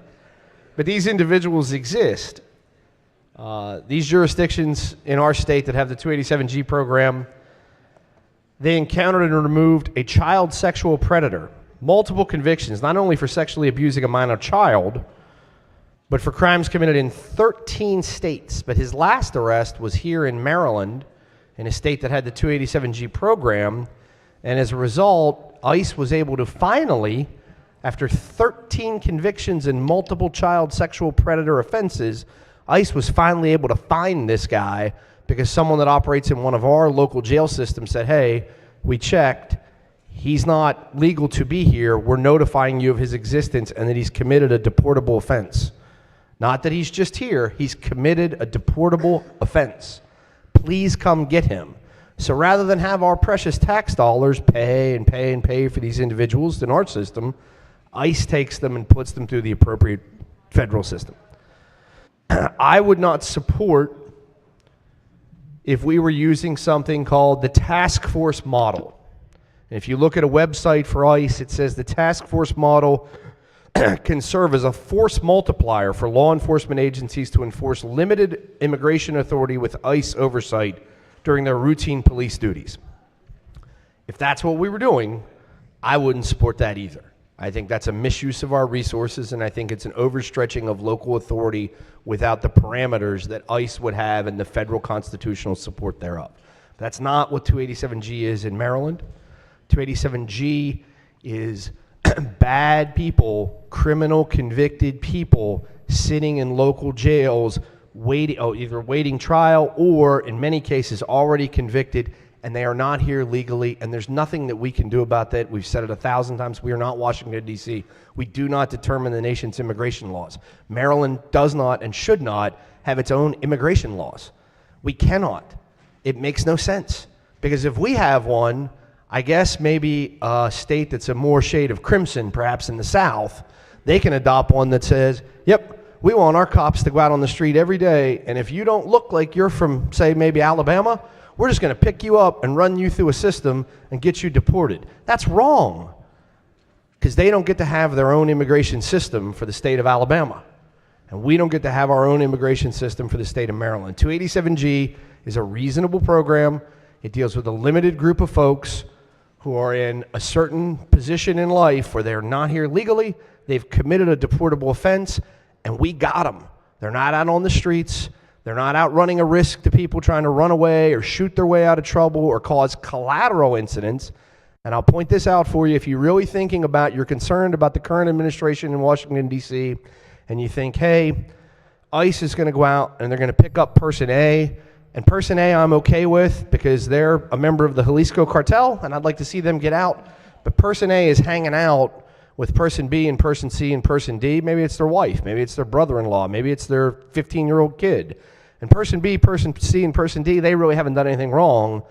But when ICE arrests person A, they're going to get B, C, and D, and they're all going to take them to the same facility. If you have 287G, and we get person A who's sitting in a jail cell, they don't pick up the collateral people. They go and they get these people in a safe, secure atmosphere where they're not getting innocent or potentially innocent other illegal aliens who just happen to be there or to be affiliated with the individual in a non-criminal way. It makes sense. It's not designed to be partisan. It's not designed to be anti-immigration. It's designed to get people who are criminals out of the state, out of the country, and turn them over to the appropriate federal authorities by utilizing resources in an intelligent manner. And the rest of the bill, fine. But that particular provision of it, I think we really, really should take an effort at and eliminate. Thank you, Madam Speaker. Madam Speaker. Floor leader. Thank you, Madam Speaker. Thank you for bringing forth this amendment. However, I am going to ask the body to reject this amendment. The good gentleman is right. All of the 287G agreements that we currently have here in the state of Maryland are jail enforcement model agreements. And what does that mean? It means that the jurisdictions that have these agreements, they have deputized their local law enforcement officers to ask individuals who have been arrested about their immigration status and place them in immigration detainers. Individuals who have not been convicted of anything, and the majority of the time when they are detained, the majority of the time, they're not guilty of anything, nor have they been convicted of anything. And so, under the jail enforcement model, local jurisdictions who sign up to utilize these types of agreements, they will send their officers for training, about 6 weeks or so, with ICE. The local jurisdiction is paying to send their police officers for that training.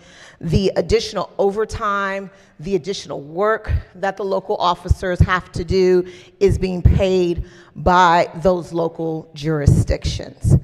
And I'm happy to hear that he does not believe in the task force model. And the task force model is even worse. But there's also another model under the 287G program known as the Warrant Service Officer model. And under that model, again, ICE trains the officers, certifies them, authorizes state and local law enforcement to execute ICE administrative warrants within their jail or correctional facilities, and will arrest individuals suspected of violating immigration laws, not necessarily violating a crime here in the state of Maryland. And so for those reasons, I'm really asking the body to reject this amendment. 287G is not needed for ICE in order to do their job. In fact, if you go onto the ICE's website, on March 11th, they just posted a story about how they picked up someone who was involved in a gang activity in Hyattsville, Maryland, in Prince George's County, where we do not have a 287G agreement. ICE was able to do their job in my county without a 287G agreement. And so therefore, it is not necessary for them to do their job. It is not needed. And we should not be doing the federal government's job for them. We should allow the federal government to do their job, but we should not be paying our local law enforcement officers to do their job for them. And so for those reasons, I am asking this body to reject this amendment. Thank you, Madam Speaker. Okay. Recognizing the minority whip. Thank you, Madam Speaker. So I have a question for the floor leader. And I was inspired by my friend about the constitutionality of things. So how do we cancel an existing contract between, let's say, a sheriff and the federal government, because this bill, as I see it, has a termination date, a mandated termination date, July 1st. So if there's an existing contract that, let's say that date goes beyond that, I mean, you and I know, how does that work constitutionally for the record? You would send a termination letter saying that you wish to terminate the contract by July 1st, 2025. So this legislation would force someone to cancel their own existing contract. And if they refuse, I mean, so what I'm saying is you're not supposed to interfere with other contracts. I mean, it's one thing to pass a bill that's prospective. It's another thing to maybe prohibit someone from entering into a new contract.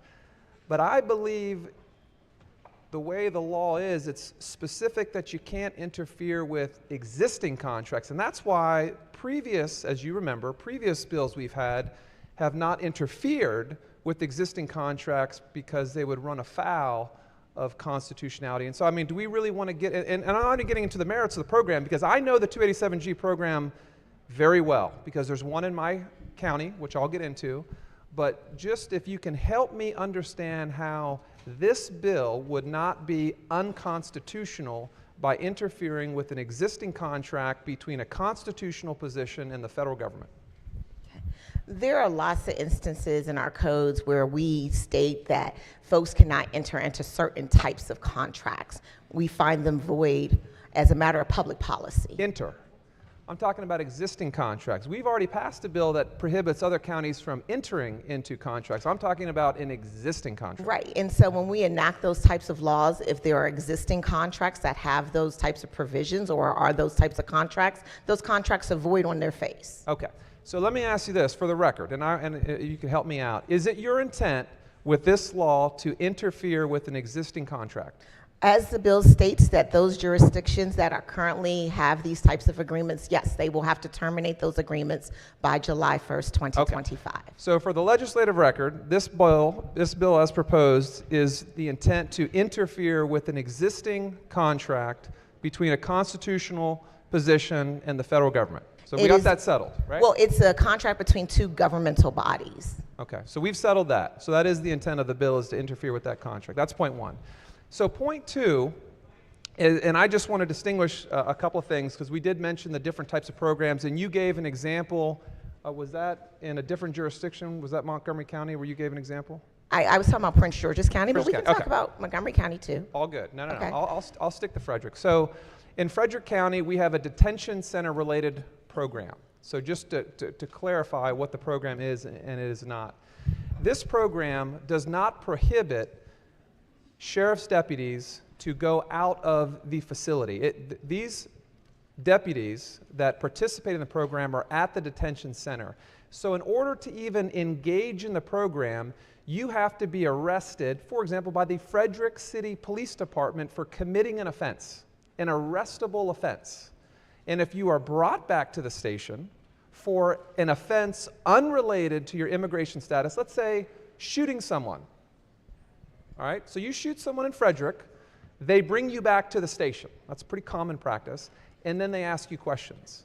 And during that process, if the individual fills out a form and says, I'm not from here, I don't have identification, I was born in wherever, then at that point, they run a background check to see if there are any open detainers for this individual. And if there happens to be one saying this person is suspected of killing 3 other people in other parts, like in Texas, we had that scenario in Harford County where an individual had violently assaulted or killed or did whatever in other places in the country. In that scenario, that sheriff's deputy would then contact ICE. What is wrong with that? What is wrong with that? If you are arrested for a violent offense in my community, they take you to the station, they ask you questions, you indicate to them that you're not from here. Why would we not want immigrations and customs enforcements to be involved in the process? Please tell me. Well, in the scenario that you're citing, that person has been not tried or found guilty of any type of crime. And here in the U.S., we always say everybody is proven innocent, everyone is innocent until proven guilty. And so, therefore, detaining someone when they have not even been found guilty of a crime you know, you could argue borderline runs afoul of the Fourth Amendment of the Constitution. They're being detained because they shot someone. They have allegedly shot somebody. They have not been proven guilty of shooting anyone. So, but you got to understand, they're being detained because they've been arrested for a crime. And law enforcement should arrest individuals who have been alleged to have committed a crime. All right, so let me ask you this. So let's forget about the immigration situation. So if an individual is arrested in Frederick for shooting someone, and they're brought back to the station, and they got a Maryland driver's license, they live in my neighborhood, it could be a delegate for all we know, and they take them back, and they do a check on this individual, and it's found out that they're also potentially wanted in other jurisdictions. Should we not hold that person? Are we letting Well, that if they're person go wanted too? in other jurisdictions, then there's probably a warrant for their arrest in that other jurisdiction, and we have laws regarding extradition that would dictate in that particular situation. So in that scenario, your argument is that we should participate with if there are situations related to other crimes committed, or if there's a warrant related to another jurisdiction. In that scenario, you want to be involved, you want to participate with others because of other potential crimes, but when it comes to immigration, you don't want to participate with the federal government. That's what it sounds, and I'm not... Well, your scenario is not a participation with the federal government. You're talking about other states. Well, but what is the difference? What is the difference? The difference is that we should not be doing ICE's job for them. Okay, so we are arresting this individual because they are alleged of a crime. Okay. We should be prosecuting that individual here in the state of Maryland. We should be holding that individual accountable for the crime that they committed here in the state of Maryland. Under your scenario, that person can get picked up by ICE, shipped off somewhere else, and will never be held accountable for the crime that they committed here in Maryland. So How is that fair to Marylanders? I want to say I strongly disagree with that is the scenario. That is not the scenario, okay? That person is surely going to be held accountable for any crimes. I just think there's a discussion. That's the difference because, for example, and I'll use what happened in Harford County, the individual had committed, and I don't remember all the crimes, but it was horrible. So they killed a Marylander in Harford, but they had also done violent things in other states. So what happens with the program is there's a discussion.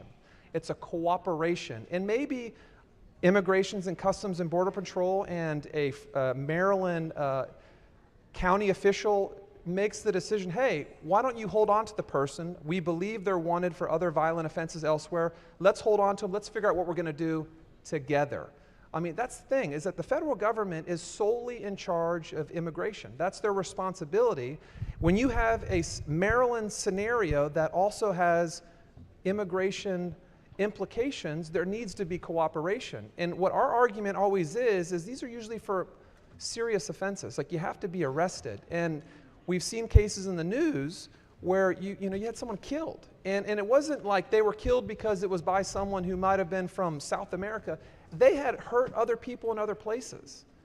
Like, why would we not want cooperation? It's illogical. Now, I get the political side of it, right? But we're worried about public safety.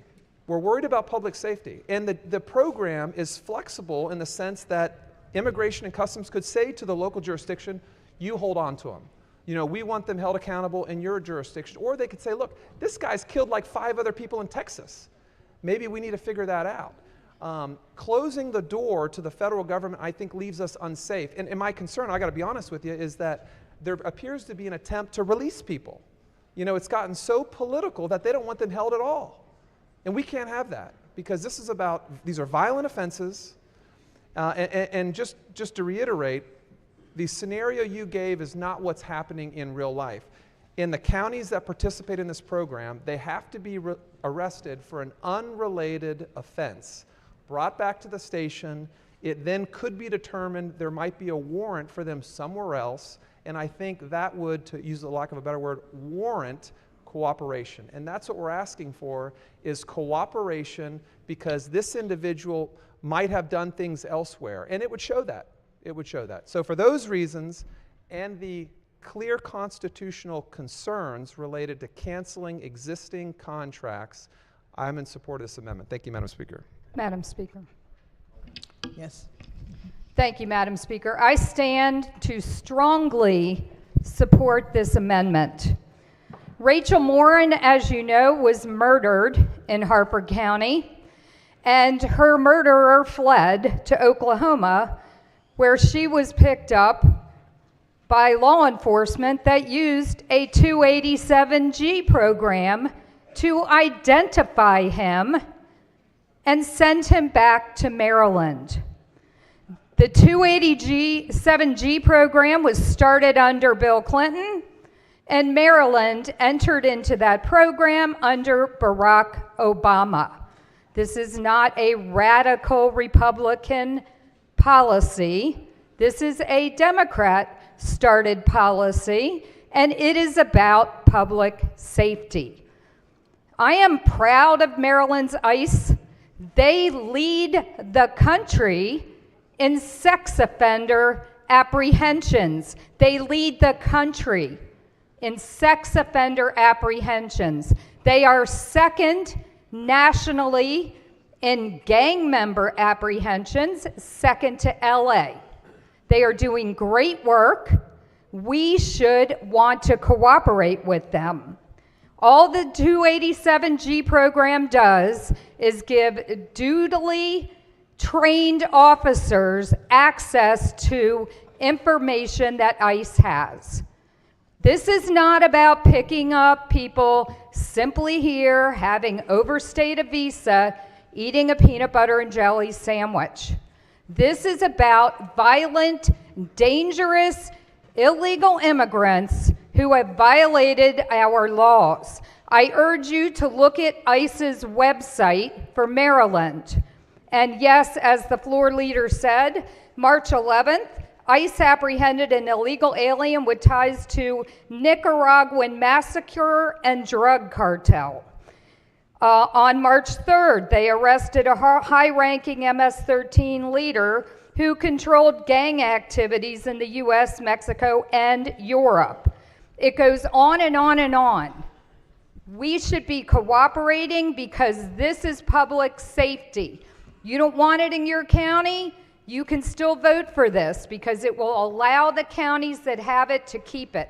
So I urge you, for public safety reasons, to vote green on this amendment. Thank you, Madam Speaker.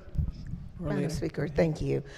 So first, I just want to make sure the record is very clear. There is no constitutional right of a local government to enter into a contract with the federal government. So that's number one. Number two, the bill that's being proposed does provide notice. It's not an immediate termination of that contract because the effective date is June 1st, and so therefore you have 30 days notice. So that's number one. Number two, I am definitely a proponent of public safety. I do agree, we want all of our communities to be safe. What I am stating is that you do not need these agreements in order for your community to be safe. Yes, as I stated, ICE did pick someone up earlier this week in a jurisdiction that did not have a 287G agreement.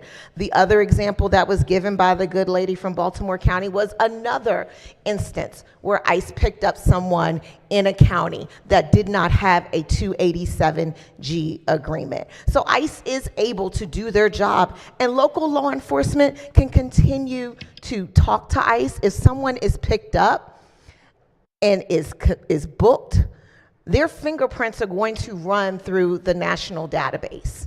ICE is a part of that national database. If there is an outstanding warrant or detainer for that individual, ICE is going to realize that that person is going to be in whatever jail that we have here in the state of Maryland. And they will contact that local jurisdiction to let them know that, hey, I see that you are holding X person, and we would like to come and pick them up. That will happen whether your county has a 287G agreement or not. And so therefore, it is not a necessity.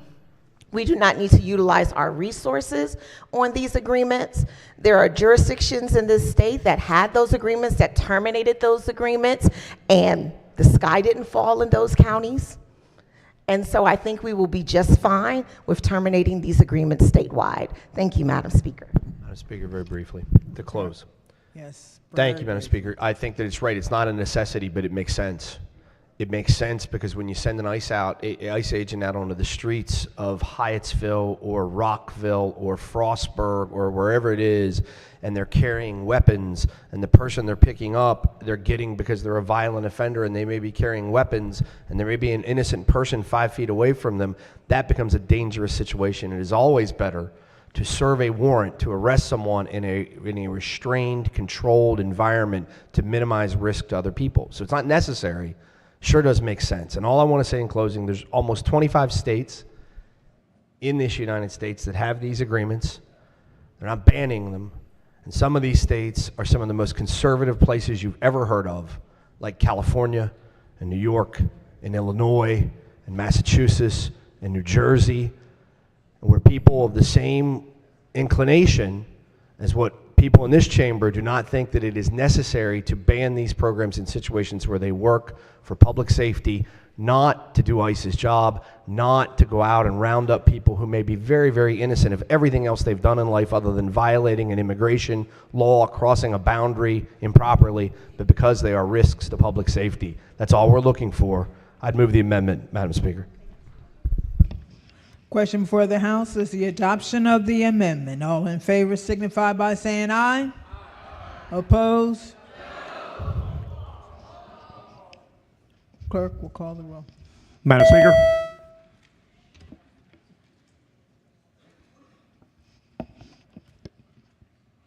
Has everyone recorded their vote? Does anyone care to change their vote? If not, the clerk will take the call. The amendment fails. Are there any additional amendments to the bill to its title? Are you Madam standing Speaker. up for a purpose? Yes, I'd like to offer an amendment. Okay, go ahead. Have amendment at the desk, 773124-1. Amendment number 1. Move so much be considered the reading of the amendment. So ordered. This amendment's pretty straightforward. We just heard some anecdotes that were shared by the minority leader about some pretty heinous crimes. You heard about MS-13, different cartels, fentanyl, offenders that had committed crimes in 13 different states. And you're probably thinking, well, what jurisdiction is that? Where is something like that occurring? And all of those anecdotes came from one location, and that's Cecil County. Cecil County has had this program for many years and has protected its citizens from these bad actors by working in harmony with federal law enforcement. All this amendment seeks to do is to allow them to keep doing their jobs and keeping my constituents safe. It basically sets out that the jurisdictions that are currently implementing this program are grandfathered in and that they continue to do so, and allows 287G applications in progress as of April 1st, 2025 to move forward. Why do we need this amendment? Because this program is working.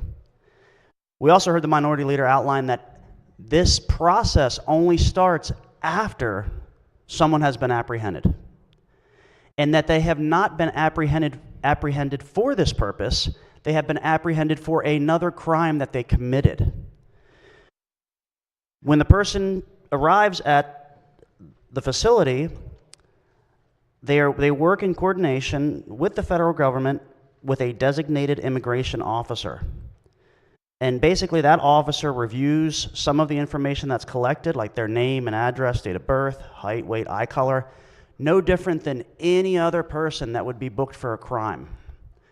And then they are able to determine if there's additionally some immigration violations. So this program is working, it's keeping people safe, and I think we should allow those jurisdictions to continue doing so. We have had not a single violation where someone has run afoul of constitutional rights. This program is working. Let's allow it to keep continuing, and I'd like to press the amendment. Madam Speaker. Floor leader. Thank you, Madam Speaker. I would ask the body to reject this amendment. Yes, there are currently 3 counties that currently have these agreements: Hartford, Frederick, and Cecil.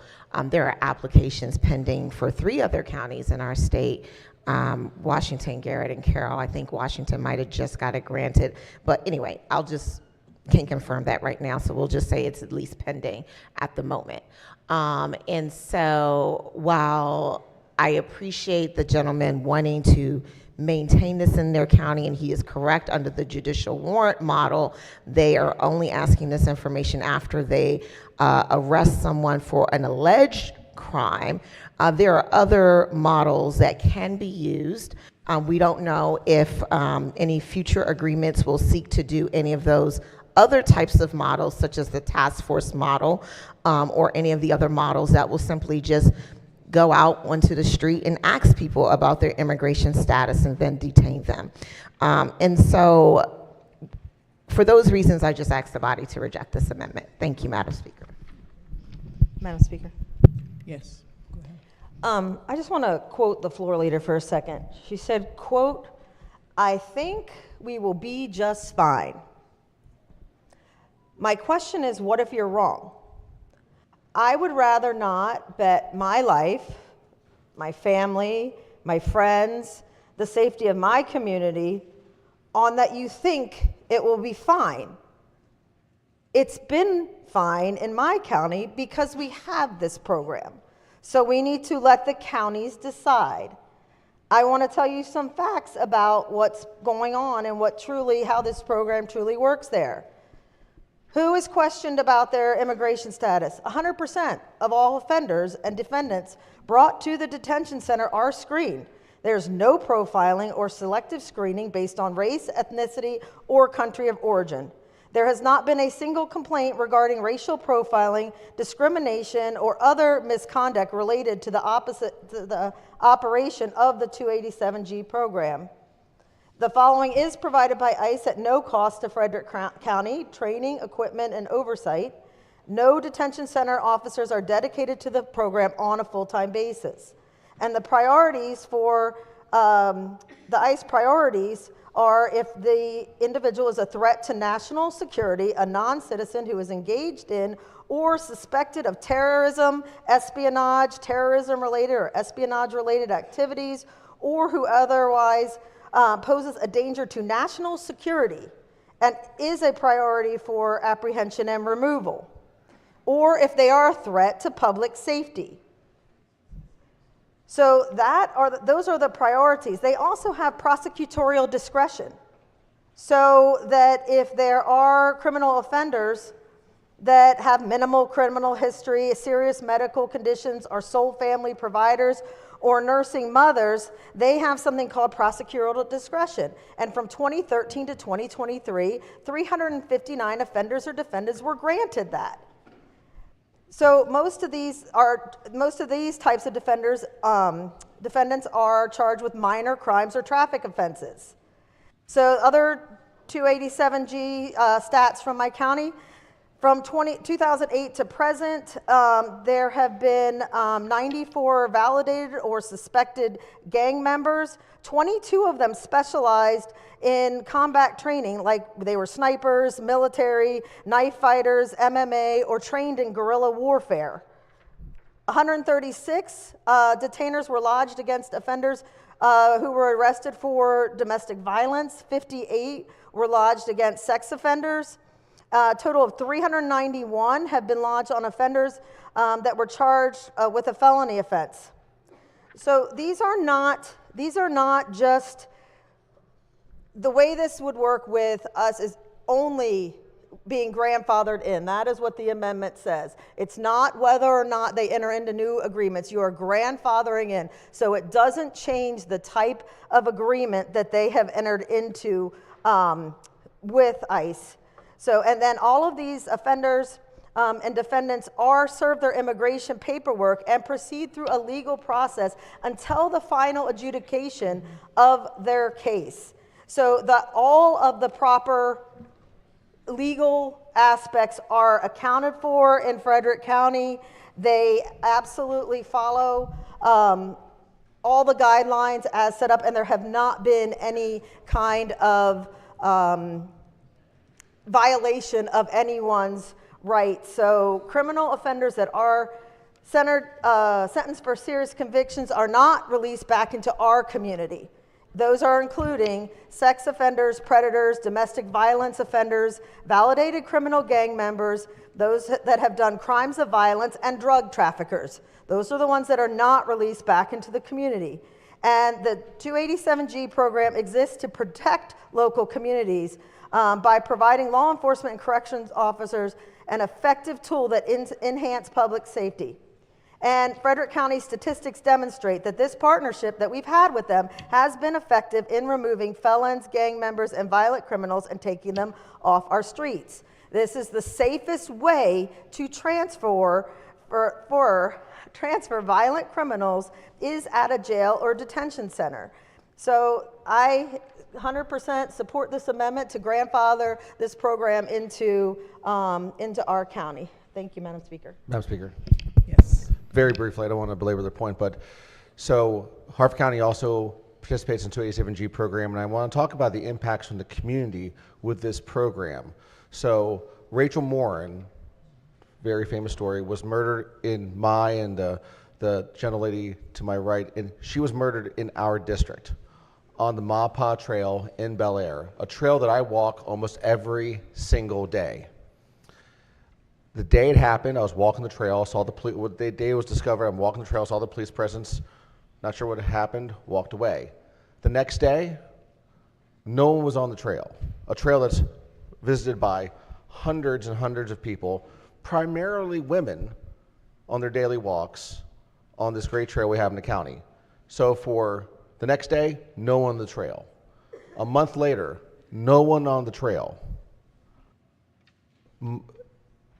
Ultimately, Harford County put up cameras on the trail to try to make people, especially women in our community, feel safer on this trail. And even now, all these months, many months, years later from when this happened, still, the traffic on the trail is down by over 50% because people still don't feel safe. But guess what? It was at almost 0% until what happened? Until they finally captured Rachel Morin's murderer using the 287G program in Tulsa. So we want to talk about public safety, and not just actual safety, but the feeling of being safe, right? People in our community, especially women, were afraid that if Rachel Morin's murderer and rapist was still out there hunting for somebody else to murder her on that trail. And only after, even with the cameras there, only after her murderer was captured, have people returned to feel, and that exactly shows the impact of with the 287G program, because people now in my community are finally starting to feel safe and willing to be out in public and be on these trails and be by themselves. And it's terrible that any woman in our community does not feel safe by themselves on a trail anywhere. And thank God for this program to make sure that her murderer was captured and is facing justice. So with that, Madam Speaker, I support the amendment. Madam Speaker, go ahead. Majority Leader. Thank you, Madam Speaker. Colleagues, I think there's a little bit of confusion about this bill. So obviously, I'm going to ask you to reject this amendment. Number one, the bill is a balanced vehicle, and these amendments throw the balance off. So you need to understand both parts of what the bill does. Yes, it cancels 287G agreements, and no, I don't think that's a problem, because that's exactly what we did with the Dignity Not Detention bill when we canceled all of the private ICE detention centers. So as to that, we have precedent for that. But why did we do that? Because the other part of the bill replaces the need for county by county discretion with one statewide standard. There's been a lot of talk about violent criminals, but guess what? The committee already factored all of this in. So yes, the bill reduces counties' discretion and takes 287G agreements off the table, but instead it requires every county in Maryland, including those who currently have no ICE participation, to start cooperating in removal of violent criminals. If you look at the bill, page 2, it specifically lists situations where every county is mandated to assist ICE in removing convicted criminals. These are people convicted of crimes of violence, people convicted of any felony, so that includes the drug offenders that were just mentioned, people using firearms in the commissions of drug dealing, people driving under the influence of alcohol, and gang members, including gang members who are sought by an Interpol warrant. If you're wanted for an arrest in another state, local detention is absolutely going to honor that request. So all of this must be understood. This bill is requiring every single county in Maryland, including the so-called sanctuary counties, to begin assisting ICE in removal of violent criminals. That is why we have the other part of the bill, removing the county discretion to enter into 287G agreements. Thank you. Madam Speaker. Yes. On the amendment. On the amendment. Only the amendment. This amendment seeks to put the bill in a better posture. I believe this section is trying to fix something that isn't broken, right? Our law enforcement in Cecil County, we're a high-intensity drug trafficking corridor. We've been given that designation by the federal government. 95 bisects our county. We're close to Delaware, Wilmington. We're close to Pennsylvania, Philly. Our law enforcement has determined that this is an effective tool in the toolbox. They've implemented it in a safe, secure, and constitutionally compliant way, and it's yielding results. That's why I'm offering the amendment. The recent Gonzaga's poll that just came out, 76% of Marylanders agree that we should be supporting and working with federal law enforcement and federal efforts to keep these criminals off of our streets and out of our communities. So with that, I'd like to push the amendment, and I'm asking this body to put up a green vote for Cecil County and these other jurisdictions that just want to continue a program that works. Thank you, Madam Speaker. Question for the House is the adoption of the amendment. All in favor signify by saying aye. Aye. Opposed? No. Clerk, call the roll. Madam Speaker?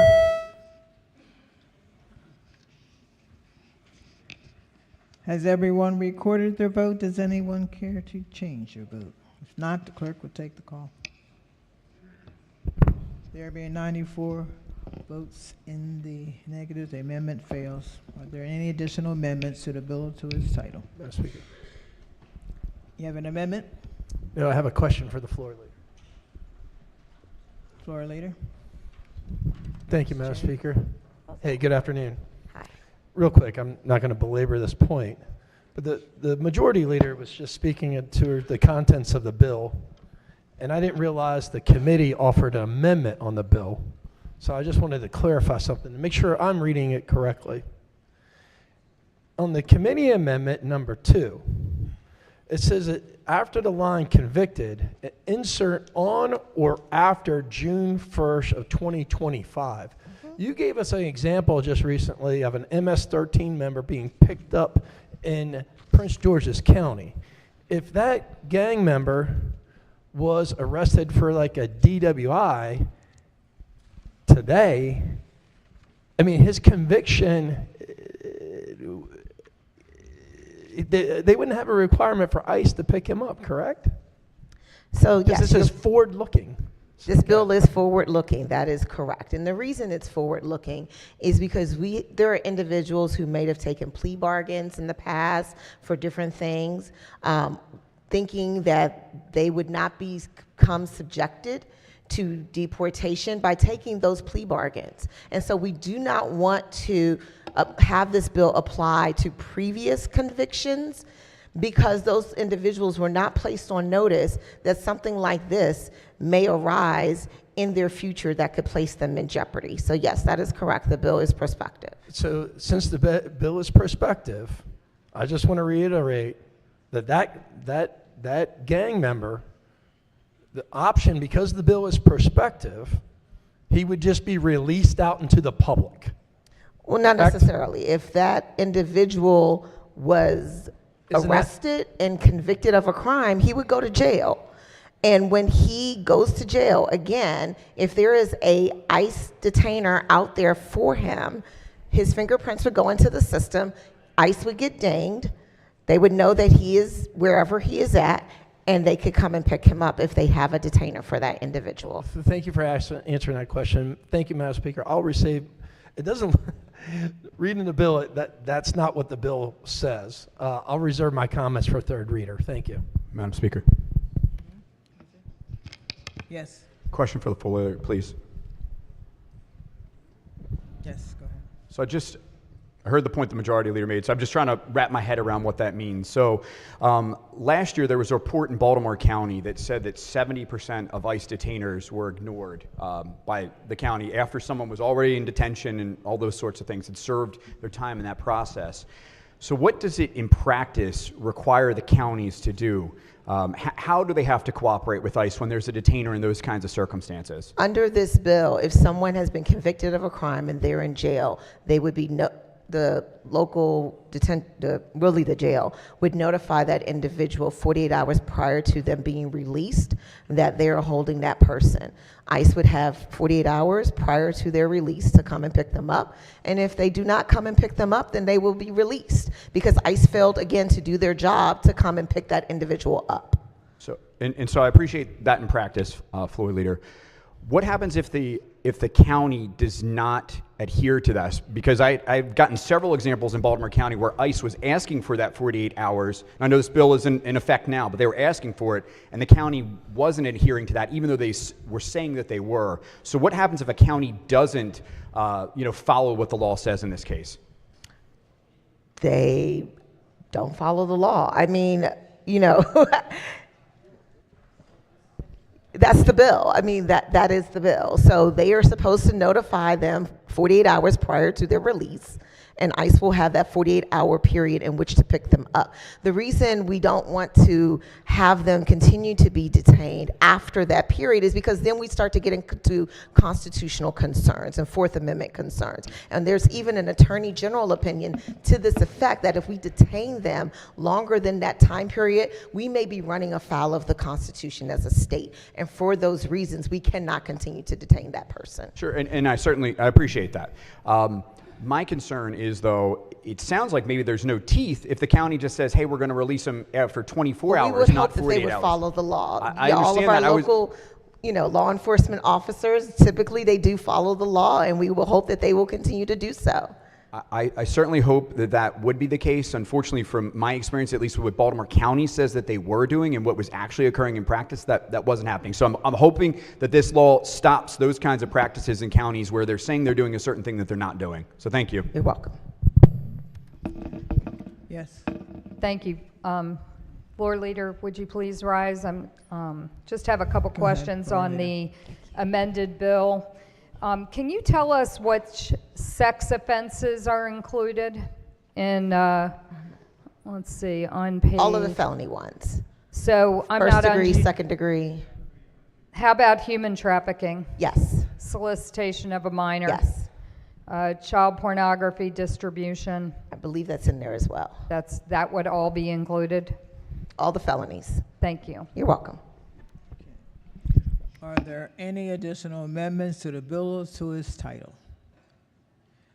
Hearing none, the bill is ordered printed for third reading. Clerk, read next bill.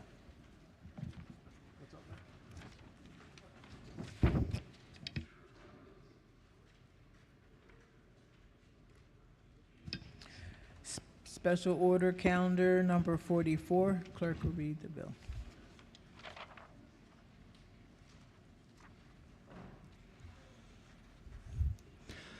House Bill 853, Criminal Procedure, Petition to Reduce Sentence, Maryland Second Look Act. Favor report is amended and adopted.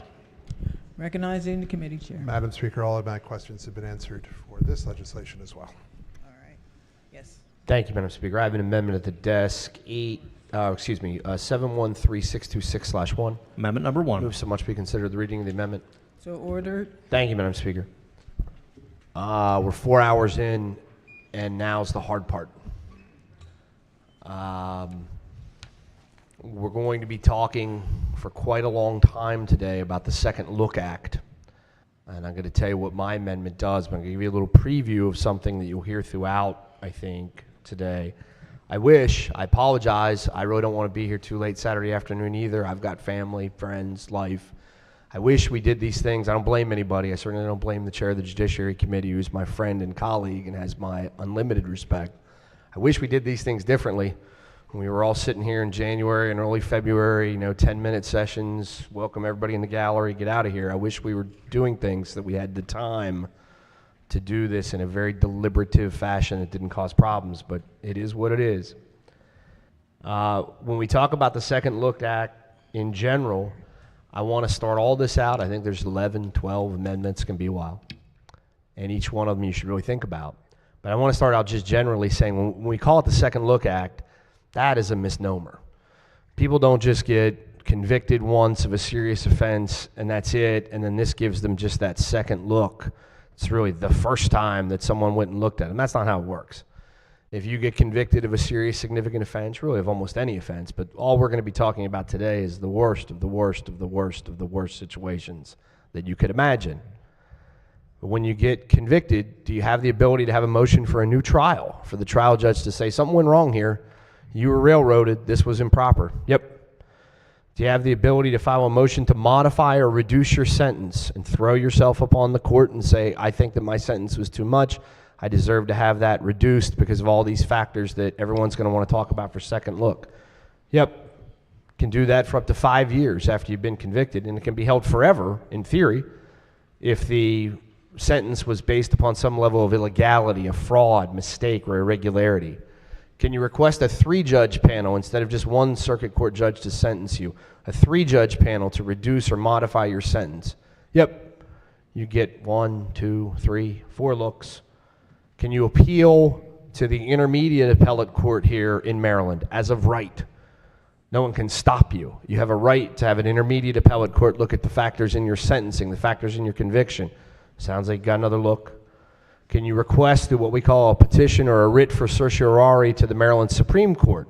They don't have to take your appeal, but you have an ability, if you truly have a situation with a problem with your sentencing, you can do that. Can you file for post-conviction relief based upon a variety of factors? You can do that. Can you request a writ of quorum nobis?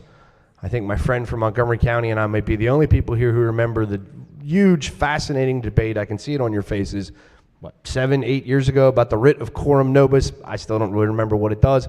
My other friend from Montgomery County, he likes him some quorum nobis too, but it's a very esoteric thing. Writ of habeas corpus, you can do that. Motion to vacate your judgment, your conviction. We just passed that last year. And then at the end of the day, we have the parole system, which 2 very good colleagues of good faith, the gentleman from Baltimore County and the gentlelady from Baltimore City, have put bills that have crossed this floor in the last couple of days, and they've said, honestly and candidly, we want to expand the parole commission so we can get more people out of jail.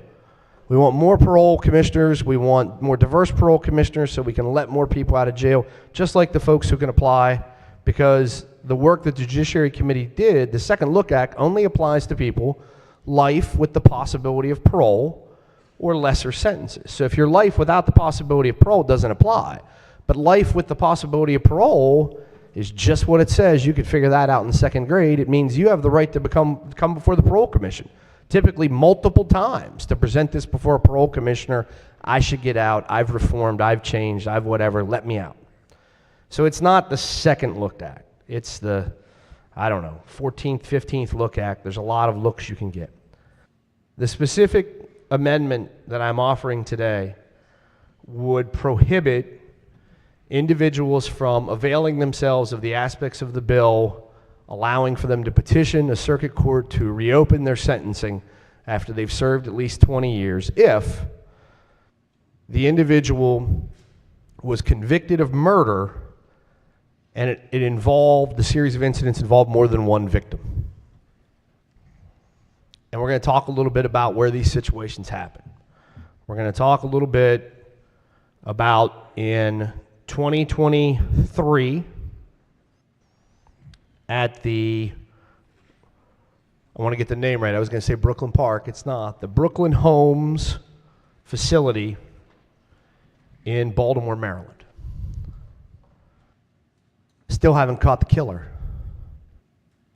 The defined killer. They caught an individual who was 19 years old, who they charged with everything under the sun, riddled the place with bullets. We're going to talk a little bit about Kailas Fegbemi and Aliyah Gonzalez, 19 years old, 18 years old. 28 other individuals shot, most of them teenage girls. Individual who did so was under the age of 25. Almost guaranteed. Haven't caught him. I doubt a 30-year-old was out hanging out with the 19-year-old Tristan Jackson, who they believe who had the guns, who was involved, who clearly was involved. Killed multiple people. And for the entirety of the debate, I wish we thought about this. When I think about criminal law, not every little criminal law, not the little ticky-tack stuff, the serious, violent, horrible stuff, I think about a hierarchy, a priority of importance. The victim, our society, keeping ourselves safe and deterring others from the conduct, and then the perpetrator. How do we take care of the perpetrator too, and not just say, oh, you have no role in the evaluation? But think about the victims. That individual or individuals, they'll be eligible for the Second Look Act. And Kailas and Aliyah's parents and their friends, if they want that individual to not get out of jail because that individual took everything they ever had and everything they'll ever be from them in one moment. And when they come back 20 years from now or 25 years from now or whatever it is, where do you think Kailas's mom will be? I don't know. She might not be in Maryland. Do you think Aliyah's friends will want to show back up to the circuit court for Baltimore City 20-some years later and recount the painful, horrible loss of their friend? You think the other 20-some young girls, mainly, who were shot that night, will want to show up 20-some years later and look a new group of people in the eye and tell them about the memories and the dreams and the horrors that they experienced because of the actions of someone that night, and they don't want that person to get out of jail, and they don't want that person to be back on the streets? I don't think they will. Doesn't just happen in Baltimore City. I want to make that very clear. Baltimore City is not the root of problems. Problems exist everywhere. Problems exist everywhere. It happened about a month ago near the mall in Columbia, Maryland. Generally, traditionally, very safe place. A community that was developed by the Rouse family and the Rouse Company to be the model of suburban diversity and the model of a future planned living in this United States. That's Columbia. That's why it was there. 18-year-old charged with murder, double shooting. One person dead, another gravely injured, on life support. How old were the victims? Michael Robertson, 16. Blake McRae, 15. Shooter, 18. You think Michael's mom's going to show up in 20-some years and want to come in and tell a new judge and a new state's attorney and a new public defender and a new everybody why the individual who took her son away, who took her life away, well, this is why I want to argue why should stay more in jail or should get out of jail. It's not fair. It's not right. We don't need to do this. If you want to do it for certain types of people, okay. But individuals who are so callous to just randomly start spraying those bullets, individuals who have lost touch with humanity to such an extent that they will kill multiple people in a moment, don't look back. Take them out of the bill. Do the right thing. Thank you, Madam Speaker. Chairman of the committee. Thank you, Madam Speaker. A lot of really horrible stories. They're terrible. But this committee took the time, and has taken the time over the last 2 years in particular, to carefully consider what this bill should look like. And what we came up with was this: that if you are between 18 and 25 years old at the time of your crime, and you're eligible for parole, and you didn't were not convicted of a sex offense, that you should have the opportunity to get a modification, an opportunity to talk to a judge about your sentence after you have served in jail 20 years. These people are not people who have done good things. They're not. But I believe, and the committee believes, and I think this body believes, that we need to give these people a chance to look again. And we need to do it in a way that, again, gives victims the opportunity to be there or to have prior statements used so that their voices are heard. That's what we've done in this bill. We have given them the opportunity to write a further victim impact statement. And I would think that they would.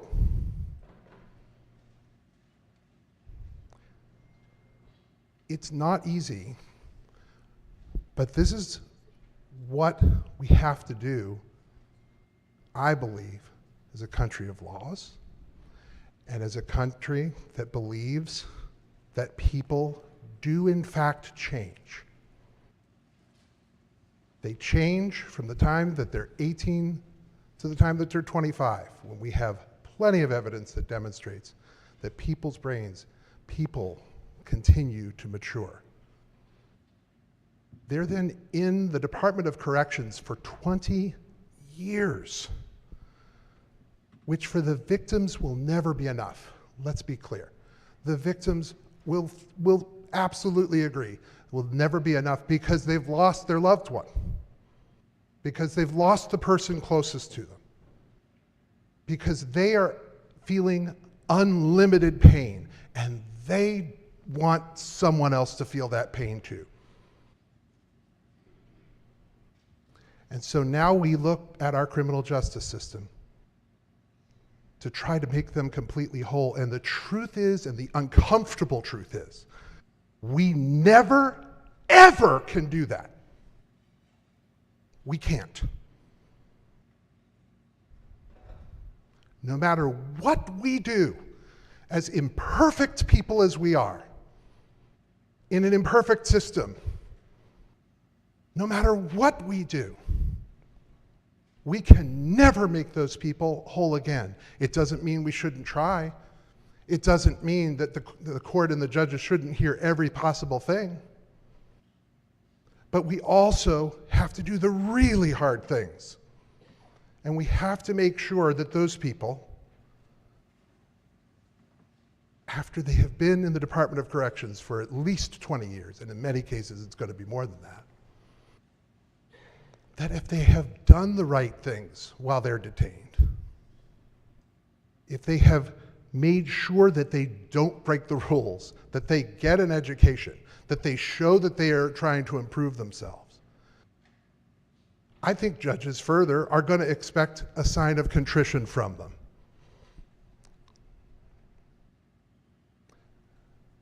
That is one thing we need to give them the opportunity to do, to have.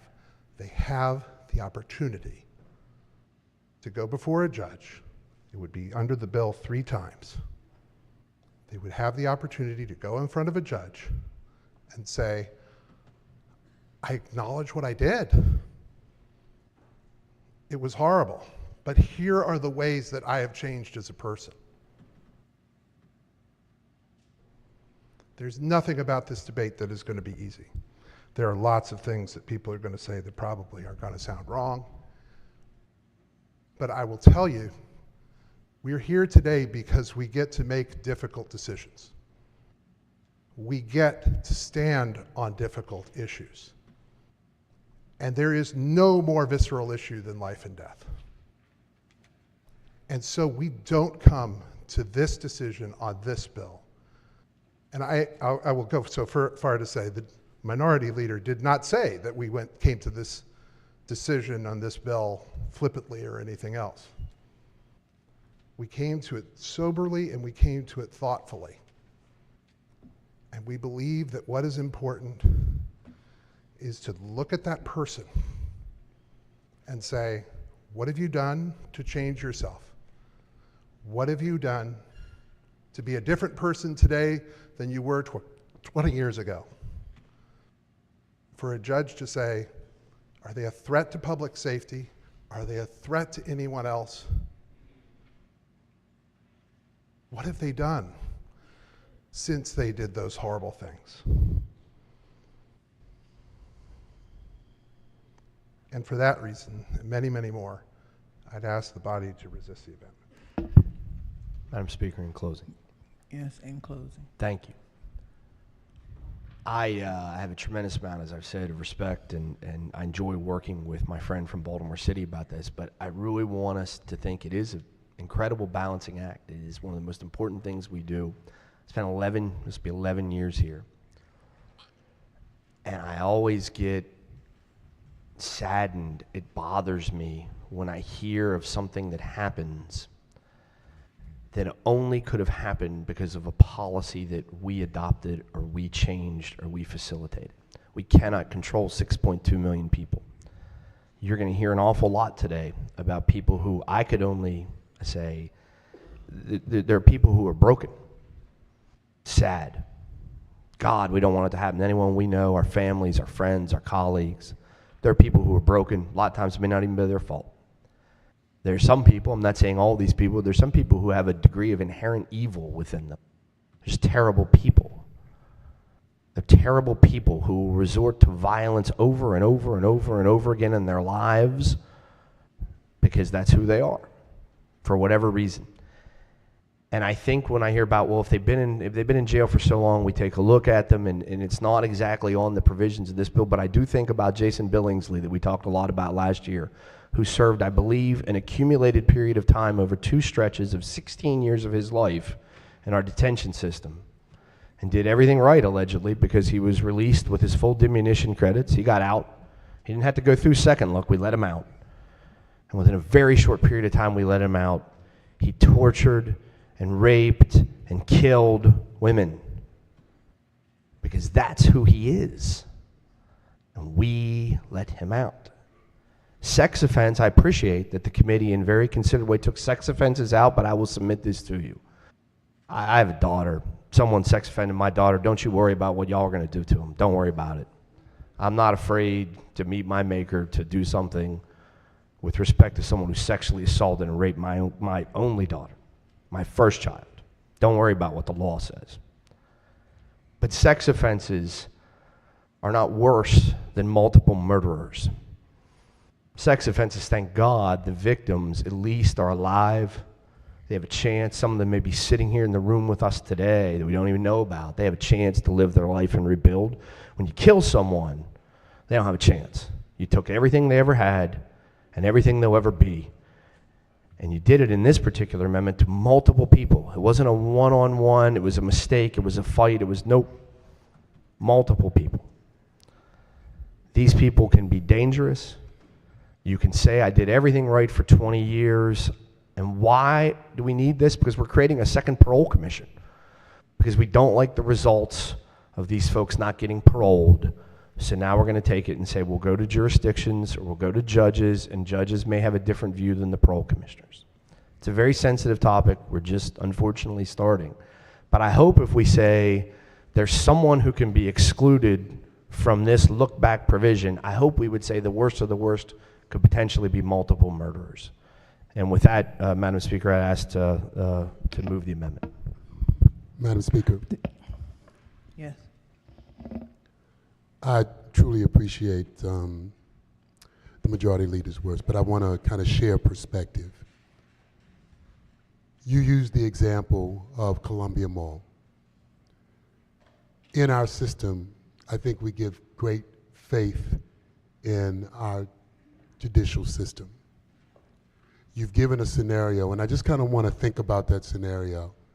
This young man has murdered multiple individuals. There's going to be a trial, and he's going to go before a judge. And that judge is going to have options if he's convicted. And one of those options will be life without parole, in which case he would never be eligible for this. That is the case with many of the arguments that we're going to hear today. Many of these individuals 20, 30, 40 years ago went before a judge, and the only people that would be eligible to participate in a second look, or those who were not sentenced with life without parole. That'll be individuals who were involved in multiple murders. It'll be individuals who were involved in deaths involving children. It will be individuals who are involved in deaths involving vulnerable individuals. There are all types of classifications of individuals, and we understand it. But I will tell you, based upon the sentencings of most judges, when you have those factors, most likely they got life without parole. And if they didn't, there must have been something in that judge's mind thinking that they had some redeemable qualities at the time they were sentenced.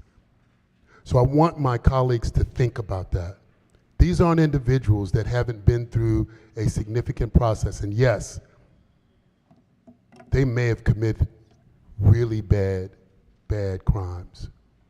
But at the end of the day, what we're saying now, particularly for those that happened many, many years ago, considering the over-sentencing, considering in many instances the lack of good defense, considering their particular situations, considering that we're talking about people that may have been sentenced for doing the worst thing that they've ever done, but it was a one-time occurrence. Second look provides that option. And once again, if we trust the judicial system that put people in, I think we can trust the judicial system that may allow no more than 300, 350 individuals that we're talking about. Think about that universe. We're not talking about 1,000 people. So for that reason, I say resist the amendment. Is there any further debate? Hearing none, the question for the House is the adoption of the amendment. All in favor signify by saying aye. Aye. Opposed? No. Clerk will call the roll. Madam Speaker.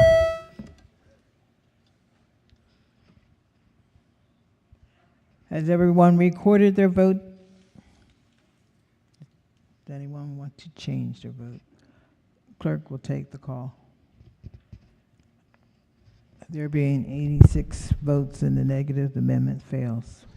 Madam Speaker. Yes. I have another amendment at the desk, 913128/1. Amendment number 1. Move so much be considered to the reading of the amendment. So ordered. The debate, I think, will flow from amendment to amendment. Some of the issues are universal within it. I would note that sometimes people get sentenced to life without the possibility of parole because they did what most criminal defendants do in the criminal system. They took a plea bargain. And what most prosecutors would do, it used to be when we had the death penalty, I'll plea you down from the death penalty to give you life without the possibility of parole. You will not be executed. If you're someone who values life in any degree, might have taken that deal. We eliminated that. This legislature eliminated that years ago. And now life without the possibility of parole is the highest thing that a prosecutor can look for in the worst case scenario.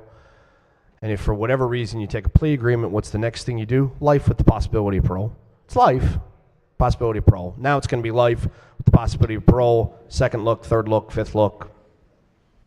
That's the nature of the criminal justice system. Every case is not tried because it would overwhelm the system, and oftentimes the Office of the Public Defender or private defense attorneys will say, my client will spare everyone, including the families, the need to come in and testify about this.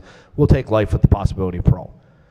And in 90 times out of 100, that's usually accepted, and that's how we wind up with some of the most heinous criminals in the world sentenced in that way. The amendment before you is going to talk about an extremely heinous situation.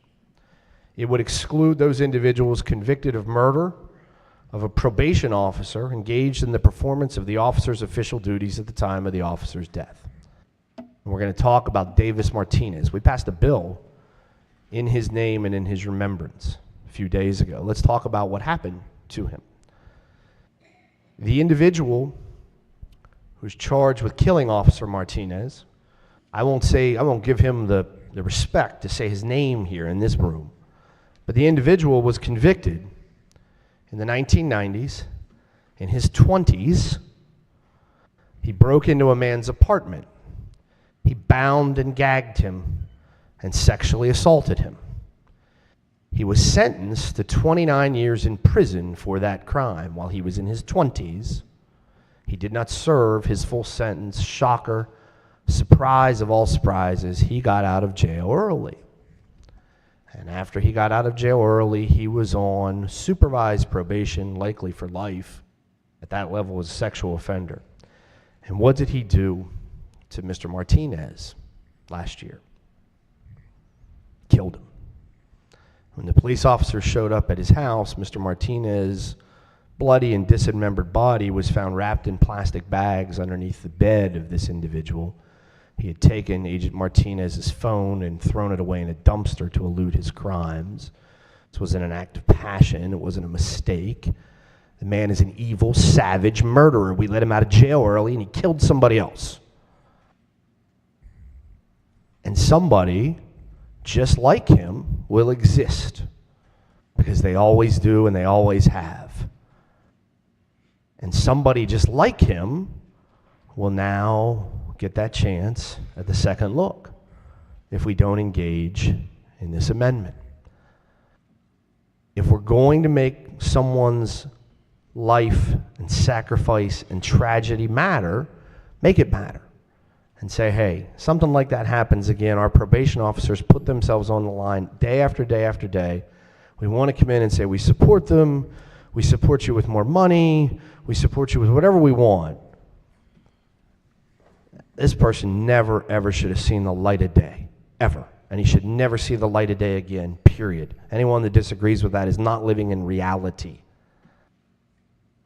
Let's go ahead and make a statement that an individual who does something of this nature, they kill a probation officer, they're already a criminal, they already probably got out early, a probation officer shows up, is doing their duty, and they killed them. I really don't care if you learned your lesson for the second or third or fourth or 20th or 77th damn time. I don't care. I don't care if you learned your lesson. You had your chance. You had your chance. No more second looks for you. Thank you, Madam Speaker. Chairman. Thank you, Madam Speaker. I'd ask the body to resist the amendment. Again, what we're saying is that a person, after having served 20 years incarcerated at the Department of Corrections on one of the longest sentences, after having committed a crime when they are 18 to 25,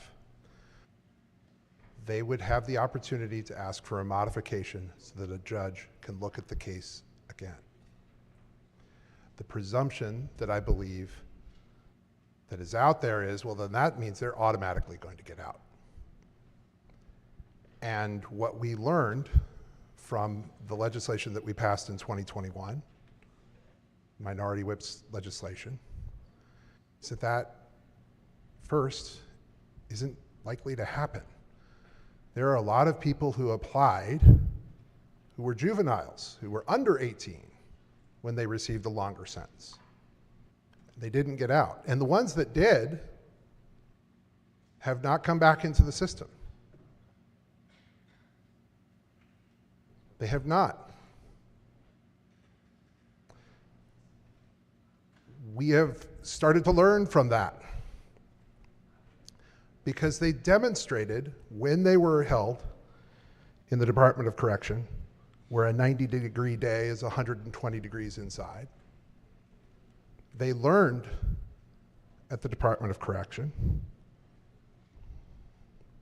that they can take those steps forward to mature, to learn, to make better of themselves.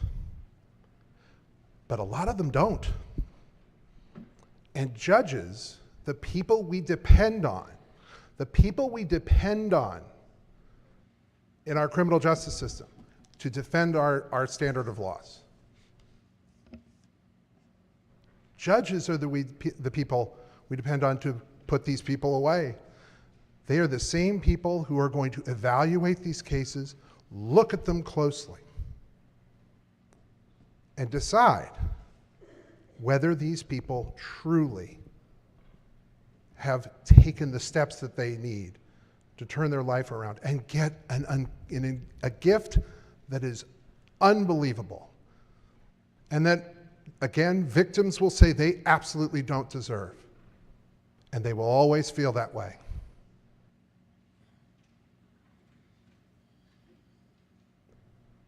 The idea here is that in some of those limited cases, as the gentleman from Baltimore County said, about 300 to 350 people who received long sentences for crimes they committed when they were very young in the adult system, that they should have the opportunity, they should have those chances to make a case.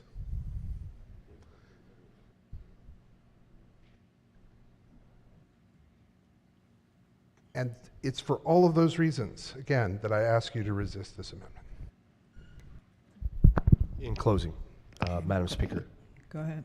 This amendment, as it specifically relates to killing a probation officer in the performance of their duties administering services to someone who's on probation, would indicate, definitely not my phone, would indicate, I was worried there for a second, would indicate that this individual, in fact, is someone who has already been given a second chance because they're on probation and they killed someone, they killed their probation agent, just like this vicious person did in Montgomery County, Maryland. They already had that second chance. And so that's what we're suggesting. This is very tailored to say, this is someone who's interacting with a probation agent in their official duties, and they killed them. No more. No more. No more. That's all it is. No more. We can look deep into your soul and you can promise me that you'll never do it again. I will tell you this, and this is probably, I hope, the last time that I'll speak today. You're still going to hear quite a few amendments. Last time I'll speak today on this particular bill and issue. I hope this never happens. I believe that my friend from Baltimore City never wants it to happen. And I believe that he has evidence and data that he suggests he doesn't think it will happen. Man, 10 years from now, 20 years from now, far gone from the halls of this building, I hope to God that I never read the paper or look on the internet and I see that someone who got out because of the Second Look Act, and maybe they were already a convicted murderer, and they got out again, and they killed somebody, they raped somebody, they tortured somebody, because wherever I am, wherever I'll be, a little tiny piece of that will be on me, and I can't live with that. Move the amendment, Madam Speaker. Madam Speaker. Committee Chair. In his comments right just now, Minority Leader was making statements about the gentleman who was killed in Montgomery County, the probation officer, and that the person came back and did it again. That person wouldn't be eligible under this bill.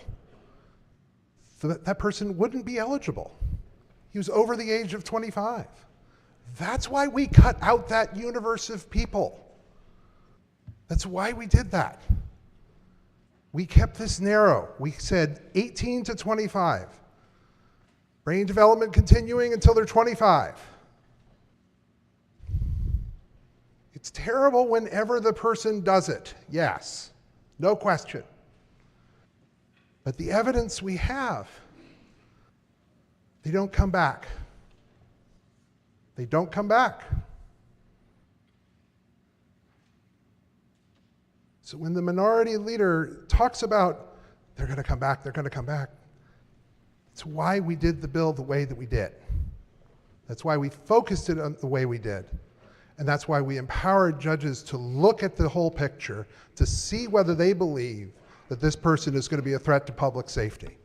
And if they don't, looking at all the information that's before them, looking at the victim statements, any and all victim statements that come in, they can make that decision. And honestly, more often than not, they're not going to grant the modification. I would ask you to resist the amendment. Question before the House is the adoption of the amendment. All in favor signify by saying aye. Aye. Oppose? Roll call. Madam Speaker.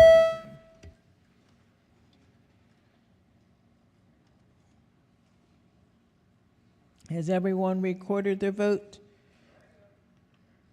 Does anyone care to change their vote? Clerk will take the call. There being 80 votes in the negative, the amendment fails. So are there any additional amendments to the bill to its side? You have an additional amendment? Madam Speaker, Yes. I have an amendment at the desk. Amendment number 473222/1. Amendment number 1. So much be considered the reading of the amendment. So ordered. First, I'd like to say I have the utmost respect for my freshman colleague and friend from Baltimore County, who's the sponsor of this bill. I know this is something he's very passionate about, and I respect her and her determination and her passion. However, this bill goes too far and does not protect Marylanders who have been killed, who've had a loved one killed because of the color of their skin, because of their sexual orientation, because of their political affiliation, or their ideologies. So what this amendment does, it excludes those individuals convicted of murder in connection with a hate crime. I move the amendment. Committee Chair. Thank you, Madam Speaker. I'd ask the body to resist this amendment for the same reasons that I've argued for the previous amendments. Yes. Madam Speaker, I'd actually like to share a little bit of a letter that one of the family members who testified in her written letter as well with the body. It says, "My name is Dawn Collins. I'm a wife and mother to 2 children. I'm an American, I'm a patriot, and my son Richard was a 3rd-generation serviceman. My son, 2nd Lieutenant Richard Collins III, became a man at Bowie State University, a historically black college and university producing exceptional scholars, educators, and dedicated servicemen and women. My son, Richard Collins III, was murdered at a predominantly white institution by Sean Urbanski, a student at the University of Maryland and a follower of white supremacist ideals. I'm urging representatives to oppose this bill and the no-limits approach of the bill and how it would benefit mass murderers and those who have committed hate crimes, like the one that took my son. So for the sake of Dan Collins, I push the amendment." Yes, go ahead. Thank you, Madam Speaker. And while I respectfully understand the nature of this amendment, it doesn't change the intent of the bill. First of all, it's my understanding that the person who committed that terrible crime was not charged with a hate crime. But furthermore, I think the amendments that that are being placed on this bill are missing the fact that there is a purpose to the sentencing guidelines in the state of Maryland. And that purpose is not just about punishment. I know the majority leader stated specifically that there are certain people that should never see the light of day again. But we don't leave Marylanders behind. Everybody is a citizen, whether you are in jail or whether you are walking the streets. And we are basically saying with these amendments that there are people that we are saying can never, ever, ever be redeemed. In fact, the purpose of the sentencing guidelines in Maryland are specifically to promote public justice by deterring future crimes, is one. Protecting society, but the third is potentially rehabilitating the offender.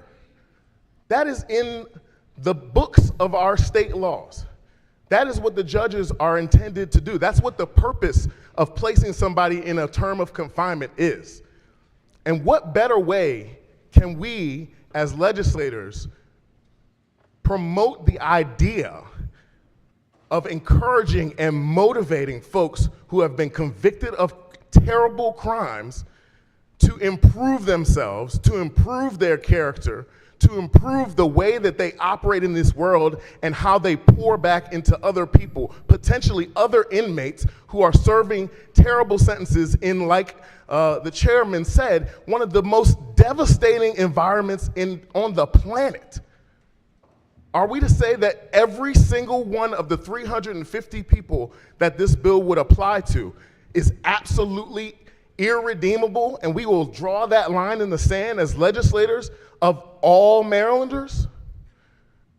If we want to, as the majority leader said, make it matter, then we will promote this bill and ensure that there is a carrot at the end of the tunnel, a light at the end of the tunnel for those who have done the most harmful crimes. And I'm saying that as a black man who could not stand someone who has committed a hate crime. But I'm also standing here as a man who believes in God to the fullest and understands that grace and mercy is the only reason that I stand here today. And so I ask you to resist this amendment, and I thank you, Madam Speaker. Madam Speaker. Yes. I appreciate the comments from my friend from Baltimore City, and I am aware that Sean Urbanski was not convicted of a hate crime, but it was that crime that made this body change how we do look at hate crime, and as under that today he would have been convicted as under a hate crime. You know, I really feel for Richard's mother. I'm just going to close by a few other comments in her letter. When my son, Second Lieutenant Richard Collins III, told me that the world would know his name, his murder by way of hate crime was not the legacy he or his family wanted to be left with. But here we are doing what we can to stand up, speak up, and call out injustice. This bill would undermine the small justice that's been given in the case of our son's murder. Uplifting my son's legacy means keeping the convicted murderers behind bars to complete their sentences as the least bit of consolation to the upheaval, grief, and violence that my family has endured since my son's murder. So colleagues, as she closed on her last sentence here, please, for the sake of families across the state of Maryland still grieving, recovering, and trying to make meaning out of the events that forever changed the life of Richard Collins' family, I push the amendment. Thank you, Madam Speaker. Question before the House is the adoption of the amendment. All in favor signify by saying aye. Oppose? Roll call. Clerk will call the roll. Madam Speaker.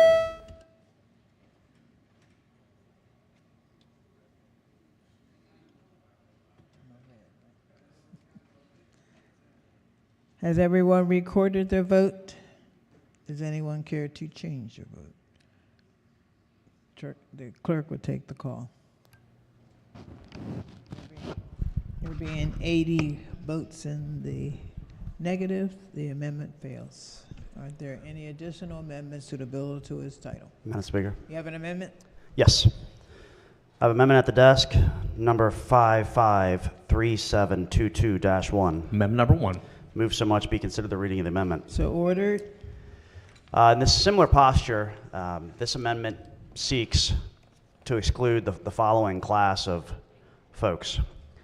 Someone that has been convicted of a murder involving a victim who was a law enforcement officer who was killed in the line of duty.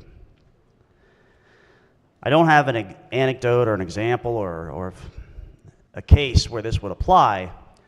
I offer this amendment because, you know, we can say we're looking at murders and murder is murder. There's no difference in sometime that an individual is murdered. However, in this particular case, someone is committing a murder knowing that the person that they're murdering has a service firearm on them and that is administering their duty. This is the highest level of violence. Only someone who is truly unhinged is willing to attack and kill a police officer while they're administering their job. And it goes further, because one of the things that hasn't been discussed today is why we have a justice system, why we have jails and police and judges. It's so that we as citizens can feel safe in society, that we can put people away that threaten our everyday lives, that when we walk down the street, we know, hey, there's an officer. There's a reason there's officers in this room right now. They are here to protect us, okay, from the bad actors. And in this instance, someone who is willing to attack them, knowingly that they're administering their duty as an officer of the courts, of the justice system, that person shouldn't be in consideration of what was described earlier as this third, fourth, fifth, sixth look act. I hope that this never happens. We've had instances, gentlelady from Harford County over here can attest because it happened in their district, where we have had officers that were murdered, ministering their job, showing up, being that first responder. And in this instance, regardless of the age, that person shouldn't be given another chance to reintegrate into society. That's why I'm offering this amendment. Thank you, Madam Speaker. Committee Chair. Thank you, Madam Speaker. I would ask the body to resist the amendment. I work with police officers every day, and I appreciate, more than appreciate, their courage is amazing. The people who are here with us today are amazing. They put themselves on the line every single day, and every single person in this chamber appreciates them and appreciates what they do. This crime, without question, is one that any state's attorney in the state is going to seek life without the possibility of parole, without question. They're going to seek life without possibility of parole.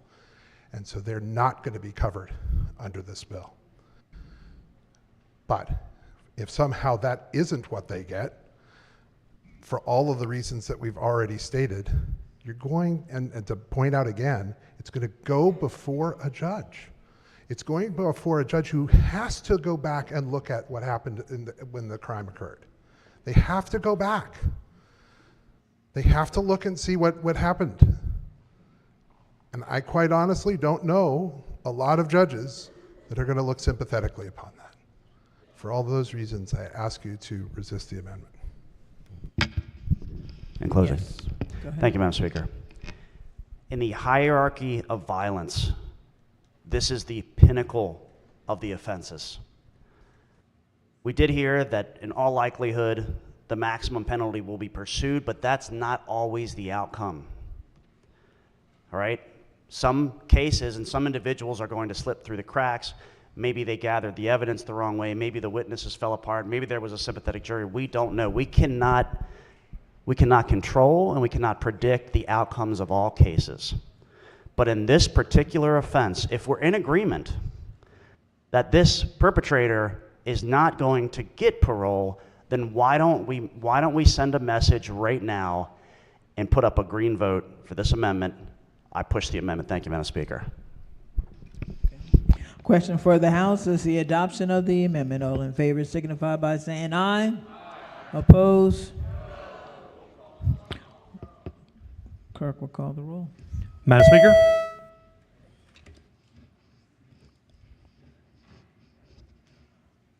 Clerk will take the call. There being 78 votes in the negative, the amendment fails. Yes. Thank you, Madam Speaker. I have an amendment at the desk. Amendment number 293-228-1. Amendment number 1. Move so much be considered the reading of the amendment. So ordered. So my amendment is focused on someone convicted of murder involving a pregnant victim. And I want to share a story from Prince George's County from 2021. And the state's attorney at the time, Aisha Braveboy, said it rocked the county. And she vowed to get justice and ensure accountability.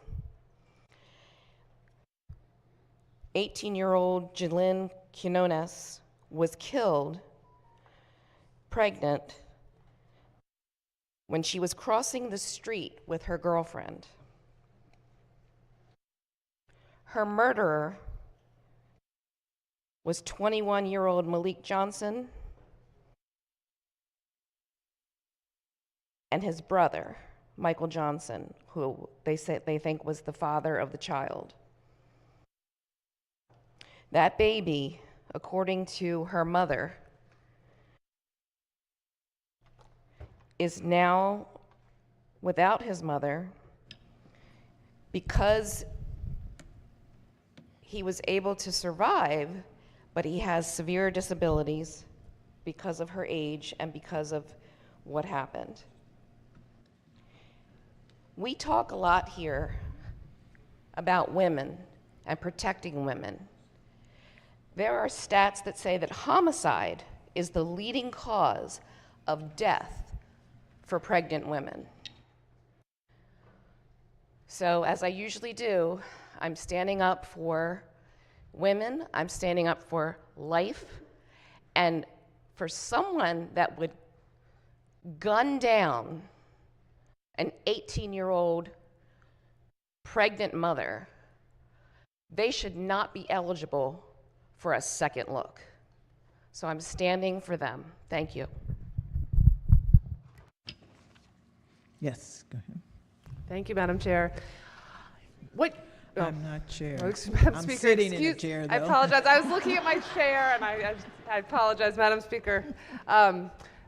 What you've described, like all of these amendments, these are awful, horrific crimes. And I've been a prosecutor both at the city level and the state level, and I recognize that. And domestic violence, domestic homicides are one of the worst things I've ever seen. I just want to add, a lot of the arguments have been made beautifully by the chair, by my colleagues, but I want to make one other point. Currently, and this goes back to common law, and it's been codified since the 50s in the Maryland rules, any defendant who's sentenced can move to modify their sentence, anyone. And they can do that, it can be considered for up to 5 years by any judge. And a judge can say, I want to hold that open for 5 years because I can't see the future. I don't know what this defendant will have done in 5 years. I want to have the ability to revisit this sentence in 5 years, especially if it's a young defendant at the beginning of their life. And in fact, until the Supreme Court of Maryland ruled otherwise, many circuit court judges would hold those motions in abeyance for decades. So they could do this very thing. So they could consider the future. So they could see if the person that they sentenced to, decades upon decades upon decades in prison, ending their life effectively, whether that was the right decision, because judges don't know. And so I think this actually recognizes what currently exists under our motions to modify under existing rules, which is judges often want the opportunity to see if they made the right decision. If the person has redeemed themselves since the point of sentencing, they can always say no. They can always say, I got it right. They should stay in prison. That's their right. We trust judges to sentence. We should trust them to revisit the sentence. Thank you, Madam Speaker. Yes. We talk a lot on this floor about at what age somebody has matured enough to make decisions. And for some reason, I'm sure there's a psychologist that came up with 25. But when you talk about the beginning of someone's life, a 21-year-old can vote. They're not a child. And when you make the decision to gun down a pregnant mother, that person should be held accountable because that is wrong. So for that reason, I pushed this amendment because this is one of the most heinous things somebody could do. Not only did he kill her, he could have killed the child. And if we're not going to hold those people accountable, there is something wrong. So for that reason, I pressed the amendment. Question before the House is, is the adoption of the amendment. All in favor signify by saying aye. Aye. Opposed? No. Roll call. Madam Speaker?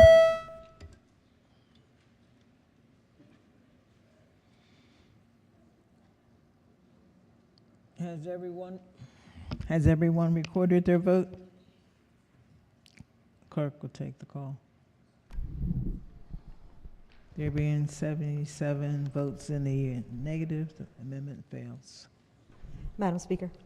Yes. I have an amendment at the desk. It is amendment number 513728/1. Amendment number 1. So much be considered the reading of the amendment. So ordered. Thank you. Individuals convicted of, this amendment says, individuals convicted of murder in connection with an act of domestic violence are exempt from the provisions of this bill. And so I just want to ask the body to think about Where is the light at the end of the tunnel for the victim and their family? Domestic violence is commonly referred to as intimate partner violence, and 85% of IPV victims are women. A woman is beaten every 9 seconds, and every year, nearly 5.3 million incidents of IPV occur among U.S. women 18 and older, resulting in 1,300 deaths and 2 million injuries every year. More than 3 women are killed by husbands or boyfriends every day. Women aged 16 to 24 are most likely to be victimized by an intimate partner. Women are 5 to 8 times more likely than men to be victimized by an intimate partner. And most of those incidents are not reported to police. Only 20% of rape, sexual assaults, 25% of physical assaults, and 50% of stalking towards women are reported. And despite severe underreporting, calls related to IPV make up half of all violent crime calls to police. A dating partner is sexually or physically abusing 1 out of every 5 high school girls. And the pattern leading to homicide is rarely an isolated incident. Domestic violence homicides are often the tragic outcome of ongoing abuse, and that abuse can be physical, emotional, psychological, financial, or sexual. Often there's an escalation in severity and frequency of the abuse leading up to the homicide. That can involve an increase in controlling behaviors, threats, and physical violence. And many domestic violence homicides are preceded by prior incidents of physical violence, sometimes involving police intervention or protective orders. And while a long history is typical, the exact duration can vary significantly from case to case. It could only be months or even years of abuse. And research indicates that the period around separation or when a victim attempts to leave the relationship, it is a particularly dangerous time and can escalate to the risk of lethal violence. I want to say it again. Women are most at risk to violence during separation from their intimate partners, and many even seek those protective orders. However, that does not guarantee safety. They are possibly trying to escape violence, escape a relationship or marriage that is riddled with abuse, escape control, or being used as a punching bag. And it often takes a lot for a woman to reach the point where they are finally able to escape, and they often pay that price with their lives. In 2023 in Maryland, there were 25,183 petitions for protection, and the vast majority of these are related to domestic violence. In Gaithersburg, a 22-year-old murdered his girlfriend, who was 18 years old at the time. Pikesville, Maryland, a tumultuous relationship ended in murder. I'm not going to say the perpetrator's name, but Shakia Allen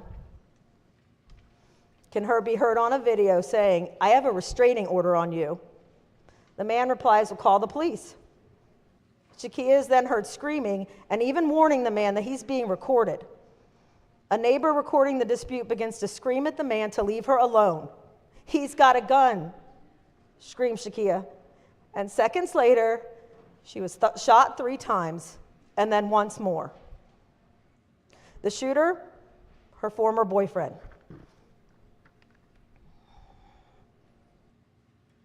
Tanya Chadwick. This young mother's body was found with bruises and a gunshot wound in a wooded area of Baltimore Park days after she went missing. She was found wrapped in a comforter, a white blanket, and a purple sheet. And the officers also found a trash bag with cleaning supplies, bed sheets belonging to the victim's son. Tanya had noticeable trauma to her face, and she sustained a single gunshot wound to the forehead. And she had bruising to her hands and her biceps. And her boyfriend's DNA was found under her fingertips.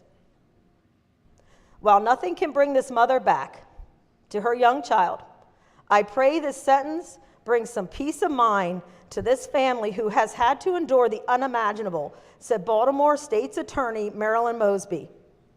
This defendant not only killed this young mother, but deceived her family, and he will be locked away from society for a very long time, as he deserves, end quote. We've heard that people to continue to mature, and their brains continued to develop. You know who did not get the chance to? All of their victims. They didn't get the chance to take steps to better themselves. And these families will not get a last look at their daughter, a last hug or kiss. These families were robbed of years. A trial in these circumstances difficult enough to get through. They may finally feel justice was served for their young daughter. A second look for them will mean a second fight for justice. Another time of living through the trauma and pain. Victimized again. Please don't put Maryland families through that. Please stand up for Maryland victims, especially of domestic violence, that pay with their lives, often because they just wanted to be free. Madam Speaker, please move the amendment. Madam Speaker. Vice Chair, Committee. Thank you, Madam Speaker, and thank you, colleague, for presenting that amendment. As it was said today, there's going to be discussion that is going to be difficult, it's going to be triggering, but it is what must be had. So I'll tell you honestly, criminal law sucks. It really does. I didn't practice in criminal law. I did one murder trial, and that was enough for me. But the reason why criminal law sucks is because something really bad happened, and we want to hold someone accountable, as we must, as a society. And so when we do that, we're trying to look inside the individual that's being prosecuted. We're trying to determine what was going on at the time of the bad act. Why did they do this bad act? Were there any particular circumstances surrounding around it? It's very difficult. It's very difficult for the defense. It's very difficult for the prosecutor. If there's a jury, it's very difficult, and for the judge. We often have, and I believe the minority leader mentioned, and we all know, we have plea bargaining.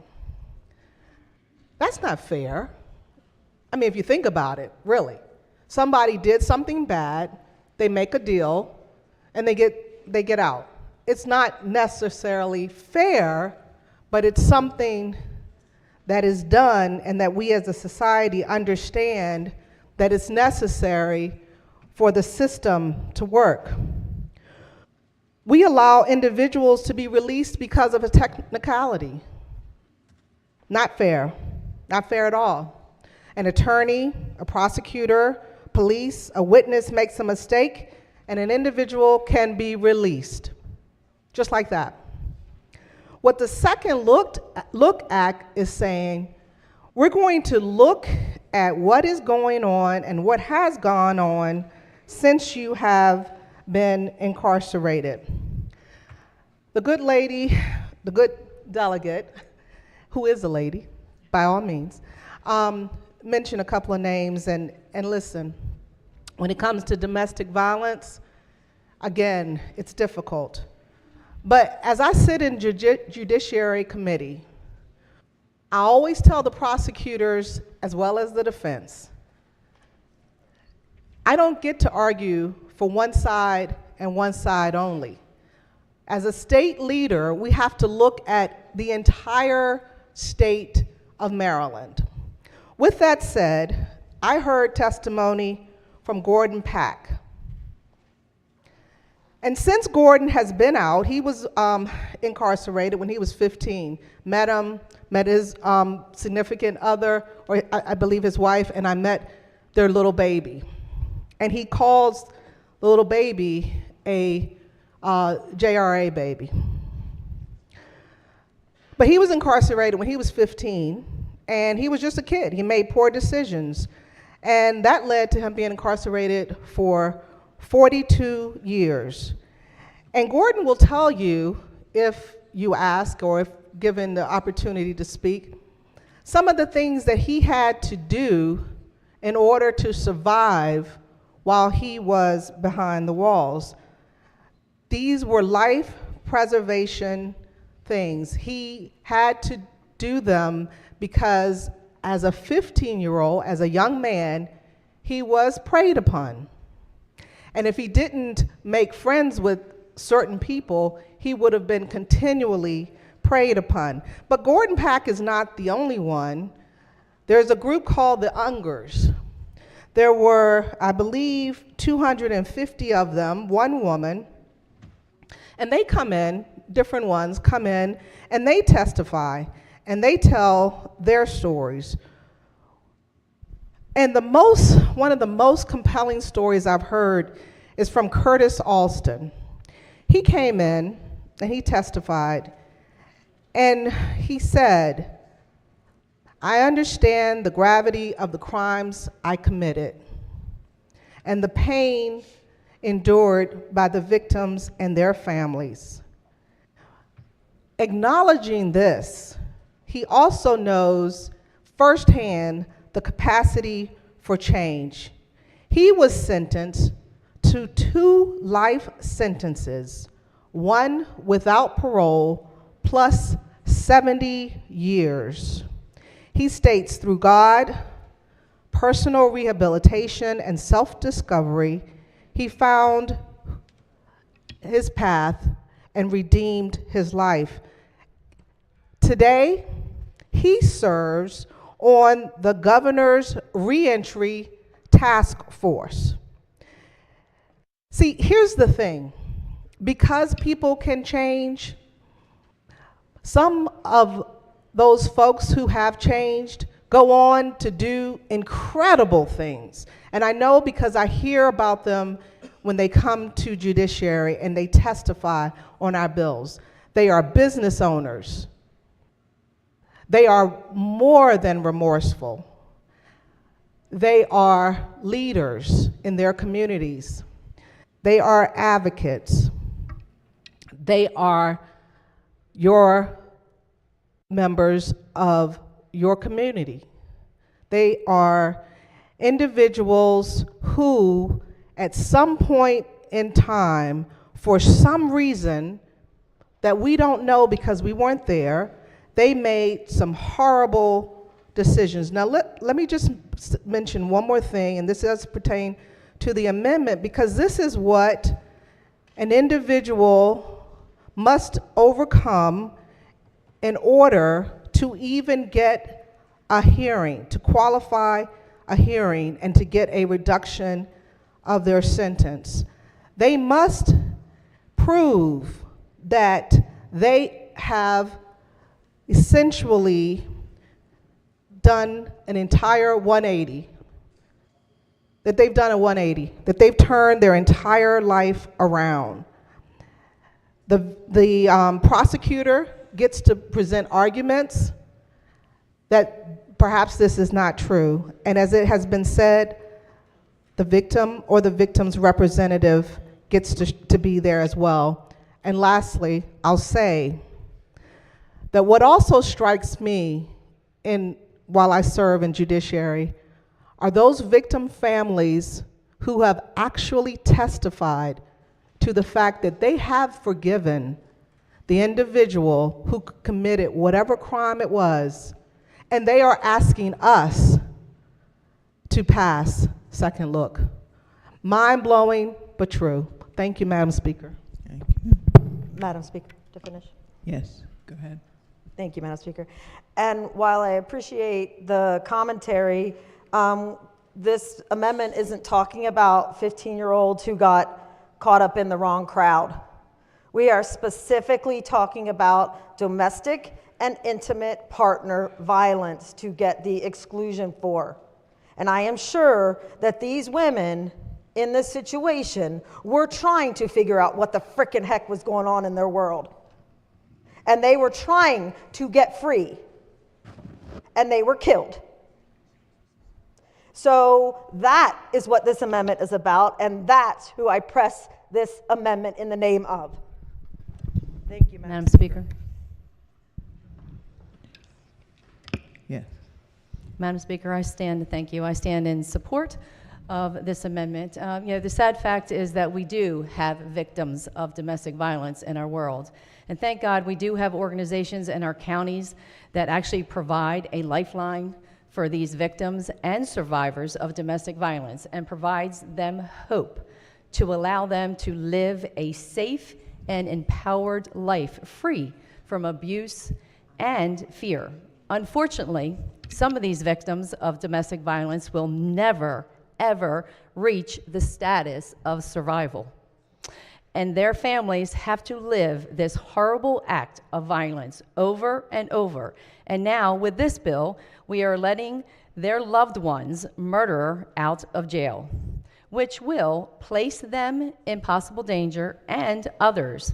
Remember, this person killed someone that they supposedly loved. That's pretty cold. And more likely, in their next relationship, because data shows that, in their next relationship, they will be involved in domestic violence again. So for that reason, Madam Speaker, I support this amendment. Thank you. Recognizing the bill's sponsor. Thank you, Madam Speaker. Yes, I'm the bill sponsor, but I want to talk just as a woman and as I call myself a multiple survivor, not a victim. So as a 19-year-older, and I'm far from that now, I still drive past Mohawk Path, whichever one of you that's yours, and can't look in that direction because I remember as a 19-year-older, the young person who grabbed me as he's pulling at my clothes to drag me down Mohawk Path, clearly to rape me. I mustered the gift and the energy from God to fight that. I will never see my Carrie again, my child, act of violence. And when you speak of Mrs. Collins, she and I yesterday decided maybe we two should go on the road together to talk about how differently we handle what happens to our children, but for the same purpose, justice. And wanting to know that even though our children won't have a tomorrow, we won't see them again, touch them again, love them again, that somewhere in that mix, we have to try to make sure that one, before it's a matter of incarceration, that we take care of our children, all of them. My line as an educator has always been, we don't throw away children. I want not to do this bill because I cry every single day for 2 years. But I know it is something that has to be done because I taught my children about God and about forgiveness. And because for 36 years in public education, I worked in tough schools purposely and worked with children who were in gangs, who did not want to hear anybody telling them what to do because they came from families where they felt no love. But I see them today and they still thank me for the love. And some say, you're the only person who ever said, when you walk in this school, you are loved, no matter what happens to you anywhere else. And for all of the things that you have talked about, they are true. And remember that I was a law enforcement officer, so I understand the seedy side. But what I also understand is that there are far more who are hurting and who need a second look than there are those who are the perpetrators. And what I also know is that everybody who's in had been out. And we walk among them and don't know what they're capable of doing until it's been done. But I've watched them.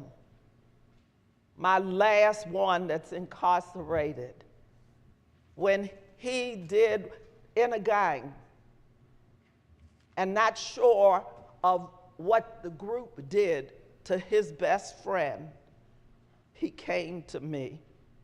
Now, I admit, I said, stop. Let me call your parents. Let me find a lawyer. But he trusted enough. And I've met his first cellmate for 10 years. He said he cried every day, every time somebody did something there and got punished. His heart went out.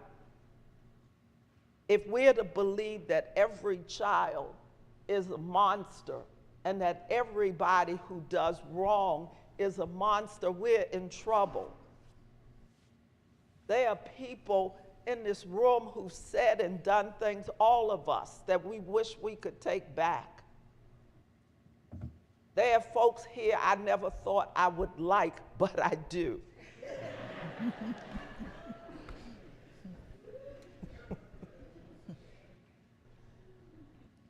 People deserve another look. Go to your phone and look up Psalm 85. Look at David's life. Somebody said, phew, yeah, because he was a hot mess. A hot mess. But God loved him. And when you talk about a second look, a third look, a fourth look, that's exactly what David got over and over again. We are like Jonah. We all stuck in that whale. And we need to get out, go to Nineveh, and do what we have been asked to do, to be understanding. This bill is about 20 years in a dreadful place. Most of us can't go 20 minutes. I know I can. I just had need to. If I had two good knees, I would stay on both of them, because anything at any given time is subject to come out of my mouth. Next life. But they are in a dreadful place. 20 years we asked them to follow the rules. Follow the rules. Be better. This is not a get out of jail card, whatever that Monopoly thing said, whatever. It's not that. You don't get out. This is no guarantee. The judge can say, no, do another year. Do whatever. This is not a given. And that's why I am grateful that the amendment took out some folks that in my heart I really wanted out, but I was trying to be open and fair to my advocates, and they probably don't even like me anymore. But I'm gonna have to live with that, because I know this is a beginning to forgiveness for some folks. My heart is so full.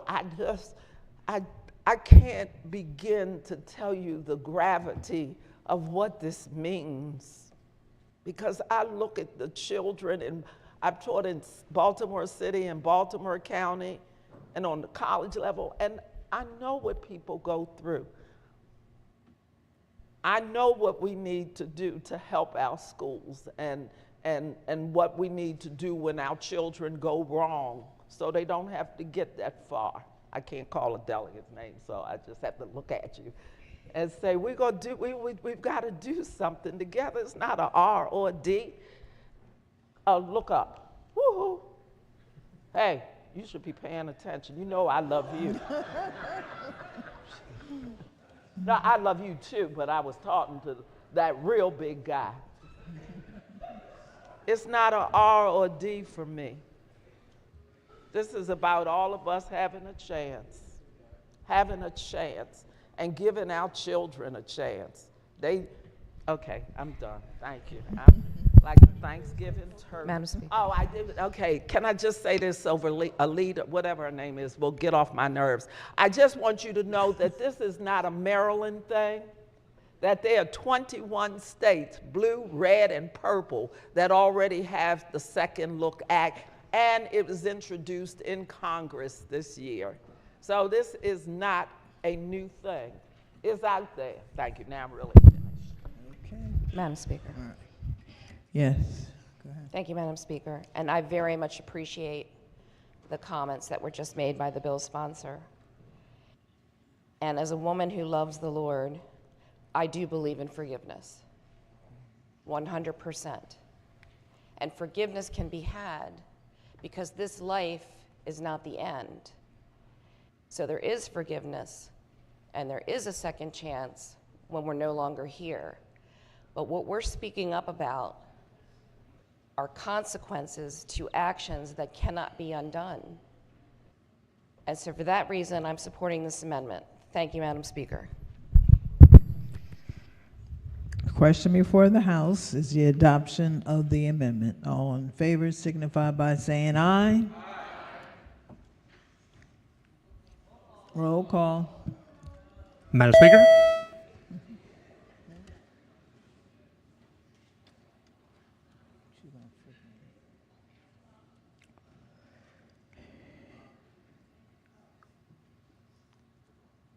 Has everyone recorded their vote?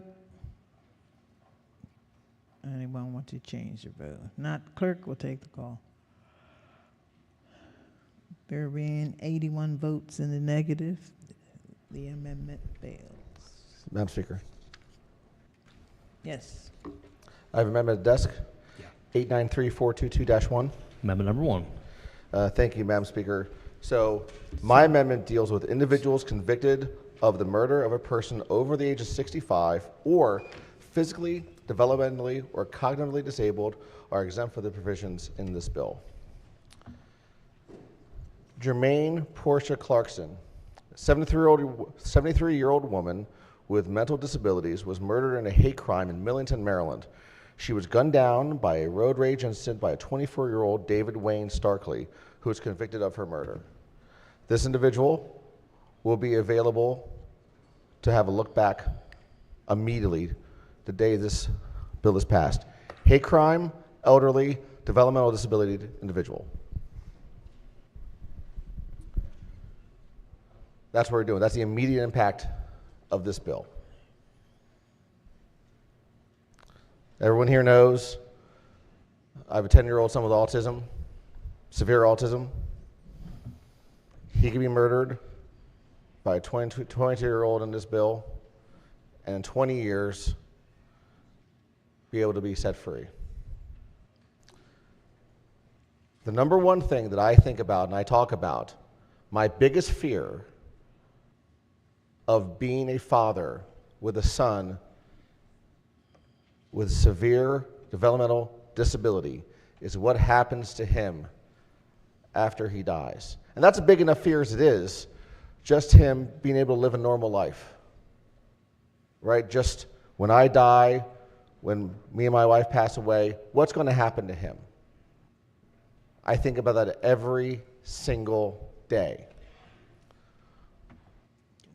But God forbid someone was to take his life and then I die. And then 20 years later, there is nobody to stand up for him to make sure that his murderer continues to see justice. We hear a lot about justice today, right? But we're talking about justice for monsters. And we're not saying everybody's a monster. We're saying monsters are monsters. If you murder pregnant women, if you murder developmentally disabled kids, if you murder police officers, if you murder parole officers, you're a monster. Being 24 and 364 days makes you not a monster, but 25 on the dot, suddenly you're a monster? If you commit murder, you can be rehabilitated, but if you commit a sexual offense, you can't be? None of this jives. None of it does. So all we're saying here is for the members of this body to acknowledge the fact that if somebody brutally murders someone with developmental disabilities, or an elderly person, or in this case, both, they're a monster, period. One day difference does not mean somebody's a monster and somebody's not. Justice cuts both ways, and justice should stand with victims and their families. We're talking about leaving no Marylanders behind. The only Marylanders being left behind by this bill are the victims and their families. Madam This Speaker. has been a tough conversation. This has been a tough vote. And this has been a tough conversation. The toughest thing about this debate and this is pressing red on this amendment. Thank you, Madam Speaker. Madam Speaker. Good delegate from Montgomery County. And I do apologize to the gentleman. I thought he was finished. First of all, let me say that Tristan is a very, very special young man who I'm honored to know, and the good gentleman from Cecil and I have done good work together. But as a person with a developmental disability myself, I will vote red on this amendment because I believe, just as my dear friend from District 11A does, that people are worthy of redemption. And so I will continue, so I will be voting against this bill because I believe people are worthy of redemption. I mean, voting against this amendment because people are worthy of redemption. I also want to make a point, Madam Speaker, because a lot of people, my friends in the minority party, continuously say, well, somebody's going to go free. No, it just means that that they have an opportunity for a judge who we trust to present their case. But my chair, who in his day job deals with criminals every day, says most of the time they won't be able to go free. And since he deals with criminals every day, I trust him. And whether it's a person with autism, a person with cerebral palsy, my initial inclination would be to wring the person's neck. But ultimately, I believe in redemption and the goodness of every person and that they can change. So I'll be voting red on this amendment. Madam Speaker. Yes. First of all, this body does not believe, nor does this bill believe, everybody's worthy of redemption because there are exemptions and carve-outs. This bill proves we don't believe that. So we cannot say this bill believes that everyone's worthy of redemption. Otherwise, this bill would apply to everybody, every crime, regardless of age or anything. So we know that's not true, right? That's not accurate. Now, I'm very grateful for my good friend Montgomery County. He's a wonderful advocate, wonderful friend, one of my favorite people here. Every time I see him, he walks up and says, "How's Tristan?" He comes up to me and says, "How is Tristan?" We have a conversation about it. And he's so thoughtful, and I'm so grateful for him. And he's an inspiration to me. He's an inspiration to the developmental disabilities community. He's an inspiration to the entire state. And I'm grateful for him, and I'm grateful for his friendship. But I also look at my son. My son will never walk in these halls.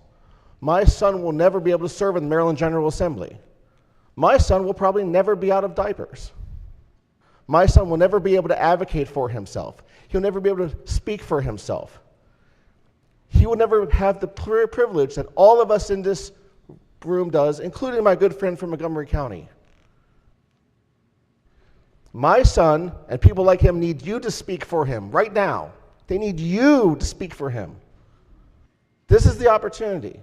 We talk about the vulnerable populations. The most vulnerable population in the state is nonverbal developmental disabilities individuals that have to depend on other people for every single thing in every part of their life, from eating, drinking, bathroom, sleep, every part of their life, for their entire life. That's our most vulnerable population.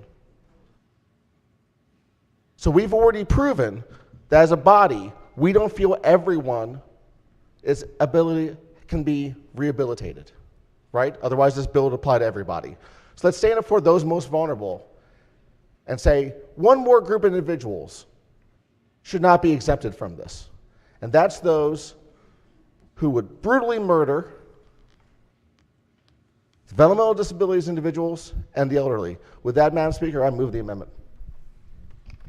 Committee Chair. Thank you very much, Madam Speaker. Again, as the gentleman from Montgomery County said, a judge gets to look at the facts in this case. A judge gets to look at the person that's before them. A judge gets to do all of those things. That's the point. It's not a guaranteed thing. I believe my friend, the gentleman from Harford County, wants to believe that it's completely 100% certain. It's not. And what we've seen is that it's not certain maybe 50, 60, 70% of the time. So if there are those people who can meet the criteria that are there and can stand up in front of a judge and demonstrate that after 20 years or likely more in the Department of Corrections, then they should have that hearing. Thank you, Madam Speaker. I'd ask the body to vote red on the amendment. Madam Speaker, just very, very briefly. Yes, go ahead. Thank you, Madam Speaker. So to the chair's point, my very, very good friend, then let's be certain. Let's be certain. If we don't know, and what's our intent? Is our intent to give these worst individuals a chance to go back on the street? Let's be certain. Let's show the developmental disabilities community that we are certain. And let's be certain by a green vote. Thank you, Madam Speaker. Madam Speaker. Yes. Thank you. I stand to support my colleague from Harford County. So, and I've got 6 kids. One of those children has developmental delays. And every day I think about all my children, but I think about that child in particular, my one son, Jacob. It is the idea that we would not defend our most vulnerable, and I'm not saying that's what we're doing here, but the idea, those are the people that need us the most. I, as a father, think about what I'm doing. This job's important, but that job is the most important. And when I go home at night, I want to know that I've done everything I can to protect my son and all kinds of other children, and frankly, adults that also are in that circumstance. I think our role here is, frankly, to protect the most vulnerable in society. We should be doing good for all, but our role, first and foremost, should be to protect those that are the most vulnerable in society. I think that anything that we would do to diminish the ability to protect those kinds of individuals like my son that can't protect himself, is a real disservice. I think we should be doing everything we can, frankly, to strengthen those kinds of protections. Nothing to in any way water down those kinds of protections. And for those reasons, I support the gentleman from Harford County, and I will be green on this amendment. Okay. The question for the House is the adoption of the amendment. All in favor signify by saying aye. Aye. Opposed? Roll call. Madam Speaker.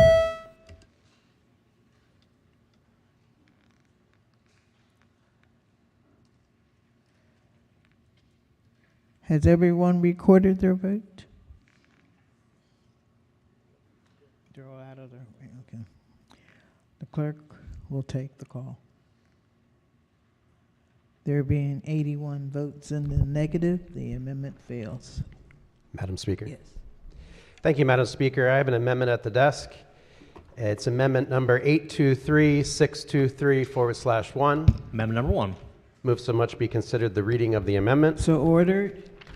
This amendment very simply eliminates the category of individuals who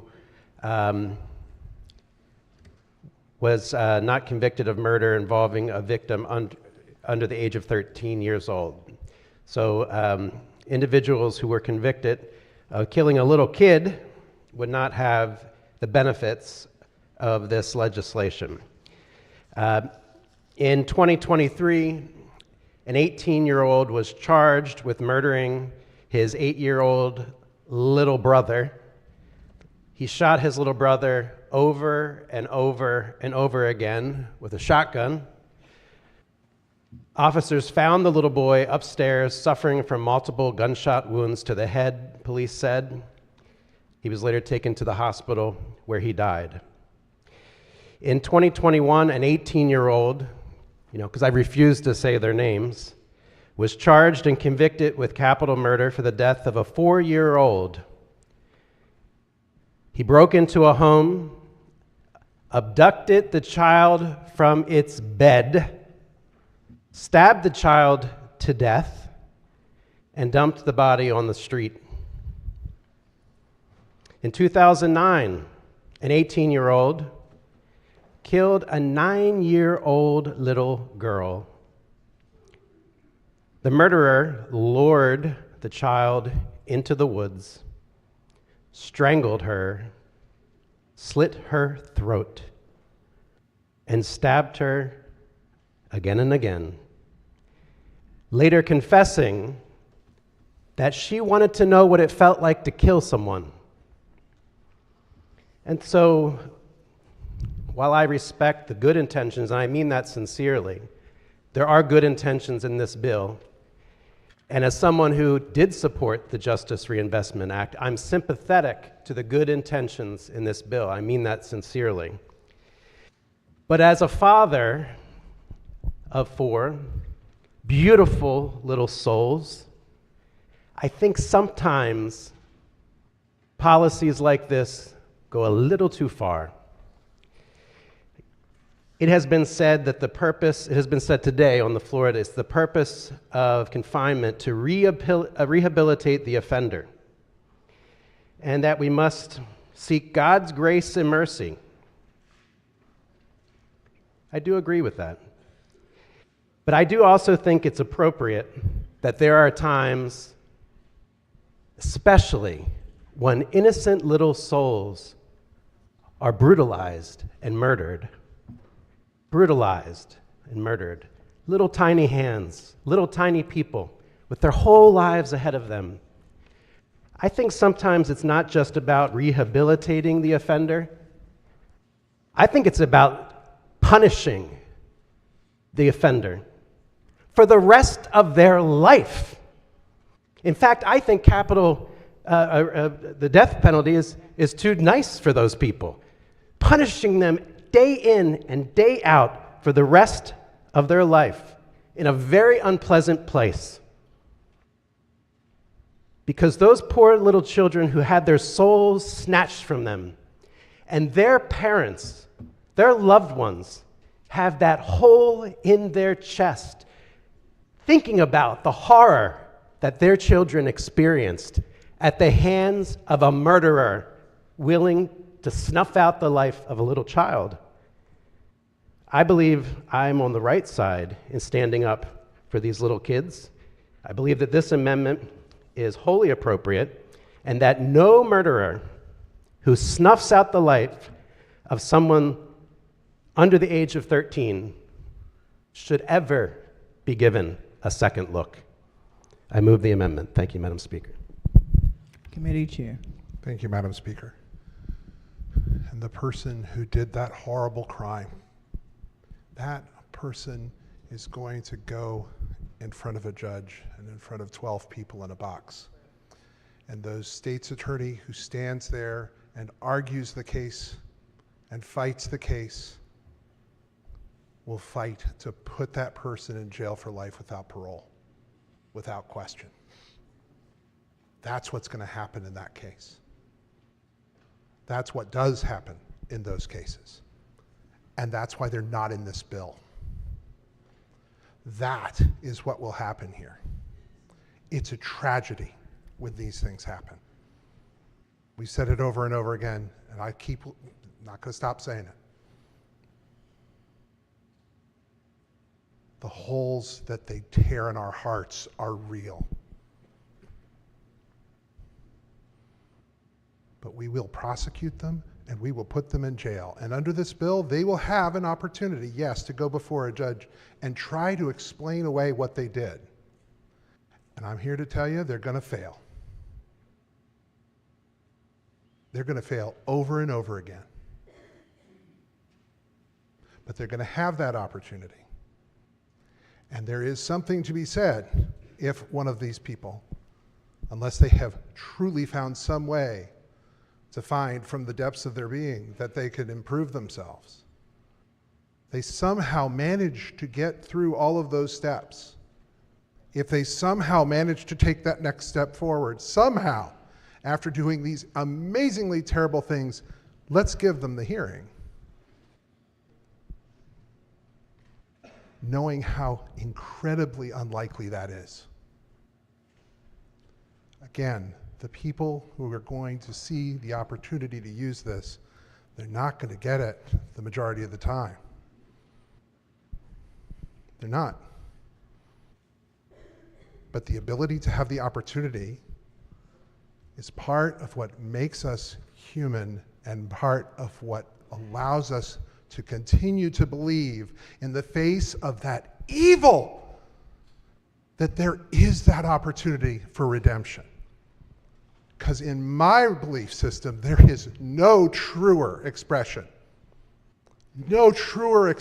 of love than finding it in yourself to believe in the sight of enormous pain and darkness, enormous pain, the death of children, that it's possible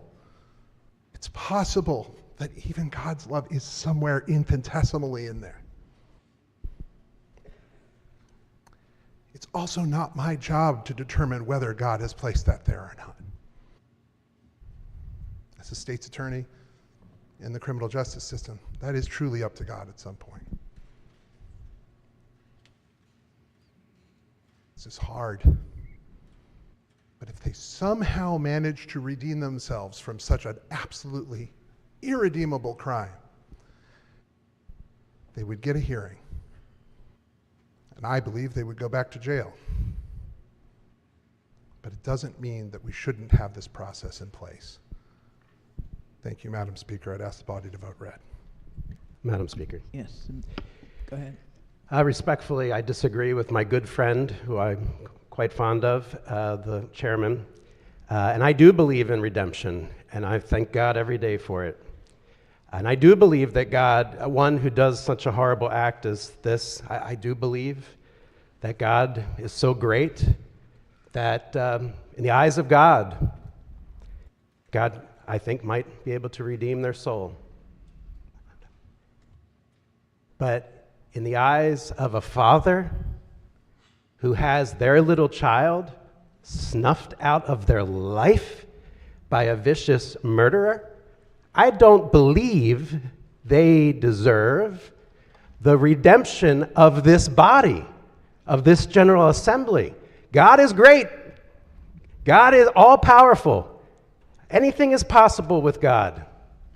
But this body should not allow that redemption for a cruel murderer of a child.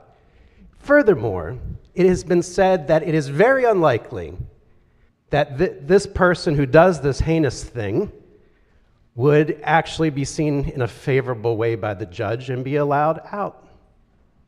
So if it's extremely unlikely, why victimize the parents who will have to be there to relive the pain, the intolerable pain, hearing the details, reliving the details of how their child died?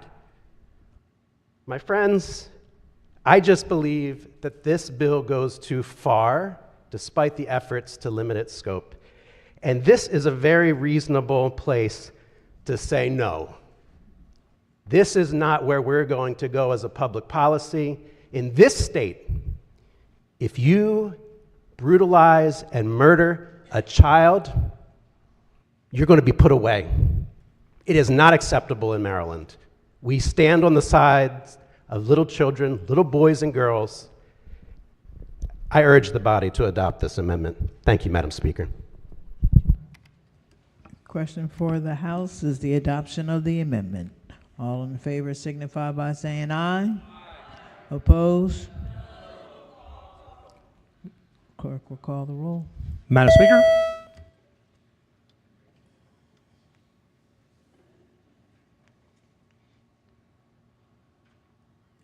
Has everyone recorded their vote? Clerk will take the call. There being 77 votes in the negative, the amendment fails. Are there any additional amendments to the bill to its title? Yes. Thank you, Madam Speaker. An amendment at the desk, amendment number 68367. Amendment number 1. Move so much the reading of the amendment. So ordered. Thank you, Madam Speaker. So this amendment would make drug kingpins exempt from the bill. Folks, remember, these are the organizers. These are the ones financing the operations, the ones manufacturing the deadly drugs that are taking so many of our Marylanders. They're the ones that are transporting those drugs into Maryland, fentanyl, heroin. These large amounts of drugs are taking thousands of Marylanders every year. Colleagues, we cannot turn our back on those thousands of Marylanders.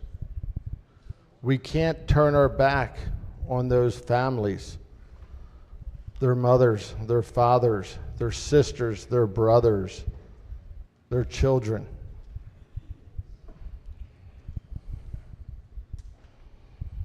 Remember, these are the ones working behind the scenes. These are the ones that are hard to get. They're the ones that are hard to put in jail.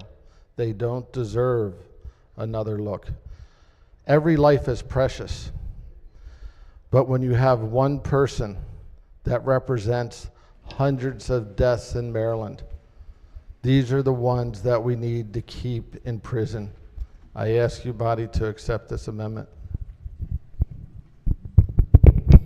Yes. Thank you, Madam Speaker. Colleagues, I think this is maybe one of the more straightforward amendments to reject, and it actually gets really at the heart of many of the reasons why this second look bill is here before us. So the heart of the matter here is that there are situations where it makes sense to leave some of the decisions in a judge's control. In the case of drug kingpins, those are people who are currently subject to a 20-year mandatory sentence, and they have a maximum of up to 40 years. In other words, these are people who are there on a drug offense, and they are doing potentially as much or more time than some of the other people that we just heard, the people engaging in murder, child rape, and very serious offenses. Again, with the way some of our code works, these drug offenders are doing more time than those other folks. Even within the category of drug kingpins, that encompasses everything from cannabis to fentanyl. We currently have people in prison in Maryland right now doing 20-year mandatory sentences where cannabis was the only substance involved and there was no violence or guns involved. So absolutely, a judge needs the discretion to be able to look at that case. I will also tell you, in the instance of drug kingpins, sometimes we get it wrong. We actually changed the law a few years ago on drug kingpins because years ago, we set someone for a mandatory minimum 20 years for a small amount of crack cocaine. But if you were selling cocaine, powder cocaine, you needed 10 times as much of that powdered cocaine in order to get the same sentence as someone selling crack. So we fixed that incongruity in the law. Why did we do it? Who do you think the defendants were that were getting the higher sentences? It was a huge racial disparity. This is true for crack and cocaine disparities, which we fixed, and it continues to be true for cannabis, where in every single county in the state, we have been and continue to arrest black Marylanders at a rate 3, 4, 5, or 6 times the rate of white Marylanders, despite equal use and consumption of these drugs. This is the reason for judicial discretion and why some people need a second look. Sometimes we get it wrong. Yes. Thank you, Madam Speaker. I never thought about to say this, but let's stick to the amendment. The amendment clearly says fentanyl and heroin. Why are we talking about marijuana? We're talking about deadly drugs that are killing these kingpins. They should have higher sentences. We're not talking about a drug dealer on the street. These are the people behind that drug dealer.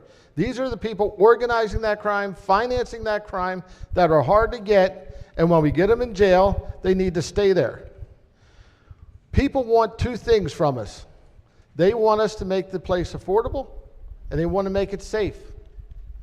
Let's send a message to Maryland that we are making Maryland a safer place. I urge you to move the amendment. Thank you. Question before the House is the adoption of the amendment. All in favor signify by saying aye. Aye.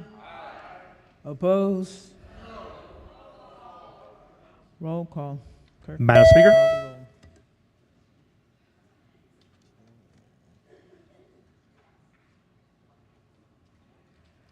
Has everyone recorded their vote? Clerk will take the call. There being 87 votes in the negative, the amendment fails. Yes. Are there any additional amendments to the bill or to its title? Madam Speaker, I have an amendment at the desk. It's Amendment 123428. Amendment number 1. Move so much be considered the reading of the amendment. So ordered.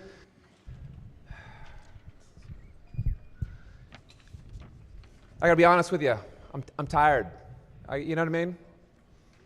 It's at the end of the session. This debate is exhausting. I have an amendment here that would exempt people who've murdered a victim under 6 years old. You know, we talked about other kids. I was even leery of even bringing another amendment. But I'll talk about it from a different perspective. I bring my kids here. I bring them here to show what public service looks like. I bring them here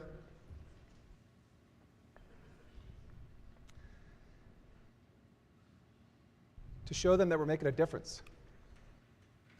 I enjoy seeing my colleagues' kids come in here. Their little faces, curious, seeing what we're doing. We're trying to mold them into productive young men and women. I always make it a point to go up to these kids and say hi and ask their names and what they do and what they like to do. And the thought that we would allow someone in our state to snatch those lives from me and to give that person an opportunity to victimize me again after 20 years. It's upsetting. We talked about carve-outs. We talked about the intricacies of the criminal prosecution process. The chair of the committee knows very well that when there's evidence issues, when there's other issues, there's always a negotiation. Meaning that the worst of the worst don't always get the life without the possibility of parole. That's the truth. That is the truth. I wish that was the case. It's not. The worst of the worst, someone who would kill one of our kids, does get life with the possibility of parole. This bill would apply to them. That's the truth. And I can't imagine whether the kids under 6, 12 years old, that we would allow, that a majority of us in this room would allow us to give someone that opportunity that forever has permanently damaged those parents, that have snatched a life away from those parents, from me. We've made carve-outs. To the bill sponsor, we made a carve-out for sexual individuals. For your scenario that you stood up and talked about, we carved you out. But we won't carve out for people murdering children under the age of 6? It's unbelievable. We're better than this. We're better than this. We can do the right thing right now. Put yourself in that shoes. Your kid is snatched away, and this bill would give that person an opportunity to get out. And you know what? I'm glad the vice chair was talking about how successful these individuals are. Those parents are damaged forever. Forever. The kid's not coming back, and that life is permanently changed forever. This is an easy one. We can do the right thing. I asked this body, I asked the majority of you, just think hard for a minute. What are we talking about here? We're talking about kids. Someone who knowingly, intentionally kills a child. And we want to give them a second, third, fourth, 13th look? We don't need to do that. It goes too far. We can do better in here. Let's send the signal that we can do better. This is the exception to take. Kids, tiny, helpless kids that rely on us to protect them. I ask you to move this amendment. Chairman of the committee. Thank you, Madam Speaker. I'd ask the body to resist the amendment. As I said a few moments ago, and I will say again with my good friend, the Minority Whip, this is not easy. These are not easy questions. They are questions that states' attorneys' offices handle sadly, every day, every week. Cases that are impossible with inconsolable parents that can never have their hearts full again. And as I said, in the chance that there is some grain within them that allows them to be redeemed, then perhaps after getting one of these hearings, they would have a different outcome. But the truth is, these are cases that are taken seriously. These are cases where we do fight for life without parole in some of these cases. Is the process perfect? No. We don't live in a perfect system. We don't live in a perfect country. We don't live with an answer every single time you go into court that says, when this happens, you definitely are going to get this, because we don't live in that kind of a country, and it's good that we don't.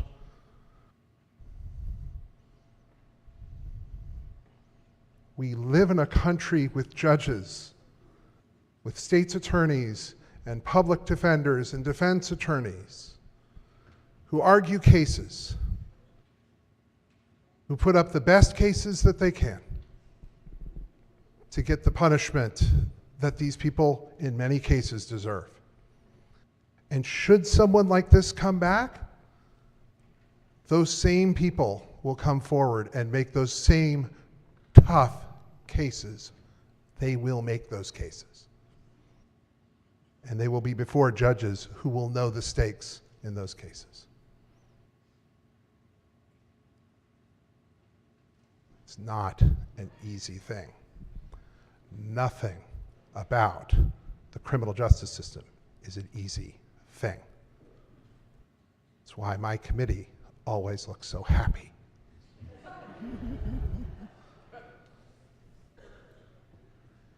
And I apologize for bringing even a second of levity, because I know what we're talking about in this amendment. But these are the questions we deal with. And this is why, whether we like it or not, we're here today to take these tough votes and to do these tough things. So I'd ask the body to resist the amendment.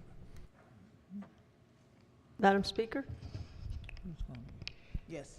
I'm going to, in a roundabout way, which happens to be my tendency, to look at this in a little bit of a different context. I looked at the racial, the criminal procedure petition to reduce sentence, the racial equality impact note. And if you scroll down, you'll see what in January of 2025, incarcerated population demographics. Black, which is in the blue, was 72.1%. White was 21.7%, and Hispanic was 54.1%. What I'm thinking is that they say, well, they don't have any documentation of how this bill would affect the folks that are sentenced and everything. And to my mind, instead of passing the bill, maybe we should amend it. And I didn't do this, so I know I'm out of order. Maybe we should have a study on this first before we lock it in. That's just a thought. And as I said, as the chairman knows from judiciary, I tend to kind of go around the circle, around the block, and then I ask a question at the 11th hour. So I pardon this at the hour of 3 o'clock and 58 minutes. Thank you, Madam Chair. I'm sorry, It's okay. Madam Speaker. Thank you. I'm sitting in a chair. I move the amendment, Madam Speaker. Question for the House is the adoption of the amendment. All in favor signify by saying aye. Aye. Opposed? Roll call. Madam Speaker?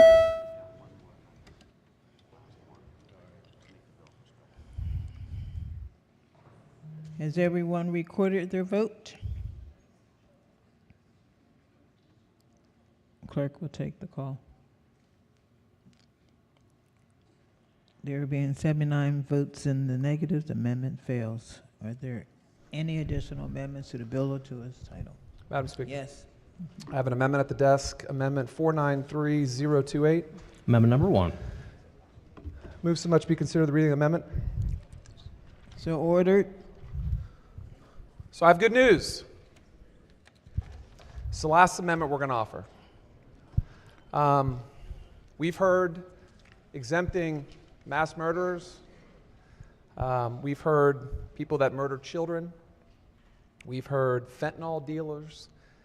We've heard people that murder in domestic situations. We've heard it all.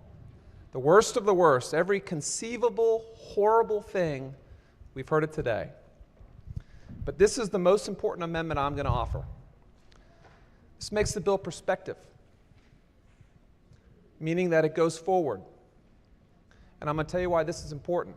To the sponsor of the bill, if you could look at me when I'm speaking.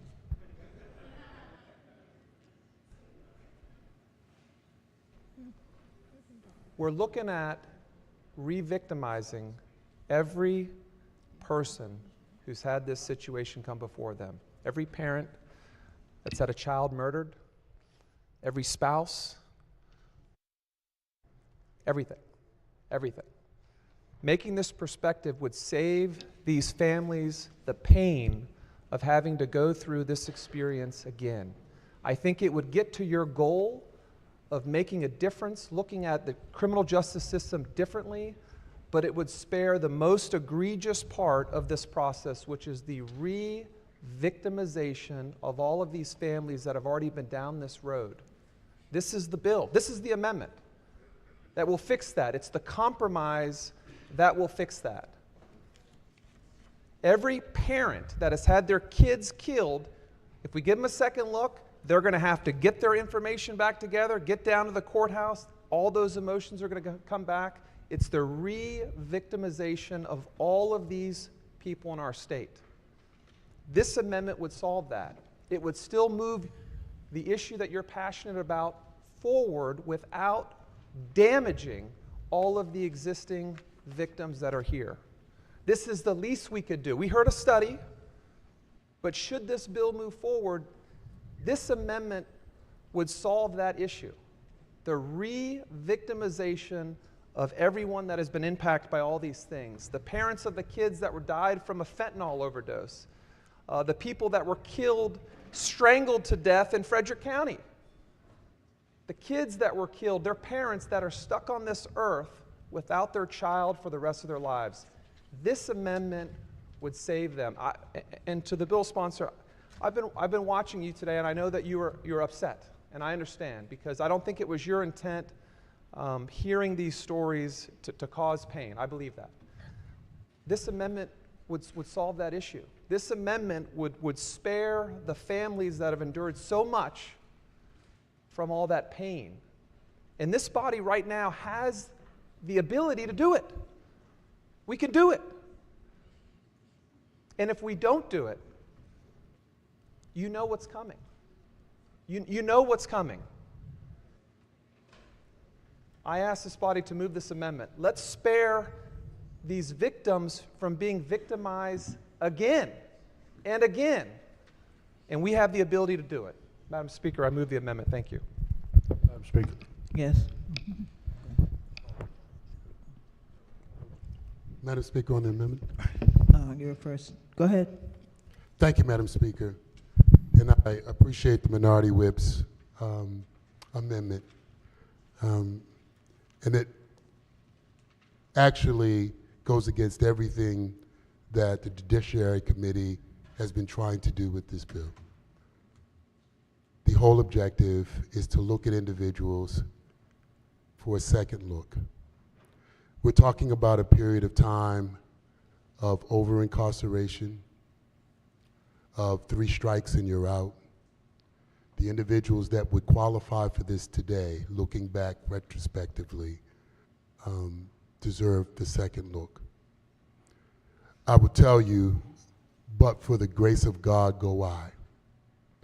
There was a gentleman that came in, and I first met him at a Black Caucus session where we were looking at this bill, the Second Look Act. And he happened to have come through the JRA. His name was Anthony Muhammad. Mr. Muhammad came before that group. It was the first time I met him, and I was struck by a couple of things that he said. One of which, this idea of re-victimization. And he said to me, he said, Scott, I understand. And it's not our objective to re-victimize. But the reality is that we often are back in court over and over and over again. The majority leader talked about all the opportunities to come back in court.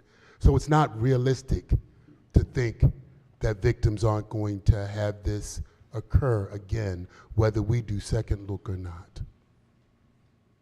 So that's the first thing. The second thing that I thought, and I really did relate to Mr. Muhammad, then he came to our committee and he testified.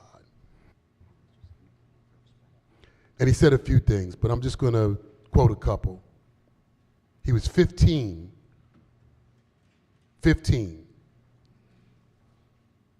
The judge who sentenced me mistakenly believed that I was unredeemable, unreformable, and that the crimes I committed were unreconcilable.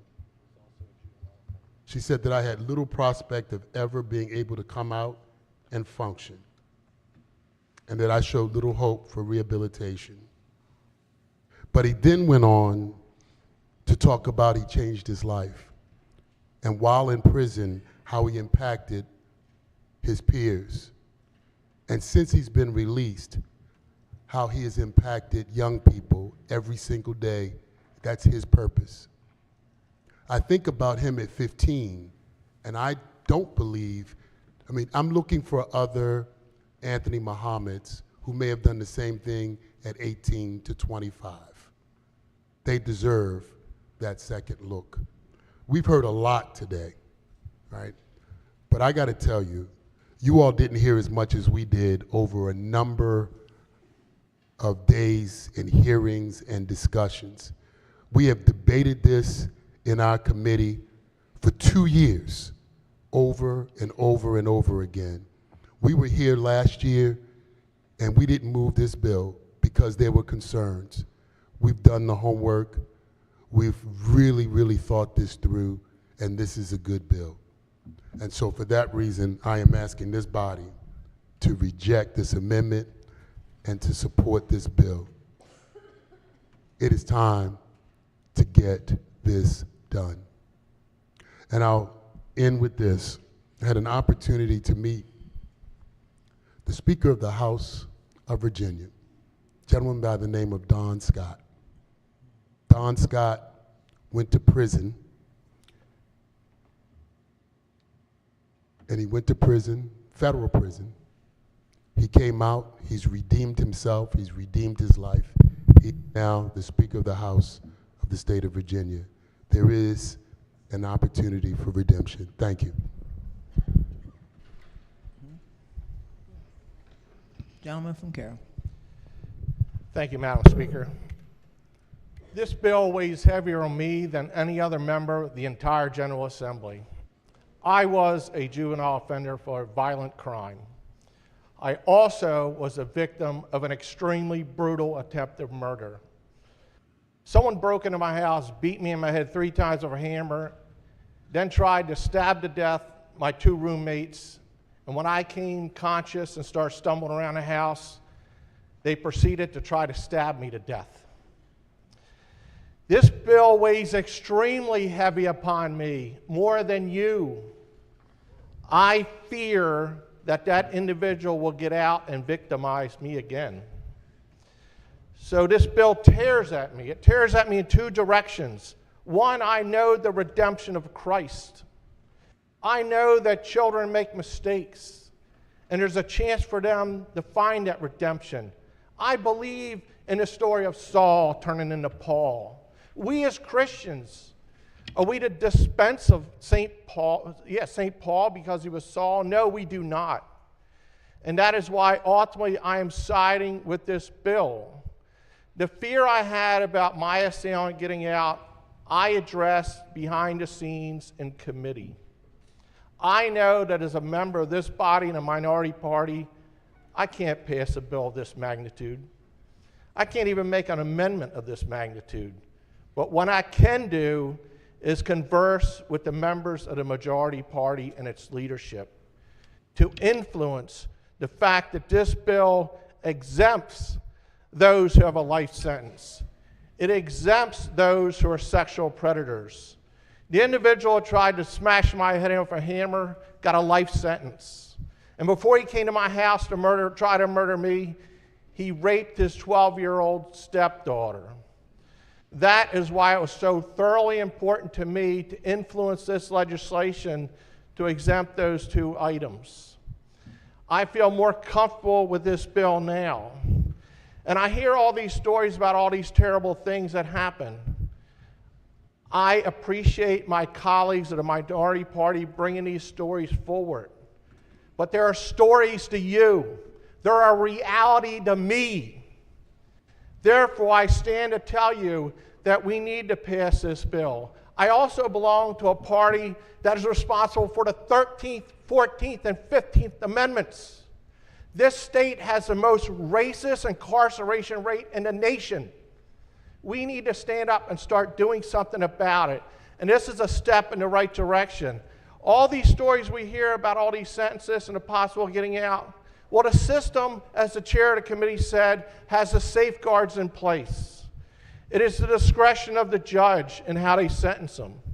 The judge hears the evidence. If the judge thinks that you should never be on the street, he's going to give you the life sentence. The judge in my case felt that way as well. Madam Speaker, point of order. Are we on the amendment? As a juvenile offender, yes. Madam Speaker, move the amendment. You gentlemen go finish. I will wrap it up. There is redemption for everyone. Please vote against this amendment. Thank you. Question before the House is the adoption of the amendment. All in favor signify by saying aye. Opposed? Clerk will call the roll. Madam Speaker.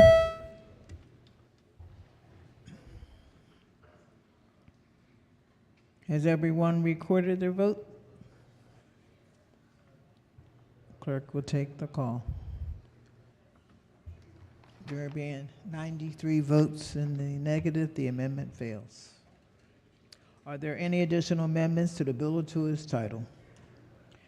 Hearing none, the bill is ordered printed for third reading.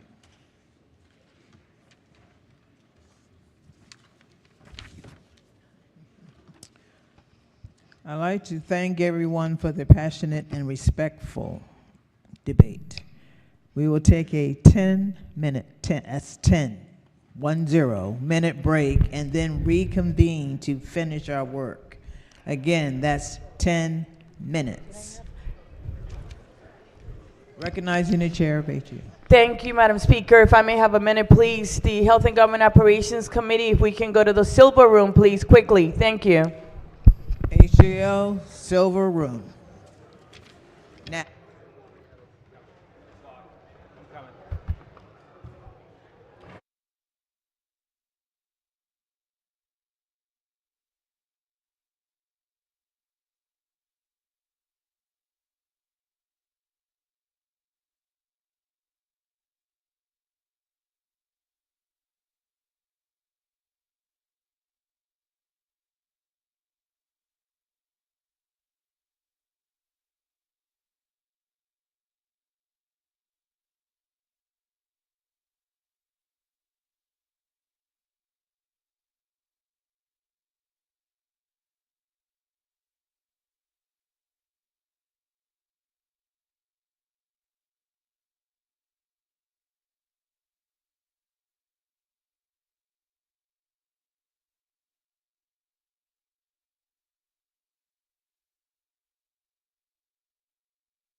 Will the doorkeeper please close the door?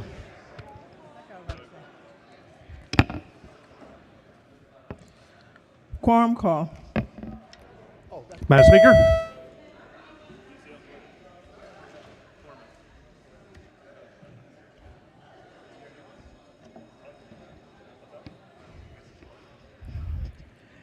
Has everyone recorded their presence?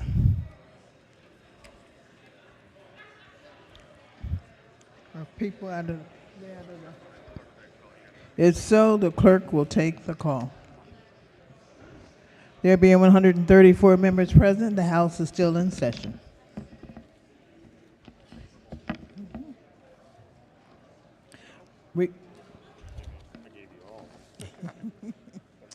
Report of the Committee on Economic Matters, report number 13. The clerk will read the first bill.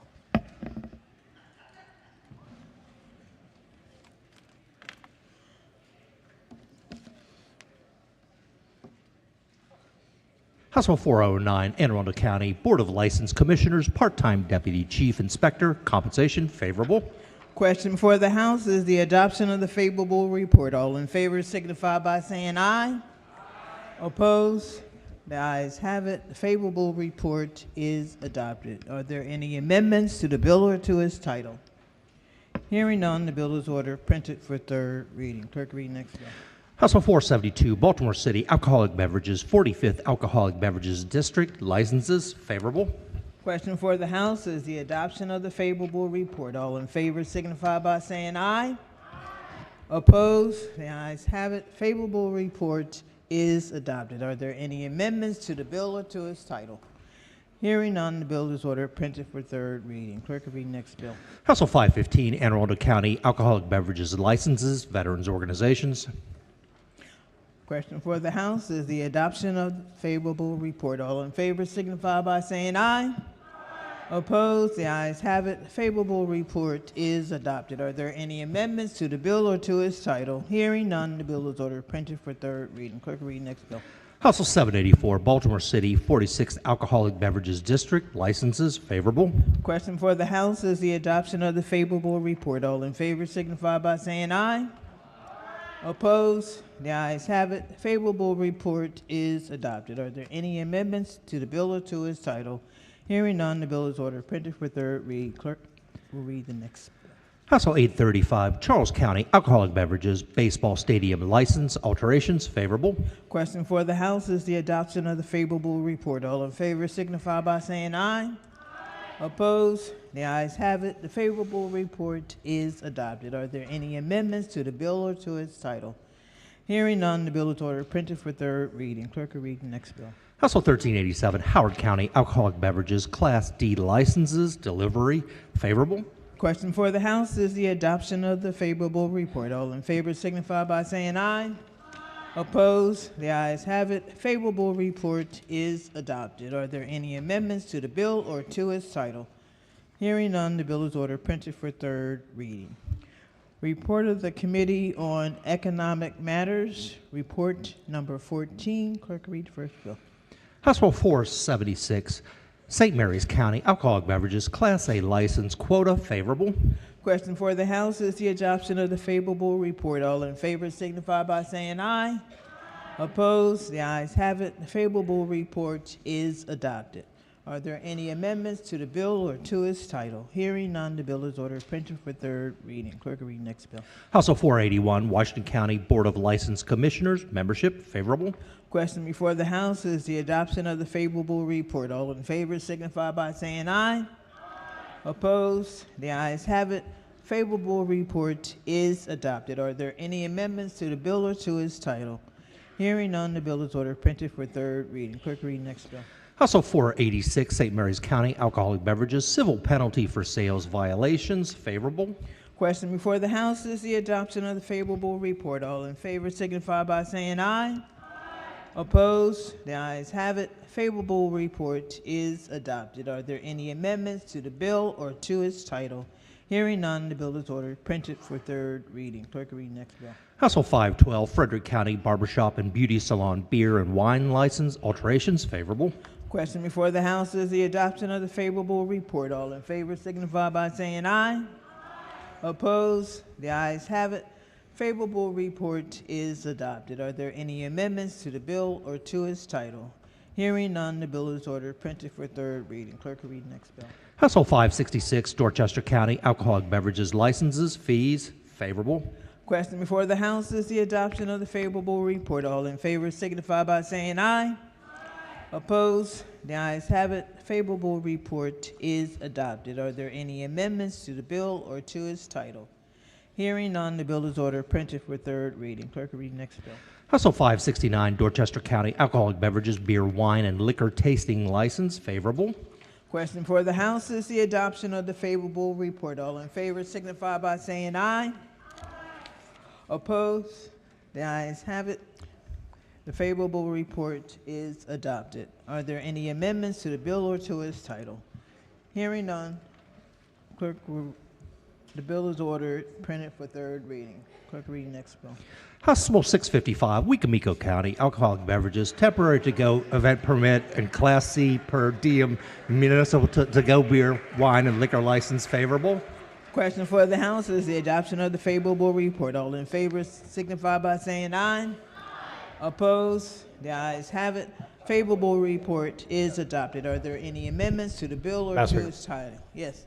Could the floor leader rise for a quick question on this bill? Floor leader? Yes. What county is this again? Wicomico.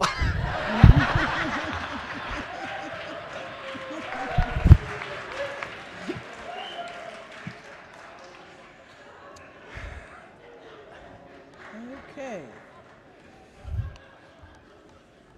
Where did I leave off at? Where is that? Are there any additional amendments to the bill or to its title?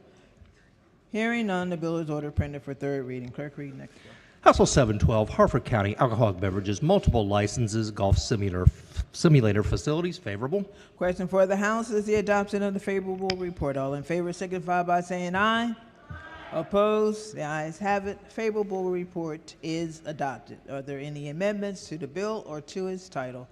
Hearing none, the bill is ordered, printed for third reading. Clerk, read next bill. House Bill 714, Harford County Alcoholic Beverages, Performing Arts Nonprofit Organization License, Record-Keeping Requirements, favorable. Question for the House is the adoption of the favorable report. All in favor signify by saying aye.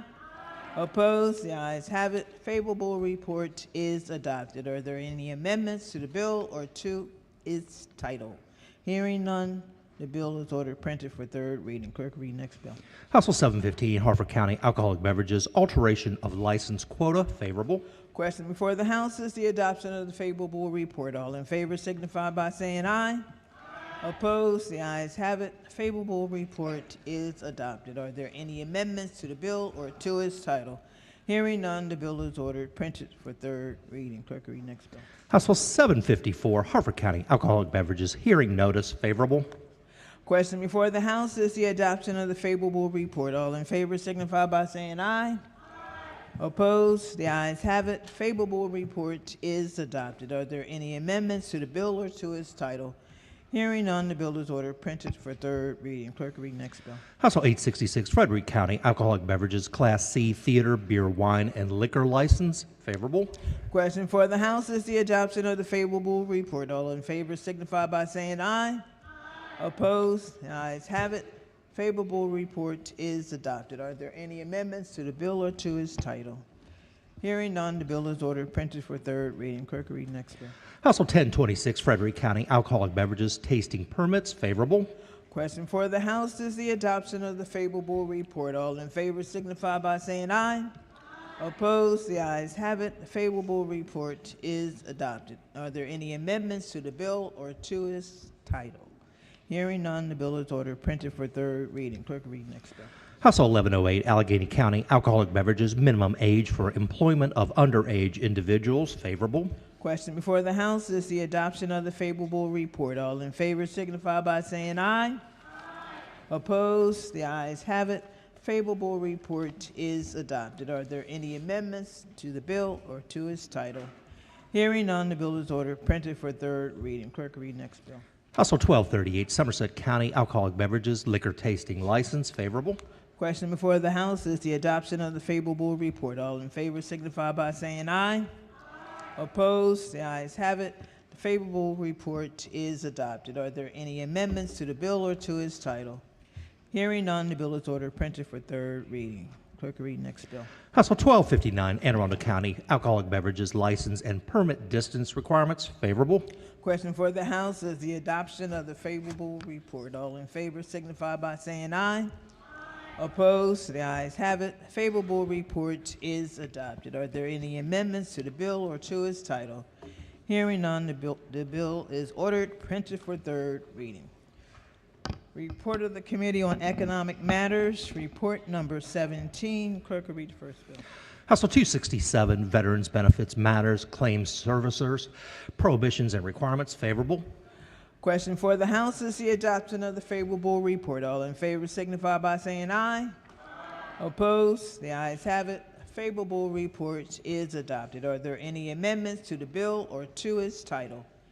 Hearing none, the bill is ordered printed for third reading. Clerk will read next bill. House Bill 1516, Financial Institutions Consumer Credit Application of Licensing Requirements, Maryland Secondary Market Stability Act of 2025. Favorable. Question for the House is the adoption of the favorable report. All in favor signify by saying aye. Opposed? The ayes have it. The favorable report is adopted. Are there any amendments to the bill or to its title? Hearing none, the bill is ordered printed for third reading. Clerk will read next bill. House Bill 1547, Barbers and Cosmetologists License Qualifications, Domestic Violence Awareness Training. Favorable. Question for the House is the adoption of the favorable report. All in favor signify by saying aye. Opposed? The ayes have it. The favorable report is adopted. Are there any amendments to the bill or to its title? Hearing none, the bill is ordered printed for third reading. Report of the Committee on Environment and Transportation. Report 21. Clerk will read the first bill. House Bill 808, Columbia Association Lease Requirements and Governing Documents. Favorable. Question for the House is the adoption of the favorable report. All in favor signify by saying aye. Opposed? The ayes have it. Favorable report is adopted. Are there any amendments to the bill or to its title? Hearing none, the bill is ordered printed for third reading. Clerk will read next bill. House Bill 964, Montgomery County Task Force on the Displacement of Residents of Emery Grove. Favorable. Question for the House is the adoption of the favorable report. All in favor signify by saying aye. Opposed? The ayes have it. The favorable report is adopted. Are there any amendments to the bill or to its title? Hearing none, the bill is ordered printed for third reading. Report of the Committee on Judiciary, report number 24. Clerk will read the first bill. House Bill 130, Intercepted Communications Penalty. Favorable amendments. Amendment number 1. Recognizing the floor leader. Madam Speaker, thank you. Move so much be considered the reading of the amendment. So ordered. So amendment number 1 adds co-sponsors and makes technical changes. And amendment number 2 alters the statute of limitations for prosecution of the crime. Please move on the amendment. Question for the House is the adoption of the amendment. All in favor signify by saying aye. Opposed? The ayes have it. The amendment has been adopted. Question now is adoption of the favorable report as amended. All in favor signify by saying aye. Opposed? The ayes have it. Favorable report is adopted. Are there any additional amendments to the bill or to its title? Hearing none, the bill is ordered printed for third reading. Clerk, read next bill.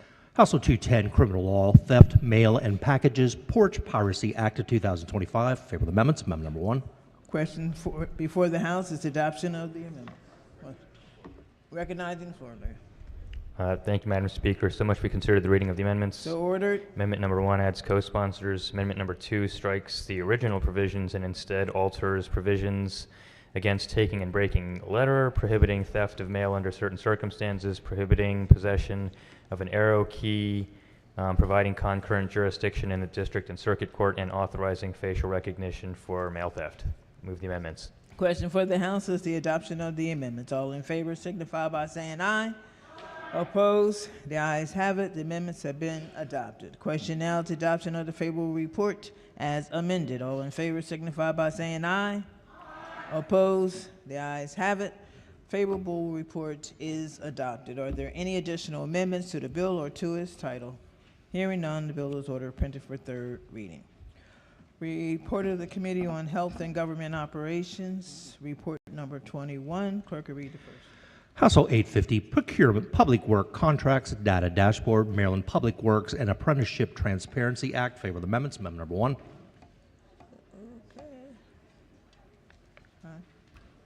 Recognizing the floor leader. Thank you, Madam Speaker. Move so much be considered the reading of the amendments. So ordered.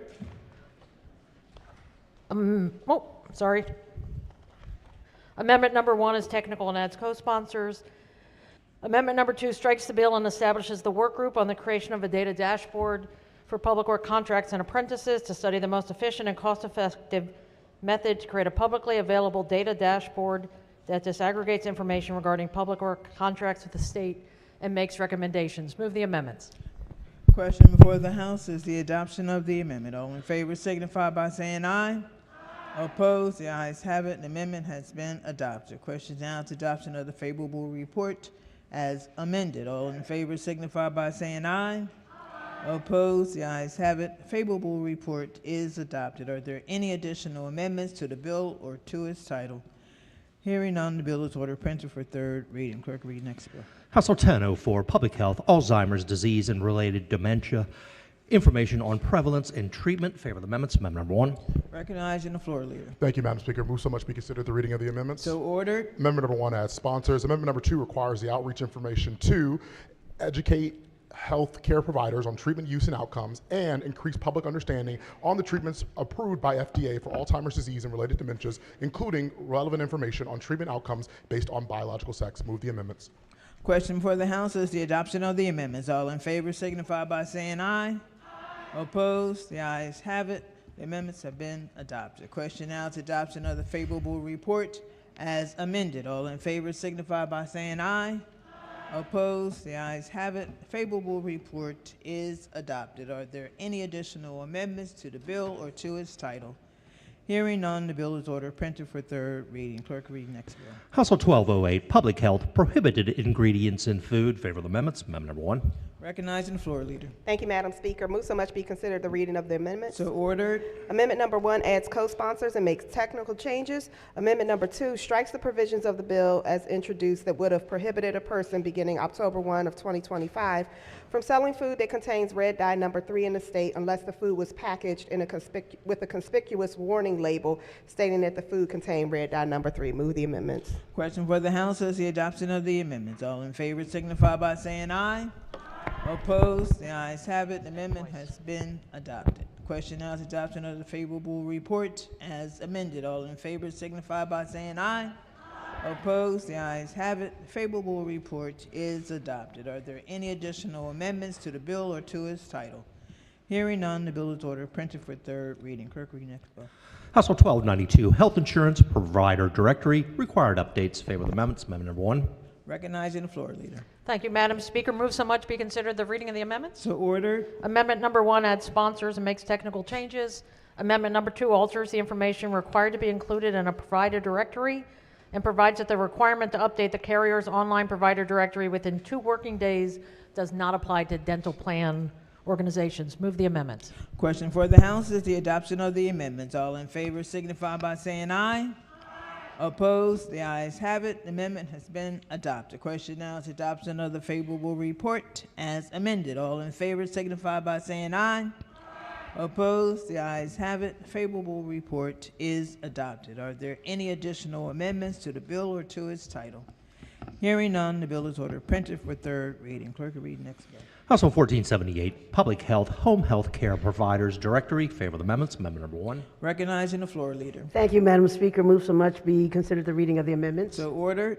Amendment number 1 adds sponsors and makes technical changes. Amendment number 2 requires the Maryland Department of Health to submit a report on establishing a home health care provider directory in the state to specified committees. Move the amendments. Question for the House is the adoption of the amendments. All in favor signify by saying aye. Opposed? The ayes have it. The amendment has been adopted. Question now is adoption of the favorable report as amended. All in favor signify by saying aye. Aye. Opposed? The ayes have it. Favorable report is adopted. Are there any additional amendments to the bill or to its title? Hearing none, the bill is ordered printed for third reading. Clerk, read next bill. House Bill 1481, Disability Services Adapted Vehicle Access Pilot Program, established. Favor of the amendments. Amendment number 1. Recognizing the floor leader. Thank you, Madam Speaker. Move so much be considered the reading of the amendments. So ordered. Amendment number 1 adds co-sponsors and makes technical changes. Amendment number 2 alters the definition of eligible individual to mean an individual who requires mobility aid. Defines donation as the voluntary transfer of property, services, or funds to the program or to an eligible individual. Requires MDOT to request, apply for, and facilitate donations of vehicles, and requires MDOT to make reasonable efforts to anonymize the data required in the annual report to protect the privacy of recipients. Move the amendments. Question for the House is the adoption of the amendment. All in favor signify by saying aye. Opposed? The ayes have it. The amendment has been adopted. Question now is the adoption of the favorable report as amended. All in favor signify by saying aye. Opposed? The ayes have it. Favorable report is adopted. Are there any additional amendments to the bill or to its title? Hearing none, the bill is ordered printed for third reading. Clerk will read next bill. House Bill 1544, Public Safety, Maryland Law Enforcement Public Service Medal and Key Bridge Collapse Victims Memorial Tribute. Favor of the amendments. Amendment number 1. Recognizing the floor leader. Thank you, Madam Speaker. Move so much be considered the reading of the amendment. So ordered. Amendment number 1 is technical and its co-sponsor. Amendment number 2 adds an additional law enforcement officer to be recognized in the preamble and includes a special section provision that the law enforcement officer listed in the preamble received the medal at the first ceremony held on March 26, 2026. Strike a provision that would have required a law enforcement agency to grant a pay increase to an employee who receives a medal, and alters the number of medals that may be awarded each year. Move the committee amendment, Madam Speaker. Question for the House is the adoption of the amendment. All in favor signify by saying aye. Opposed? The ayes have it. The amendment has been adopted. Question now is adoption of the favorable report as amended. All in favor signify by saying aye. Opposed? The ayes have it. The favorable report is adopted. Are there any additional amendments to the bill or to its title? Hearing none, the bill is ordered printed for third reading. Report of the Committee on Health and Government Operations, report number 19, excuse me. House Bill 19, Health Occupations, Nursing Loan Repayment, Education, and Sunset Extension, Building Opportunities for Nurses Act of 2025. Favor of the amendments. Amendment number 1.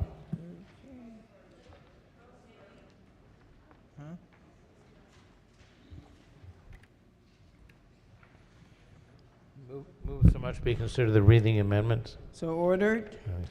Amendment number 1 is technical and adds co-sponsors. Amendment number 2 strikes provisions relating to an income tax checkoff and authorizes the governor to include in the annual budget bill an appropriation of $250,000. Authorization. Move the amendment. Question for the House is the adoption of the amendment. All in favor signify by saying aye. Opposed? The ayes have it. The amendment has been adopted. Question now is the adoption of the favorable report as amended. All in favor signify by saying aye. Opposed? The ayes have it. The favorable report is adopted. Are there any additional amendments to the bill or to its title? Hearing none, the bill is ordered printed for third reading. Clerk, read next bill. House Bill 500, Procurement Reform Act of 2025. Favor of the amendments. Amendment number 1. Recognizing the floor leader. Thank you, Madam Speaker. Move so much to be considered the reading of the amendments. So ordered. Amendment number 1 is technical and adds co-sponsors. Amendment number 2 makes technical changes, clarifies that MDOT and MTA procurement of supplies and services includes information technology supplies subject to Title 3.5 of SPF. authorizes the Chief Procurement Officer to adopt methods of source selection only with the approval of BPW, retains existing law requirements for approval and use of expedited procurement, and requires solicitation for a task order to master contractors be made on a rotating basis. Amendment number 3 alters the language regarding modification of MBE participation goal on a procurement contract or VSBE participation goal, and restores current law requirement that a bid or proposal based on solicitation with an expected MBE participation to identify the specific commitment of certified MBEs at the time of submission. Amendment number 4, rather than establishing good labor practices preference, establishes a good labor practices evaluation factor for technical evaluation factors for competitive sealed proposals. Amendment number 5 decreases the amount of contract modification that the primary procurement unit, the Chief Procurement Officer, or designee may approve, and strikes any requirement that certain departments establish a working group on prompt payment features, and instead requires the procurement advisor to BPW to conduct a survey of the economic impacts of instituting an in-state preference for Maryland vendors for all state procurement contracts. I move the amendments. Question for the House is the adoption of the amendments. All in favor signify by saying aye. Opposed? The ayes have it. The amendments have been adopted. Question now is adoption of the favorable report as amended. All in favor signify by saying aye. Opposed? The ayes have it. The favorable report is adopted. Are there any additional amendments to the bill or to its title? Hearing none, the bill is ordered printed for third reading. Clerk, read next bill. House Bill 509, Maryland Inventory of Cemeteries and Burial Sites Work Group Establishment. Favor of the amendments. Amendment number 1. Yes, floor leader. Thank you, Madam Speaker. Move so much be considered the reading of the amendment. So ordered. Amendment number 1, its co-sponsor. Amendment number 2 strikes the requirement for the Office of Cemetery Oversight to provide staff for the work group, conforms to Senate cross-file. Move the committee amendment, Madam Speaker. Question for the House is the adoption of the amendment. All in favor signify by saying aye. Opposed? The ayes have it. The amendment has been adopted. Question now is adoption of the favorable report as amended. All in favor signify by saying aye. Opposed? The ayes have it. The favorable report is adopted. Are there any additional amendments to the bill or to its title? Hearing none, the bill is ordered printed for third reading. Clerk, read next bill. House Bill 776, Maryland Medical Practice Act and Maryland Physician Assistance Act, revisions. Favor of the amendments. Amendment number 1. Recognizing the floor leader. Move so much be considered the reading of the amendments. So ordered. Amendment number 1 is technical and adds co-sponsors. Amendment number 2 defines employer and repeals the definition of alternative health system as it applies provisions of law governing physician's assistants. Reduces the bill from $25,000 to $15,000 the amount of an administrative penalty the board may impose for certain violations. Requires a licensee to notify the board of a change in name or address within 30 days after the change. It alters the grounds for discipline by the board. It requires provisions governing reporting of disciplinary action against licensees and reporting relating to licensees enrolled in a substance use disorder treatment program. It increases from $5,000 to $10,000 a civil penalty created in the bill for employing an individual to practice medicine without a license, and authorizes rather than requires the various advisory committees to provide recommendations and advise the board. Move the amendments. Question for the House is the adoption of the amendments. All in favor signify by saying aye. Opposed? The ayes have it. The amendments have been adopted. Question now is adoption of the favorable report as amended. All in favor signify by saying aye. Opposed? The ayes have it. Favorable report is adopted. Are there any additional amendments to the bill or to its title? Hearing none, the bill is ordered printed for third reading. Clerk, read next bill. House Bill 1001, State Designation, State Cocktail, Original Maryland Orange Crush. Favor of the amendments. Amendment number 1. Recognizing the floor leader. Madam Speaker, move so much be considered the reading of the amendment. So ordered. Madam Speaker, Amendment 1 adds additional co-sponsors who had the courage to stand up and crush the state of Delaware to make the Orange Crush, originating at Harborside Bar and Grill in beautiful Ocean City, the official cocktail of the great state of Maryland, the state where you had your first crush. Madam Speaker, move the amendment.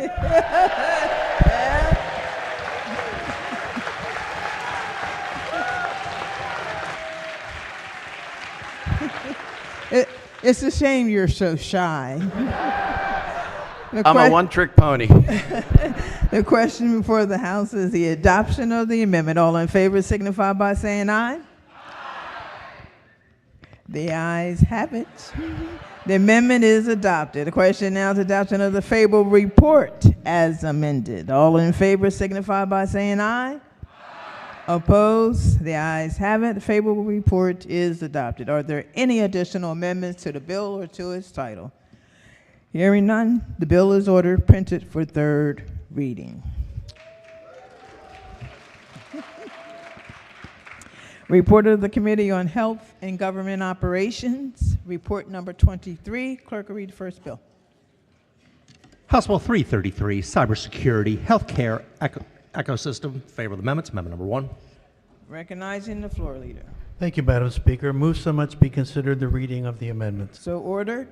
Amendment number 1 is technical and alters the short title and adds co-sponsors. Amendment number 2 strikes much of the bill and rather than requiring MDEM to convene a stakeholder working group, establishes a healthcare ecosystem stakeholder cybersecurity work group staffed by MHCC and MIA, tasked with developing strategies to prevent cybersecurity disruptions to the healthcare ecosystem services, ensuring the continuous delivery of essential healthcare ecosystem services, and enhancing recovery efforts of the healthcare ecosystem following a cybersecurity incident. The working group must submit an interim report on or before January 1st, 2026, and a final report on or before December 1st, 2026. I move the amendment.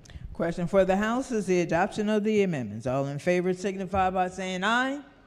Opposed? The ayes have it. The amendments have been adopted. Question now is the adoption of the favorable report as amended. All in favor signify by saying aye. Opposed? The ayes have it. Favorable report is adopted. Are there any additional amendments to the bill or to its title? Hearing none, the bill is ordered printed for third reading. Clerk, read next bill. House Bill 830, Health Insurance, Genetic Testing, and Cancer Imaging, Required Coverage and Prohibited Cost Sharing. Favor of the amendments. Amendment number 1. Recognizing the Vice Chair of the Committee. Thank you very much, Madam Speaker. Move so much be considered the reading of the amendments. So ordered. Amendment number 1 adds sponsors and makes technical changes. Amendment number 2 strikes the provisions of the bill that would have prohibited cost sharing. Please move the amendment. Question for the House is the adoption of the amendments. All in favor signify by saying aye. Opposed? The ayes have it. The amendments have been adopted. Question now is adoption of the favorable report as amended. All in favor signify by saying aye. Opposed? The ayes have it.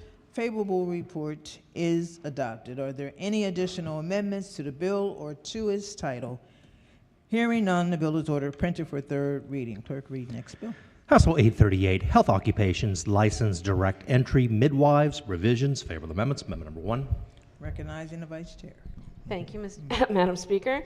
Move so much be considered the reading of the amendments. So ordered. Amendment number 1 retains the practice of direct midwifery, including notifying a pediatric healthcare practitioner within 24 hours after delivery, strikes language that referenced required transfers and consultation in relation to their independent practice of direct entry midwifery, alters the listed conditions requiring transferred consult and immediate emergency transfer, restores the requirement that the licensed direct entry midwife plan identify the pediatric healthcare practitioner who will be notified after delivery to receive transfer of care of the newborn, requires the licensed direct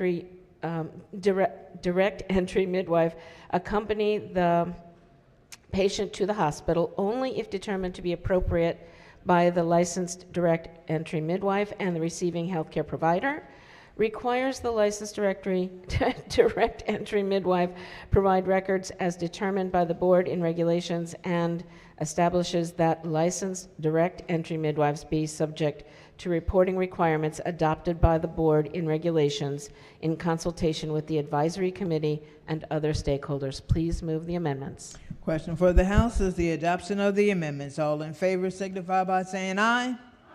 Opposed? The ayes have it. The amendments have been adopted. Question now is adoption of the favorable report as amended. All in favor signify by saying aye. Opposed? The ayes have it. The favorable report is adopted. Are there any additional amendments to the bill or to its title? Hearing none, the bill is ordered printed for third reading. Clerk, read next bill. House Bill 1007, Genetic Testing, Prohibition on Disability, Life, and Long-Term Care Insurance, Genetic Testing Protection Act. Favor of the amendments. Amendment number 1. Vice Chair of the committee. Thank you, Madam Speaker. Hopefully this one's easier to say. Move so much be considered the reading of the amendments. So ordered. Amendment number 1 adds sponsors and makes technical changes. Amendment number 2 strikes reference to long-term care insurance from the bill.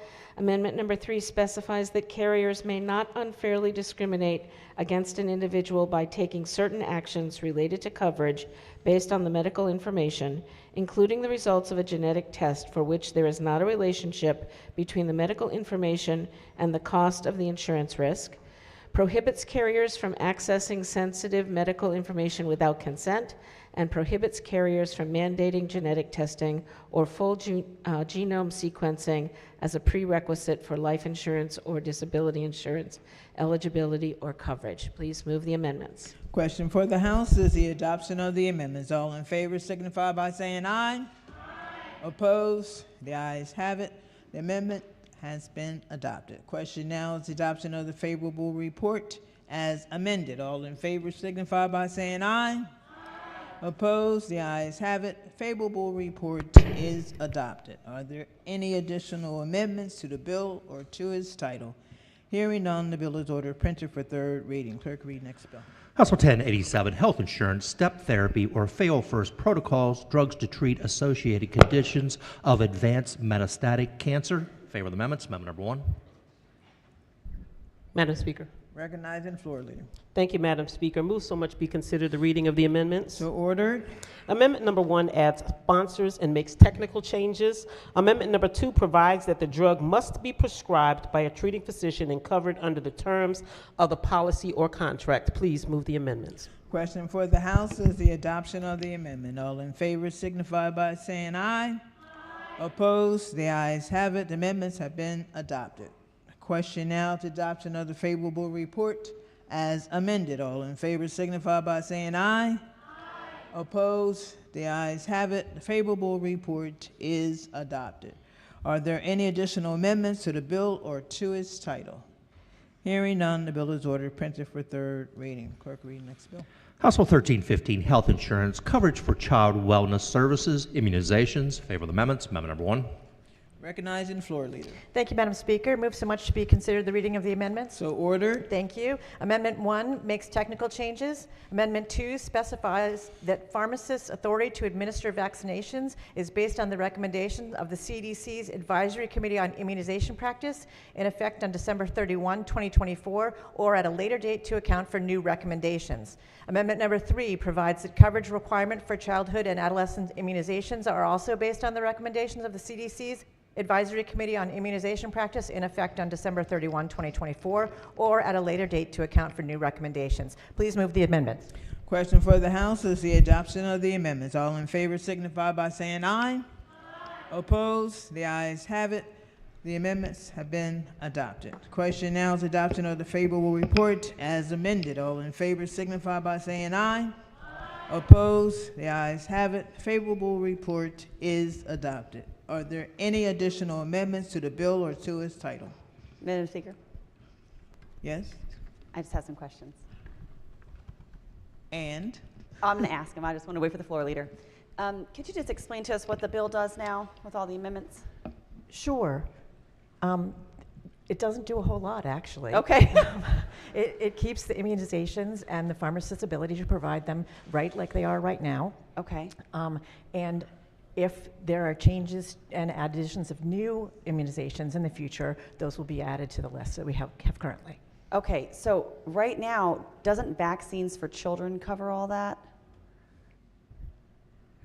I need a The little program, bit more. doesn't that program, it's a federal program, doesn't that cover everything? I believe that covers, yes.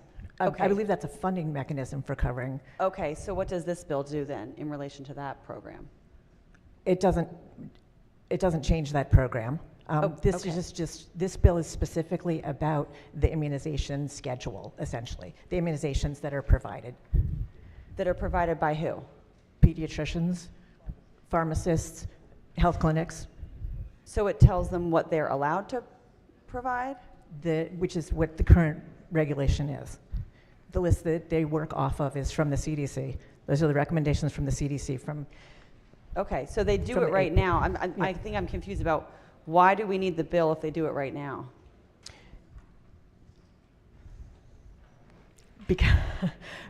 Because of the federal level, there has certainly been a lot of discussion about changing requirements for immunization. Okay, I was confused about, I thought it was maybe a funding mechanism somewhere in there, or something was happening with money. Okay, so. Not money involved. Okay, so the worry would be that something could change and they could remove vaccines from the schedule? Is that what the worry is? Yes. Okay, have they put any bills in, or have there been any policies that have moved that direction so far? Not that I'm aware of. Okay, so but there's certainly been discussion about it.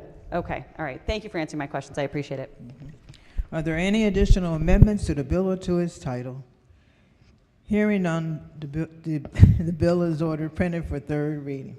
Clerk, read next bill.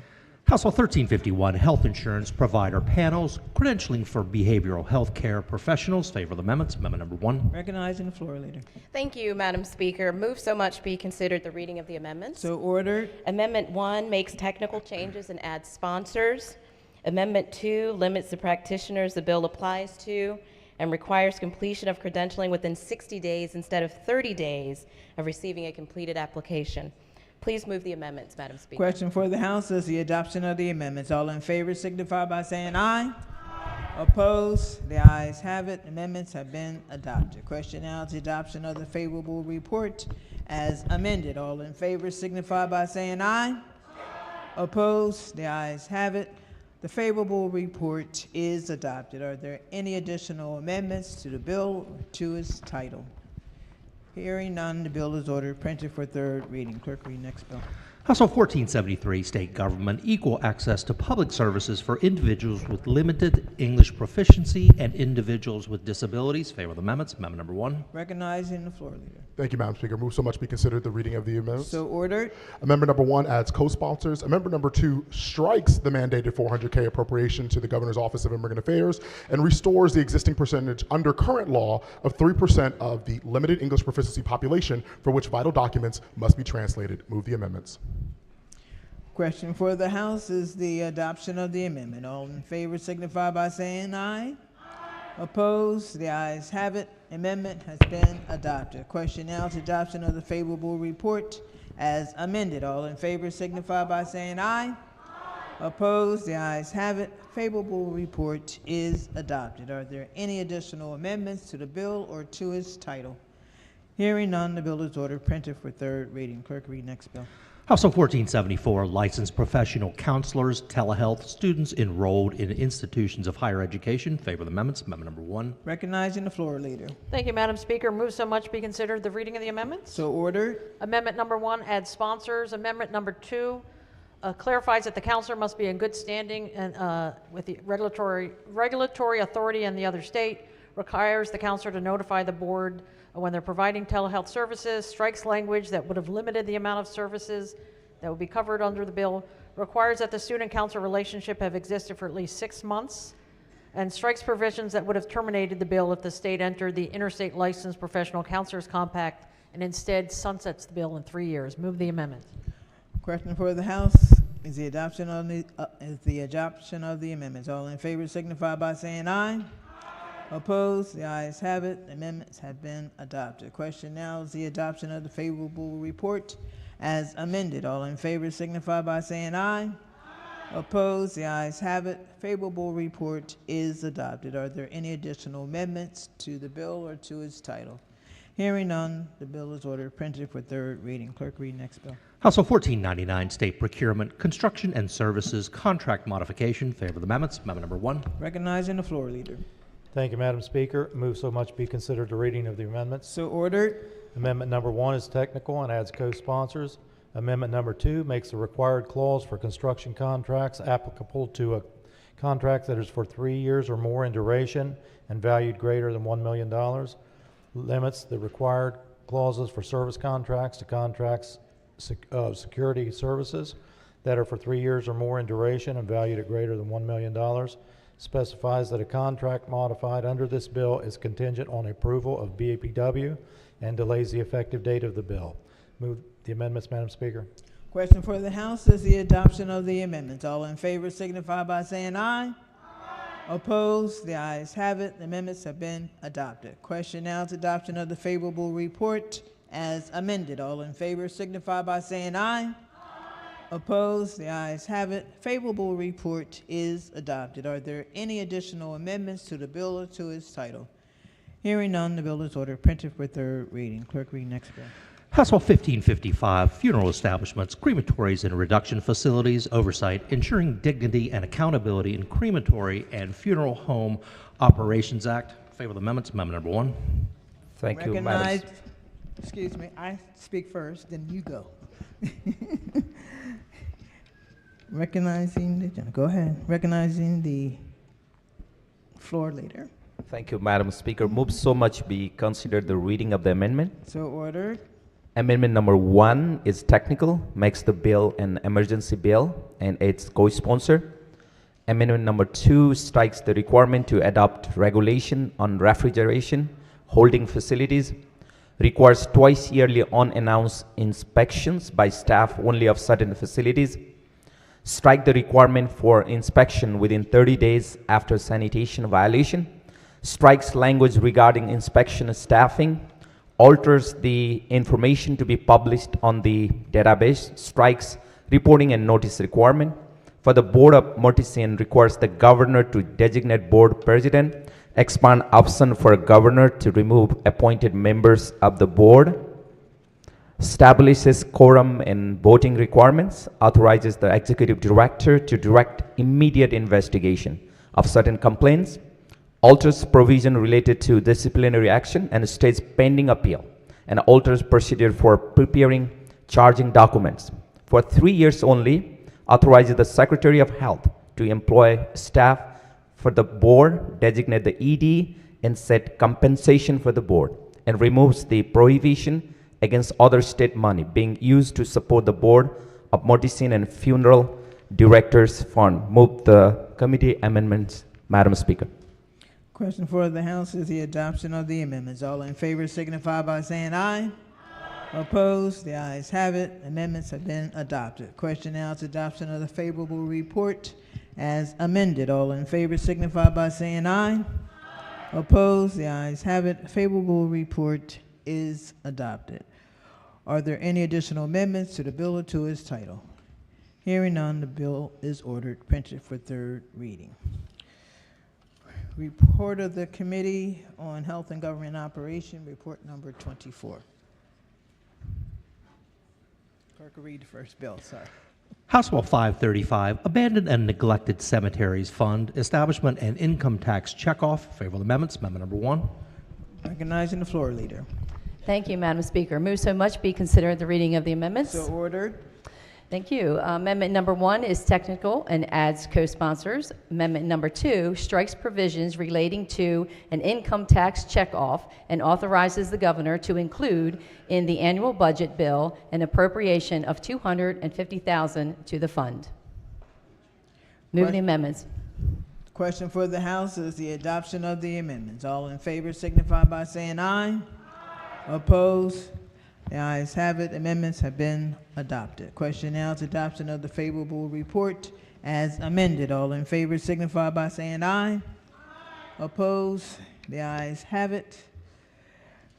The favorable report is adopted. Are there any additional amendments to the bill or to its title? Hearing none, the bill is ordered, printed for third reading. Clerk, read next bill.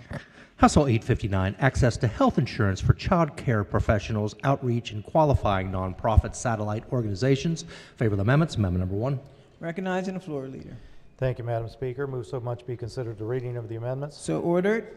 Amendment number 1 makes technical changes. Amendment number 2 strikes language expanding the definition of qualifying nonprofit organizations, requires MHBE to promote access to health care insurance for child care professionals in partnership with the Department of Education, specifies what informational resources will be provided, and requires a survey to assess current levels of health care access for child care professionals. Move the amendments, Madam Speaker.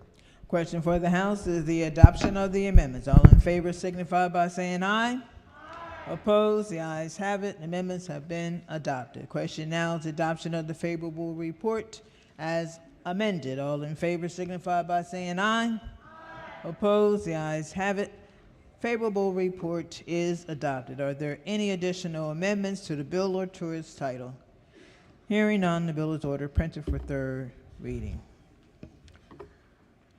Report of the Committee on Environment and Transportation, report number 19. Clerk will read the first bill. House Bill 506, Chesapeake Bay Legacy Act. Favor the amendments. Amendment number 1. Recognizing the floor leader. Thank you, Madam Speaker. Be so much considered the reading of the amendment. So ordered. Thank you, Madam Speaker. As amended, the administration's bill makes changes to state law regarding to 1, a Maryland Leaders in Environmentally Engaged Farming Program, 2, regenerative practices and traditions in healthy soils, 3, finfish harvested and processed by Ikijibe, 4, water quality monitoring, 5, fishery management plans, 6, aquaculture leases, 7, the whole watershed restoration partnership, 8, water quality trading, and 9, stream and floodplain restoration project requirements. The bill takes place effective July 1st, 2025, and the LEAF program terminates June 30th, 2030. Committee amendment alters the suit of practices eligible for the LEAF program and alters funding for the LEAF program fund. 2, allows DNR to assess and incorporate certain water quality monitoring data into the department's monitoring program. 3, restores the requirement for DNR to prepare fishery management plans for certain species, clarifies that the ASMFC species must be managed in accordance with the ASMFC plans and the Maryland-specific supplements to those plans, and updates references to the terms angler to give nod to all commercial and recreational fishing participants. Move the amendments. Question for the House is the adoption of the amendments. All in favor signify by saying aye. Opposed? The ayes have it. The amendments have been adopted. Question now is the adoption of the favorable report as amended. All in favor signify by saying aye. Opposed? The ayes have it. The favorable report is adopted. Are there any additional amendments to the bill or to its title? Hearing none, the bill is ordered, printed for third reading. Clerk, read next bill. House Bill 731, Wildlife Protections and Highway Crossings. Favor the amendments. Amendment number 1. Recognizing the floor leader. Thank you, Madam Speaker. Be so much considered the reading of the amendments. So ordered. Thank you, Madam Speaker. As amended, the bill establishes the Maryland Connectivity Coalition, or MCC, to generally improve wildlife habitat connectivity and reduce wildlife and motor vehicle collisions in the state. The bill establishes responsibilities related to the coalition for the Department of Natural Resources and the State Highway Administration. Local jurisdictions must consider wildlife movement and habitat connectivity when enacting, adopting, amending, or executing their comprehensive plans. The Maryland Department of Planning must coordinate with DNR and SHA to provide related and specified information to local governments. Committee amendment strikes the Wildlife Connectivity Fund. Move the amendment, Madam Speaker. Question before the House is the adoption of the amendments. All in favor signify by saying aye. Opposed? The ayes have it. Amendments have been adopted. Question now to adoption of the favorable report as amended. All in favor signify by saying aye. Opposed? The ayes have it. The favorable report is adopted. Are there any additional amendments to the bill or to its title?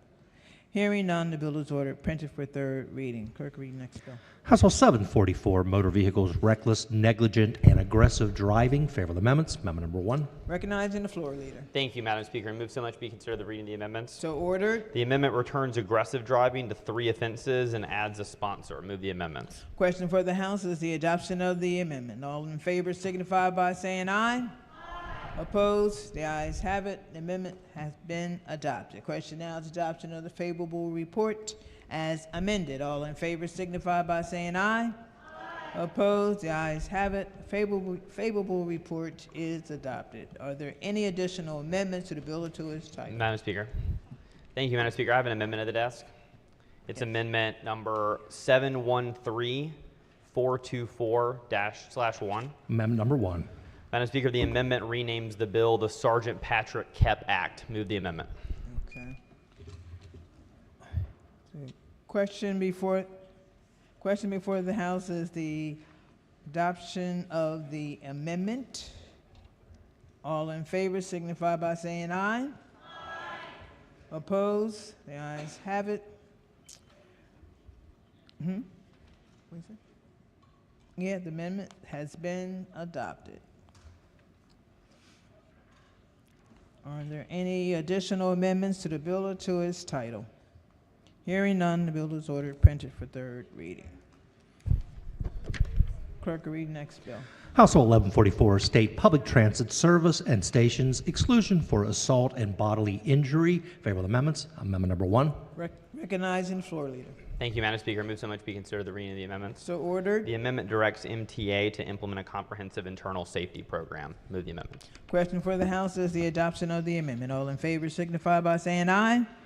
Opposed? The ayes have it. Amendment has been adopted. Question now is adoption of the favorable report as amended. All in favor signify by saying aye. Opposed? The ayes have it. Favorable report is adopted. Are there any additional amendments to the bill or to its title? Hearing none, the bill is ordered, printed for third reading. Clerk, read next bill. House Bill 1227, Montgomery County Vehicle Control and Monitoring Systems, distribution of contested traffic fines, application and implementation. Recognizing floor leader. Thank you, Madam Speaker. Move so much be considered the reading of the amendments. So ordered. The amendments are technical. Move the amendments. Question for the House is the adoption of the amendment. All in favor signify by saying aye. Opposed? The ayes have it. Amendment has been adopted. Question now is adoption of the favorable report as amended. All in favor signify by saying aye. Opposed? The ayes have it. Favorable report is adopted. Are there any additional amendments to the bill or to its title? Hearing none, the bill is ordered, printed for third reading. Clerk, read next bill. House Bill 1375, Vehicle Equipment, Portable Variable Messaging Signs, authorization. Favorable amendments. Amendment number 1. Recognizing the floor leader. Thank you, Madam Speaker. I move so much be considered the reading of the amendment. So ordered. The amendment is technical and changes the term accident to crash. Move the amendment. The question before the House is the adoption of the amendment. All in favor signify by saying aye. Opposed? The ayes have it. The amendment has been adopted. Question now is adoption of the favorable report as amended. All in favor signify by saying aye. Opposed? The ayes have it. The favorable report is adopted. Are there any additional amendments to the bill or to its title? Hearing none, the bill is ordered, printed for third reading. Clerk, read next bill. House Bill 1434, Food Deserts Work Group Establishment. Favorable amendments. Amendment number 1. Recognizing the floor leader. Thank you, Madam Speaker. Move so much be considered the reading of the amendment. So ordered. Amendment number 1 is technical and adds co-sponsors. Amendment number 2 requires the completion of the previously mentioned assessment and report. Move the amendments. Question for the House is the adoption of the amendments. All in favor signify by saying aye. Opposed? The ayes have it. The amendments have been adopted. Question now is adoption of the favorable report as amended. All in favor signify by saying aye. Opposed? The ayes have it. The favorable report is adopted. Are there any additional amendments to the bill or to its title? Hearing none, the bill is ordered, printed for third reading. Clerk will read the next bill. House Bill 1465, Transportation-Related Fines and Tolls, Income-Based Installation Payment Plans. Favorable amendments. Amendment number 1. Recognizing the floor leader. Thank you, Madam Speaker. Move so much be considered the reading of the amendment. So ordered. The amendment removes MDOT from the bill. Move the amendments. Question before the House is the adoption of the amendment. All in favor signify by saying aye. Opposed? The ayes have it. The amendment has been adopted. Question now is the adoption of the favorable report as amended. All in favor signify by saying aye. Opposed? The ayes have it. Favorable report is adopted. Are there any additional amendments to the bill or to its title? Hearing none, the bill is ordered printed for third reading. Clerk will read next bill. House Bill 1466, Land Use and Real Property, Accessory Dwelling Units, Requirements and Prohibitions. Favorable amendments. Amendment number 1. Recognizing the floor leader. Thank you, Madam Speaker. Move so much be considered the reading of the amendments. So ordered. The amendments are technical. They narrow the definition of an ADU. They remove various requirements and prohibitions for local laws that are required to be adopted under the bill. Move the amendments. Question for the House is the adoption of the amendment. All in favor signify by saying aye. Opposed? The ayes have it. Amendment is adopted. Question now is adoption of the favorable report as amended. All in favor signify by saying aye. Opposed? The ayes have it. Favorable report is adopted. Are there any additional amendments to the bill or to its title? Yes. Thank you, Madam Speaker. Could the floor leader rise for a question or two? Floor leader. So I understand my colleague is saying a lot of MACO amendments were adopted on this bill? Correct. MACO gave me 12 amendments, and we adopted all 12. Okay. Does that mean MACO is in support? I think that it's fair to say they're neutral. I don't want to mischaracterize their position, but I think they're neutral. Okay, so I think I'm pretty neutral on ADUs as well, but let me just ask a couple questions on the fiscal note and see if something changed.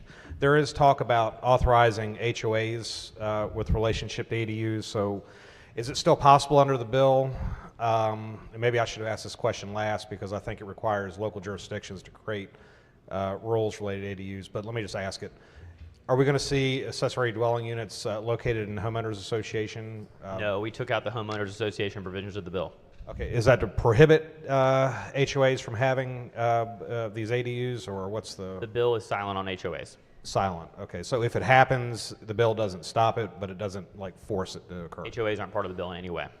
Got anymore. it. Okay, so the second and last question then is, it does require local jurisdictions to create rules as it relates to ADUs, is that correct? It basically asks the localities, municipalities and counties to have a conversation about ADUs, yes, but the bill is no longer very prescriptive about what that kind of policy would entail, and it would allow localities to adopt rules about health and safety, setback requirements, size limitations, parking restrictions, almost anything they would want, they could do, because we know that one size doesn't fit all, and every locality should be able to have their own conversation around this issue. So you think in the case of the broad discretion of the counties to make decisions, they could make it so prescriptive as to be very difficult to even allow ADUs, but they still have to have a policy in place. They can't have unreasonable restrictions, but they can have reasonable ones, and their latitude under the bill as amended is pretty broad. Okay. Was there any other opposition on the bill other than? No, MACO and MML came in opposed, but they were very easy to work with. Madam Speaker. Yes. I have a question for the floor leader. Floor leader. Hey, good afternoon. Good evening, Almost or good whenever. evening, yeah. I feel a lot less perky than I did earlier this morning. That's right. I know that our county, Anne Arundel County, has worked on this legislation for a while, the ADU stuff. I see here it talks about 2026 having some local jurisdictions to have some requirements there. Is that correct? I think you're probably looking at the original version of the bill, but generally, if Anne Arundel's already having this conversation, then they're probably not going to be required to do much else from this bill. Okay, so we could possibly move that timeline up so that we're not waiting another year, year and a half to get that done. Oh yeah, I mean the counties could go as slow or fast as they want, really. Okay, excellent. Thank you. Thanks. Okay. Are there any additional amendments to the bill or to its title? Hearing none, the bill is ordered printed for third reading. Report of the Committee on Ways and Means. Report number 20. Clerk will read the first bill. House Bill 185, Therapeutic Child Care Grant Program Funding Alterations. Favorable amendments. Amendment number 1. Recognizing the floor leader. So much be considered the reading of the amendments, and thank So you, Madam ordered. Speaker. Amendment number 1 is technical. Amendment number 2 lowers the mandatory appropriation to $1.5 million from $3.7 million for the next 3 fiscal years and strikes requirements that the program amounts be distributed to specific providers. Move the amendments, please. Question for the House is the adoption of the amendment. All in favor signify by saying aye. Opposed? The ayes have it. The amendment has been adopted. Question now is adoption of the favorable report as amended. All in favor signify by saying aye. Opposed? The ayes have it. Favorable report is adopted. Are there any additional amendments to the bill or to its title? Hearing none, the bill is ordered printed for third reading. Clerk, read next bill. House Bill 1265, juveniles arrest for reportable offenses. Favor the amendments. Amendment number 1. Recognizing the chair of the committee. Thank you, Madam Speaker. Move so much be considered the reading of the amendments. So ordered. Amendment number 1 is technical. Amendment number 2 strikes several reportable offenses related to dangerous controlled substances, second-degree assault, personal property, false testimony, motor vehicle theft, and burglary. Adds offenses involving visual surveillance with prurient intent and threats of mass violence to the list of reportable offenses. Requires a local superintendent to transmit reportable offense information to the superintendent of another school district if a student transfers there, and requires the Department of Juvenile Services to transmit reportable offense information to a superintendent if a student in its custody transfers to a public school. Requires the State Department of Education rather than the State Department of Education and the Department of Juvenile Services to develop an operational protocol for information sharing, and limits the scope of crimes involving prohibited behavior on school grounds to exclude students who attend a school or are visiting a school due to an extracurricular activity. Move the amendments. Question for the House is the adoption of the amendments. All in favor signify by saying aye. Opposed? The ayes have it. Amendments have been adopted. Question now is adoption of the favorable report as amended. All in favor signify by saying aye. Opposed? The ayes have it. Favorable report is adopted. Are there any additional amendments to the bill or to its title? Hearing none, the bill is ordered printed for third reading.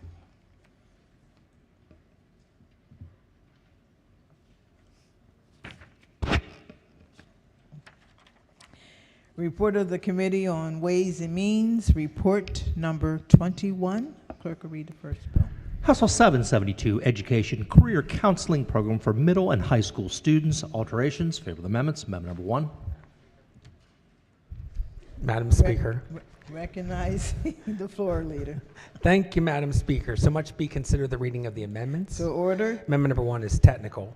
Amendment number 2 limits the extension of funding support for workforce development boards by 2 fiscal years and requires the Accountability and Implementation Board to report on the program's effectiveness prior to the 2027 session. Move the committee amendments, please. Question for the House is the adoption of the amendments. All in favor signify by saying aye. Opposed? The ayes have it. The amendments have been adopted. Question now is the adoption of the favorable report as amended. All in favor signify by saying aye. Opposed? The ayes have it. The favorable report is adopted. Are there any additional amendments to the bill or to its title? Hearing none, the bill is ordered printed for third reading. Clerk, read next bill. House Bill 1325, Substitute Child Care Provider Pool Pilot Program established. Favor the amendments. Amendment number 1. Recognizing the floor leader. Thank you, Madam Speaker. Move so much be considered the reading of the amendment. So ordered. The amendment lowers the mandatory appropriation from $350,000 to $50,000 and shortens the bill's sunset to 2028. I move the amendment. Question for the House is the adoption of the amendments. All in favor signify by saying aye. Opposed? The ayes have it. The amendment has been adopted. Question now is the adoption of the favorable report as amended. All in favor signify by saying aye. Opposed? The ayes have it. Favorable report is adopted. Are there any additional amendments to the bill or to its title? Hearing none, the bill is ordered printed for third reading. Clerk will read next bill. House Bill 1383, State Board of Education Online Special Education System, Technical Requirements. Favor the amendments. Amendment number 1. Recognizing the floor leader. Thank you, Madam Speaker. Move so much be considered the reading of the amendments. So ordered. First amendment is technical. The second amendment strikes the required studies by the State Department of Education from the bill. I move the amendments. Question for the House is the adoption of the amendments. All in favor signify by saying aye. Opposed? The ayes have it. The amendment has been adopted. Question now is the adoption of the favorable report as amended. All in favor signify by saying aye. Opposed? The ayes have it. Favorable report is adopted. Are there any additional amendments to the bill or to its title? Hearing none, the bill is ordered printed for third reading. Report of the Committee on Economic Matters, report number 15. Clerk will read the first bill. House Bill 99, Anne Arundel County Class A off-sale and Class D off-sale licenses, population ratio quota. Favor of the amendments. Amendment number 1. Recognizing the floor leader. Thank you, Madam Speaker. Move so much be considered the reading of the amendments. So ordered. As amended, House Bill 99 limits the issuance of Class A and Class D licenses in certain assessment districts of Anne Arundel County as specified. Move the amendments, Madam Speaker. Question before the House is the adoption of the amendments. All in favor signify by saying aye. Opposed? The ayes have it. The amendments have been adopted. Question now is adoption of the favorable report as amended. All in favor signify by saying aye. Opposed? The ayes have it. The favorable report is adopted. Are there any additional amendments to the bill or to its title? Hearing none, the bill is ordered printed for third reading. Clerk, read next bill. House Bill 346, Baltimore City Alcoholic Beverages, 43rd Alcoholic Beverages District, Class BD7 licenses. Favor of the amendments. Amendment number 1. Recognizing the floor leader. Thank you, Madam Speaker. Move so much be considered the reading of the amendments. So ordered. Amendment number 1 is technical. Amendment number 2 extends the time period for renewal for a Class C license issued for premises in the 4500 block of North Charles Street until July 1st, 2026. Move the amendments. Question for the House is the adoption of the amendments. All in favor signify by saying aye. Opposed? The ayes have it. Amendments have been adopted. The question now is adoption of the favorable report as amended. All in favor signify by saying aye. Opposed? The ayes have it. The favorable report is adopted. Are there any additional amendments to the bill or to its title? Hearing none, the bill is ordered printed for third reading. Clerk, read next bill. House Bill 571, Anne Arundel County Alcoholic Beverages Class C Veterans Organization License Event Permit. Favor of the amendments. Amendment number 1. Recognizing the floor leader. Thank you, Madam Speaker. Move so much be considered the reading of the amendments. So ordered. Amendment number 1 is technical. Amendment number 2 authorizes Class C BWL Class C license holders to sell beer, wine, and liquor for on-premises consumption during certain events and requires an outside group to obtain a per diem license if the outside group holds an event hosted by the license holders listed. Move the amendments. Question for the House is the adoption of the amendments. All in favor signify by saying aye.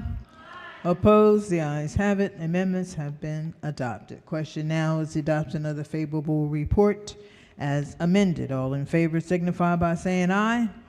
Opposed? The ayes have it.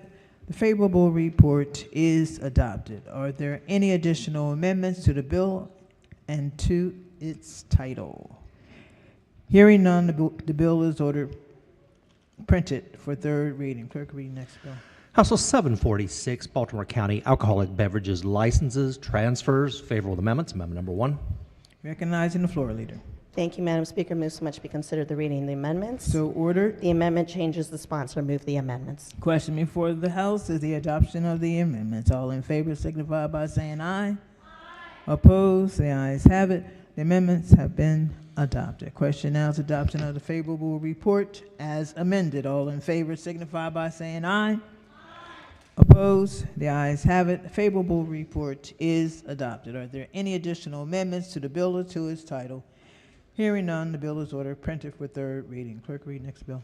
House Bill 1095, Montgomery County Alcoholic Beverages Beauty Salon License. Favor of the amendments. Amendment number 1. Recognizing the floor leader. Thank you, Madam Speaker. Move so much be considered the reading of the amendments. So ordered. Amendment number 1 is technical. Amendment number 2 includes certain barbershops in the bill. As amended, it authorizes the license holder to provide up to 1.7 ounces of liquor and increases the amount number for on-premises consumption. Move the amendments. Question for the House is the adoption of the amendments. All in favor signify by saying aye. Opposed? The ayes have it. The amendments have been adopted. Question now is adoption of the favorable report as amended. All in favor signify by saying aye.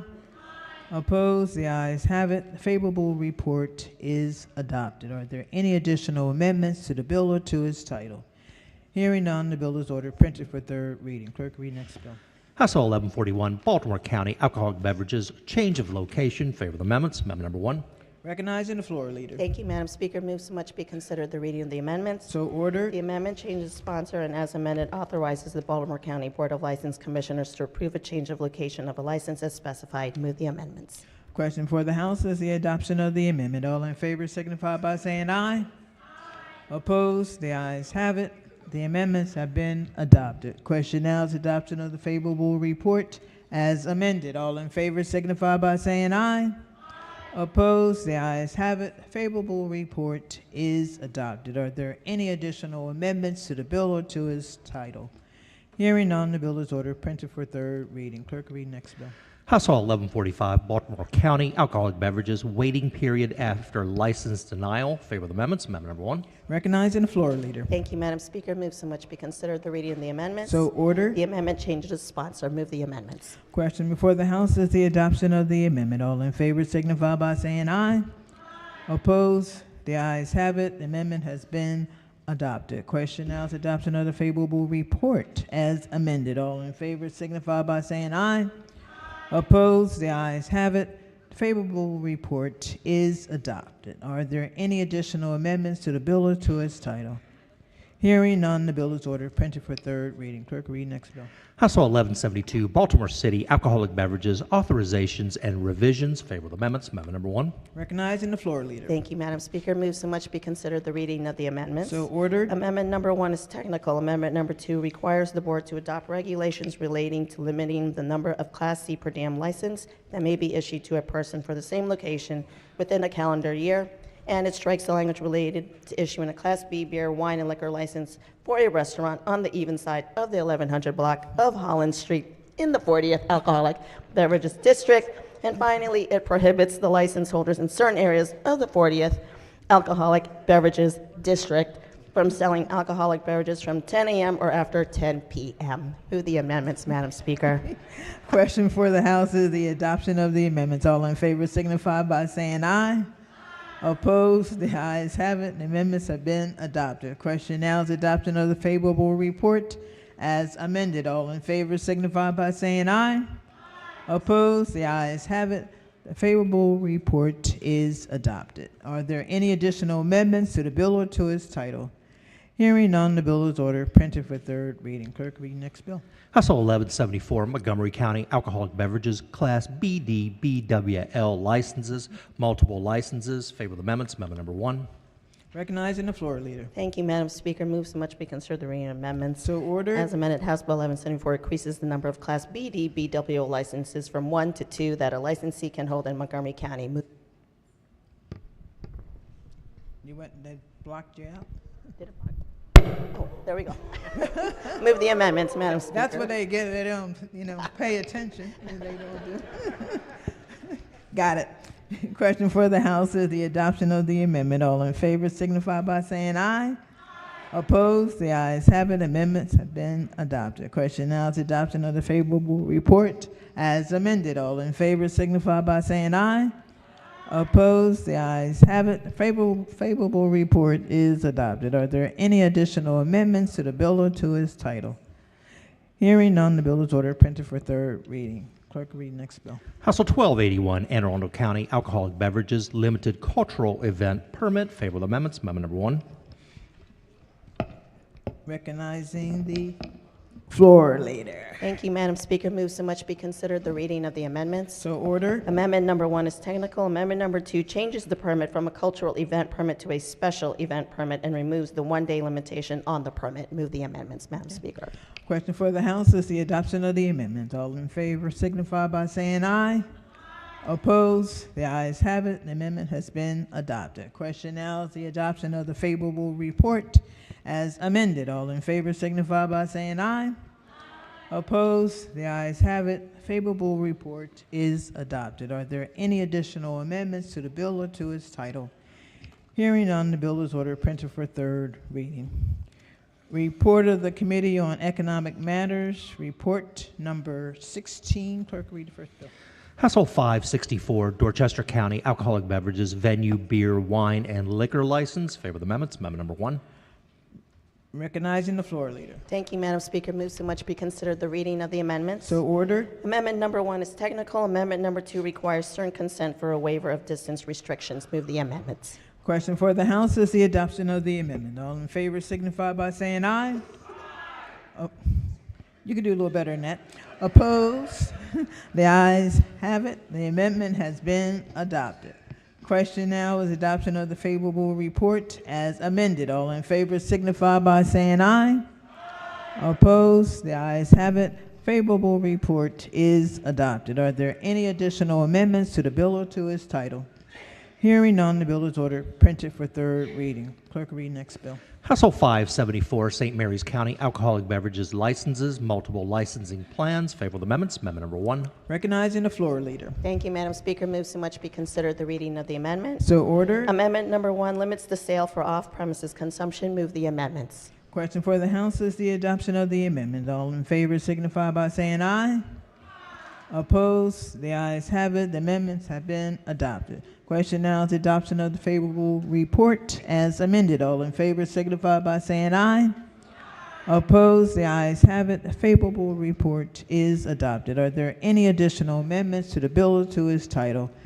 Hearing none, the bill is ordered, printed for third reading. Clerk, read next bill. House Bill 685, Garrett County Alcoholic Beverages Act of 2025. Favorable amendments. Amendment number 1. Recognizing the floor leader. Thank you, Madam Speaker. Move so much be considered the reading of the amendments. So ordered. Amendment number 1 is technical. Amendment number 2 establishes certain Class B, DRDC beer and wine and liquor licenses and establishes certain Class BRC resort complex beer, wine, and liquor licenses. Move the amendments. Question for the House is the adoption of the amendments. All in favor signify by saying aye. Opposed? The ayes have it. The amendments have been adopted. Question now is adoption of the favorable report as amended. All in favor signify by saying aye.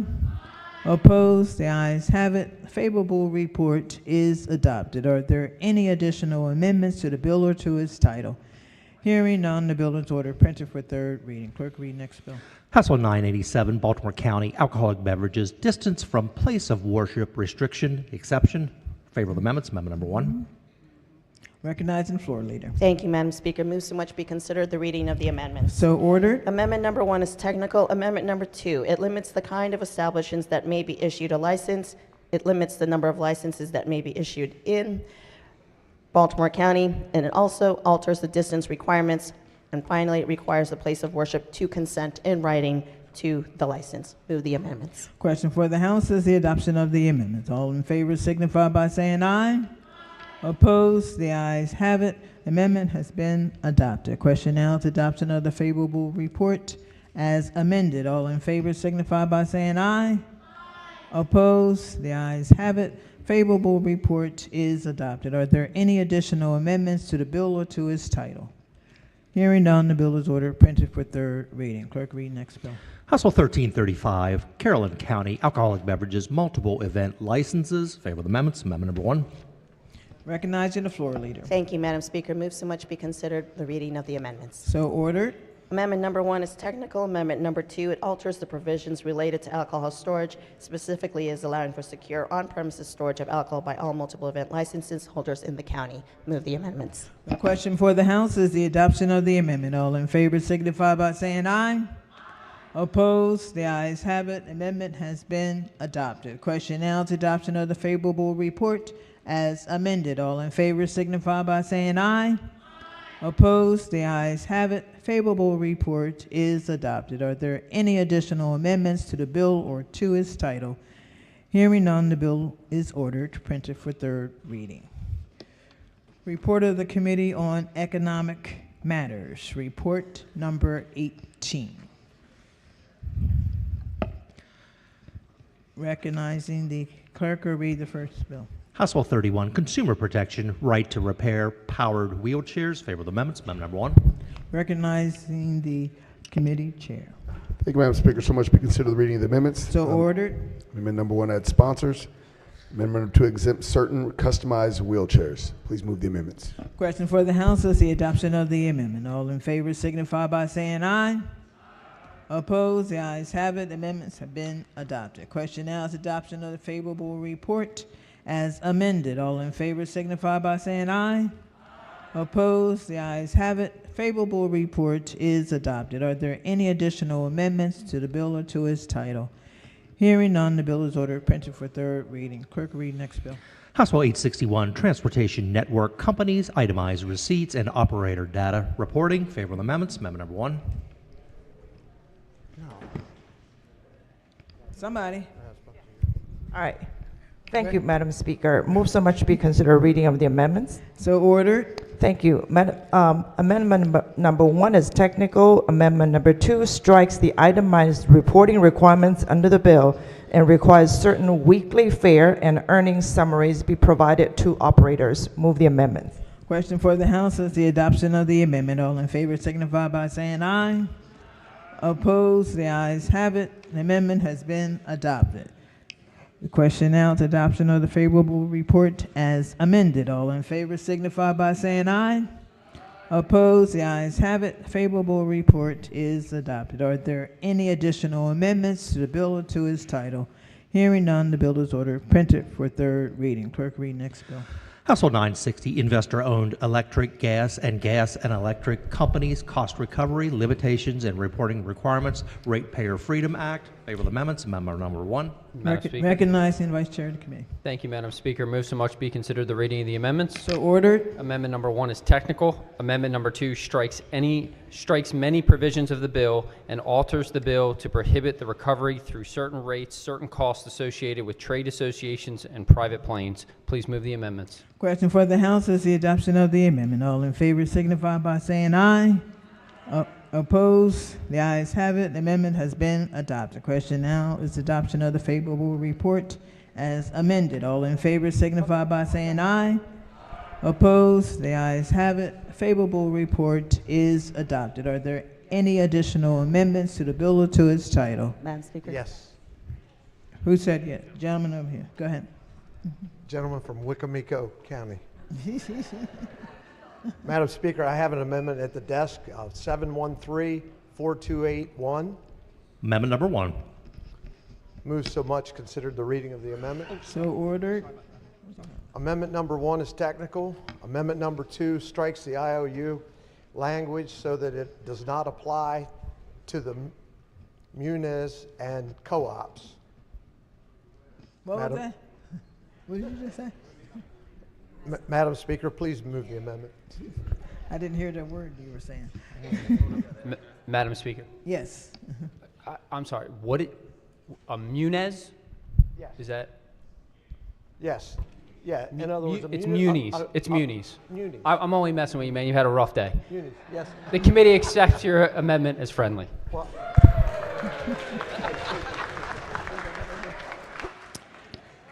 Well, the question for the House is the adoption of the amendment. All in favor signify by saying aye. Opposed? The ayes have it. Are there any additional amendments to the bill or to its title? Madam Speaker. Madam Yes. Speaker. Oh, go ahead, honey. Thank you, Madam Speaker. Question for the floor leader, if I can, please. Oh, thanks, y'all. Question for the floor leader. Madam Speaker. Good evening. Good So I'm a ratepayer, and I like freedom. How does this bill make my rates free? I don't Can you really explain pretend the- to understand that, can but you what the bill explain- does. yeah, explain the bill to me.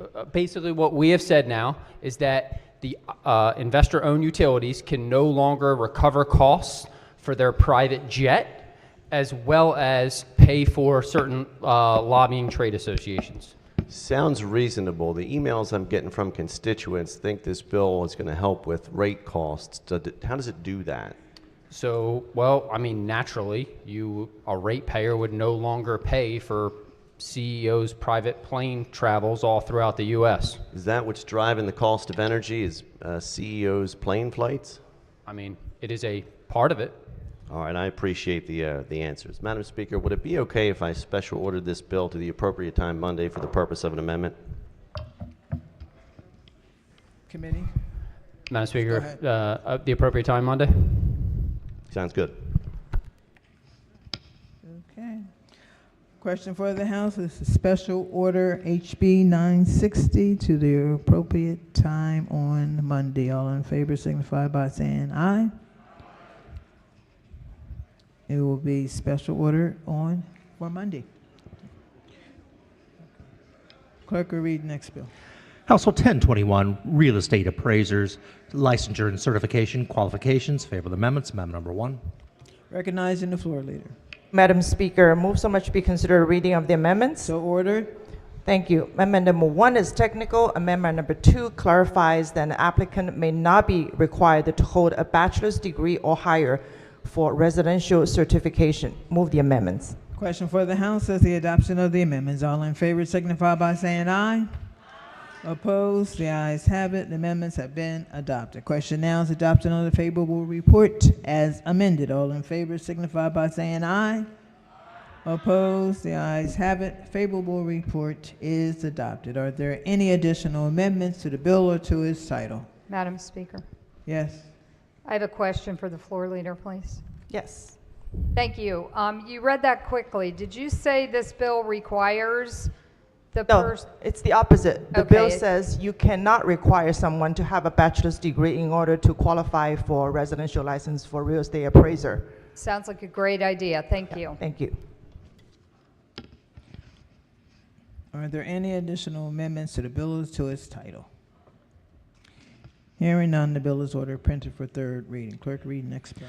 Household 1098, insurance, automobile insurance, Maryland Automobile Insurance Fund, and affordability study. Favor the amendments. Amendment number 1. Recognize the floor leader. Thank you, Madam Speaker. Move so much be considered the reading of the amendments. So ordered. Amendment number 1 is technical. Amendment number 2 adds 1 representative of the private passenger automobile insurance producers in the state to the membership within the study. Move the amendments. Question for the House is the adoption of the amendments. All in favor signify by saying aye. Opposed? The ayes have it. The amendment has been adopted. Question now is adoption of the favorable report Madam as Speaker. amended. Who's? Madam Speaker. Can I finish my? Unless you're changing something. Are you changing something? Huh? I have an amendment at the desk, Madam Speaker. Huh? I forgot you haven't Let adopted. me adopt your report. You throw us off. I'm there with you now. I certainly hope so. Question now is adoption of the favorable report as amended. All in favor signify by saying aye. Opposed? No. The ayes have it. Favorable report is adopted. And this is where you come in. Madam Speaker. Are there any additional amendments to the bill or to its title? Madam Speaker. Yes. Yes. Madam Speaker, I do have an amendment at the desk, Amendment 723223/1. Amendment number 1. Madam Speaker, Amendment number 1 strikes the authorizing language for the Board of Trustees to offer a certain assessment in a certain manner before the date. And Amendment number 2 strikes the $20 million assessment. Please move the amendment. I'm sorry. Go ahead. Please move the amendments. Okay. Question for the House is the adoption of the amendments. All in favor signify by saying aye. Opposed? The ayes have it. Okay. Are there any additional amendments to the bill or to its title? Hearing none, the bill is ordered printed for third reading.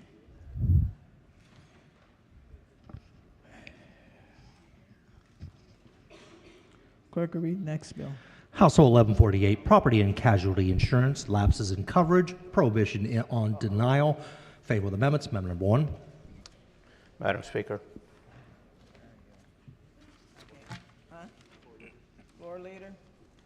Thank you, Madam Speaker. Move so much be considered the reading the amendments. So ordered. Amendment number 1 is technical. Amendment number 2 specifies the provisions of the bill apply to homeowners or renters insurance, and also authorizes a property and casualty insurer to require an applicant to submit an affidavit stating that the applicant did not incur a loss during the prior lapse in coverage. Move the amendments. Question for the House is the adoption of the amendments. All in favor signify by saying aye. Opposed? The ayes have it. Amendments have been adopted. Question now is adoption of the favorable report as amended. All in favor signify by saying aye. Opposed? The ayes have it. Favorable report is adopted. Are there any additional amendments to the bill or to its title? Hearing none, the bill is ordered printed for third reading. Clerk, read next bill. Household 1162, heating, ventilation, air conditioning, or refrigeration contractors, equipment sales. Favor of the amendments. Amendment number 1. Recognizing the floor leader. Thank you, Madam Speaker. Move so much be considered reading of the amendments. So ordered.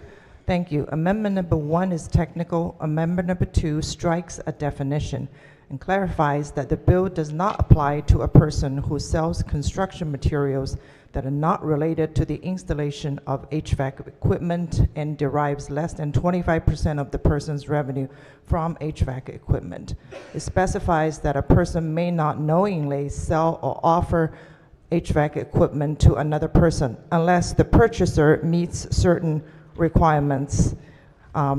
It further requires that a person that sells HVAC equipment to provide written notice containing certain information to the purchaser at the time of sale and adds civil penalties. Move the amendment. Question for the House is the adoption of the amendments. All in favor signify by saying aye. Opposed? The ayes have it. The amendment has been adopted. Question now is the adoption of the favorable report as amended. All in favor signify by saying aye. Opposed? The ayes have it. Favorable report is adopted. Are there any additional amendments to the bill or to its title? Madam Speaker. Yes. Question on the bill. Which is? Thank you. I'm reading the fiscal note here. What is the line in the sand for HVAC units that the consumer can purchase? Because there's a number of what they call split unit systems that are not a window unit. These are more advanced systems that are higher efficiency that I, as the consumer, can go and purchase right now. I can hook up all the lines. The system comes pre-charged. Typically, in the past, these would be installed by an HVAC technician. Now I'm able to do it direct as the consumer. Are those still? Am I still permitted to purchase and install those? Well, this is different from consumers. We're talking about people in the business of installing. So this bill would prohibit the selling, knowingly selling equipment to people who are not licensed, but are just in the middle making money, because we have seen a lot of cases where consumers purchase something thinking people are qualified to do installation, and then they didn't know who to go after when things go bad. So this is a consumer protection bill, basically, to say, unless you are in the business of doing HVAC work, providing services, or runs this kind of shop of equipment, or in the middle of a construction project, or you're licensed as a technician, then you should not be purchasing that just to make money. Okay, let me ask the question a different way. Could I purchase a window unit and put it in my house? There's nothing that I understand the bill that would prohibit that. Okay. Yeah. So can I purchase a split system and install that in my house? Because there's a unit that's outside, and then there's blowers that are inside, and there's lines that connect those two units. Good question. I actually don't know the answer. Okay. Could I get back to you on that? Madam Speaker. Oh, sorry. Full Chair floor of the leader, committee. please. Thank you, Madam Speaker. If I understand you correctly, yes, you could still do that. There is a threshold within the bill that is over $100,000, and it doesn't appear that those systems are even going to come anywhere near triggering that. This deals with, frankly, the good players in this sector, and it's commercial. Sure, okay, great, thank you. Appreciate that, Madam Speaker.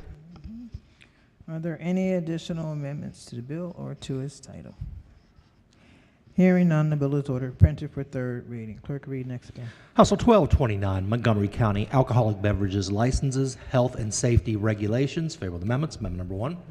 Recognizing the floor leader. Thank you, Madam Speaker. Move so much be considered the reading of the amendments. So ordered. Amendment number 1 is technical. Amendment number 2 requires the board to consider the impact of existing retail establishment licensed in the county to sell alcoholic beverages for off-premises consumption on the public health and safety of the community. Move the amendment.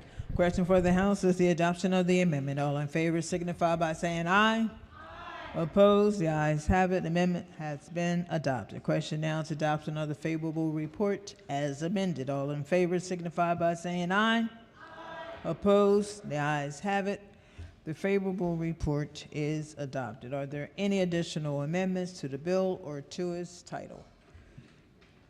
Hearing none, the bill is ordered, printed for third reading. Clerk, read next bill.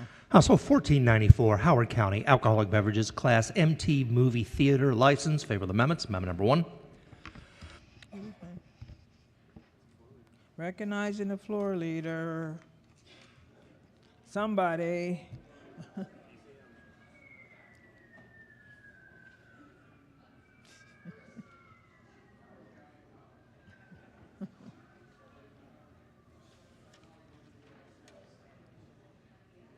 Let's go with move so much we consider the reading amendments Okay, so ordered. and move the amendments.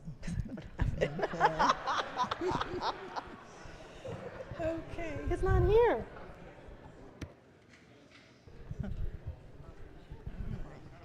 Yeah.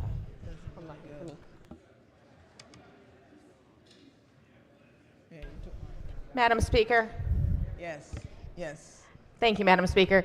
The amendments specify that the local liquor board can add additional requirements. Move the amendments. Question for the House is the adoption of the amendment. All in favor signify by saying aye.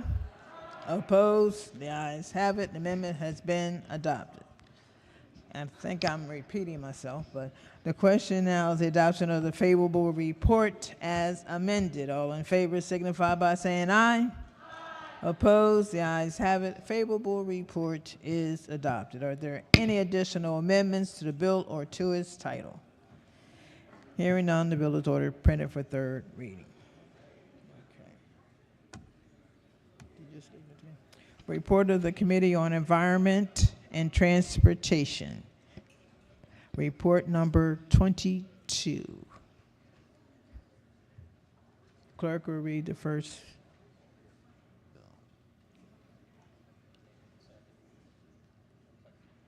Okay. HB 517.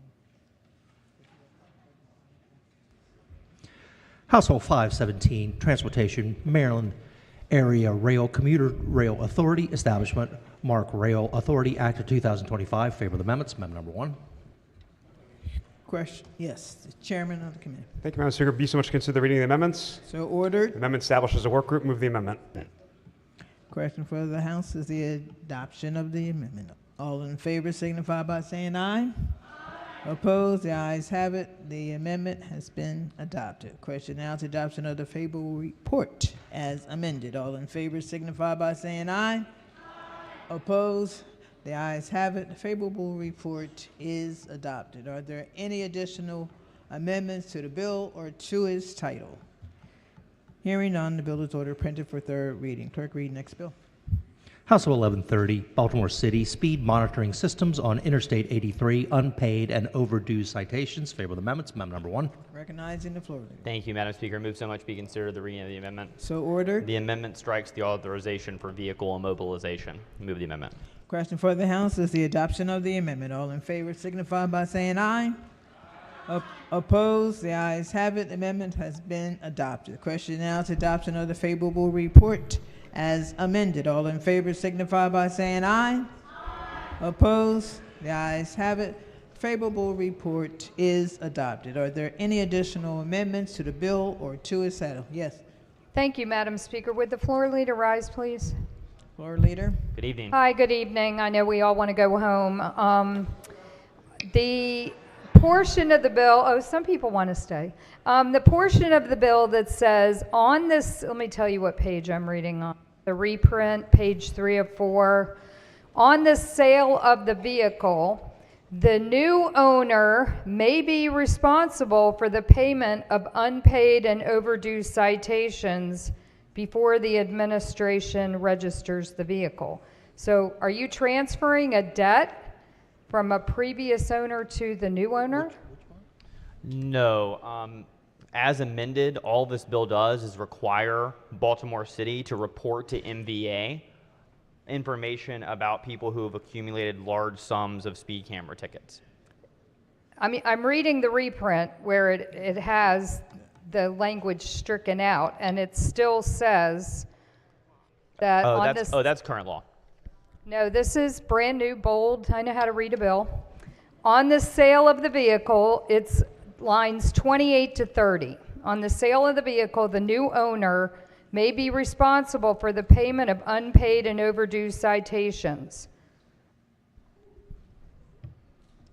Yeah, we're working through it over here.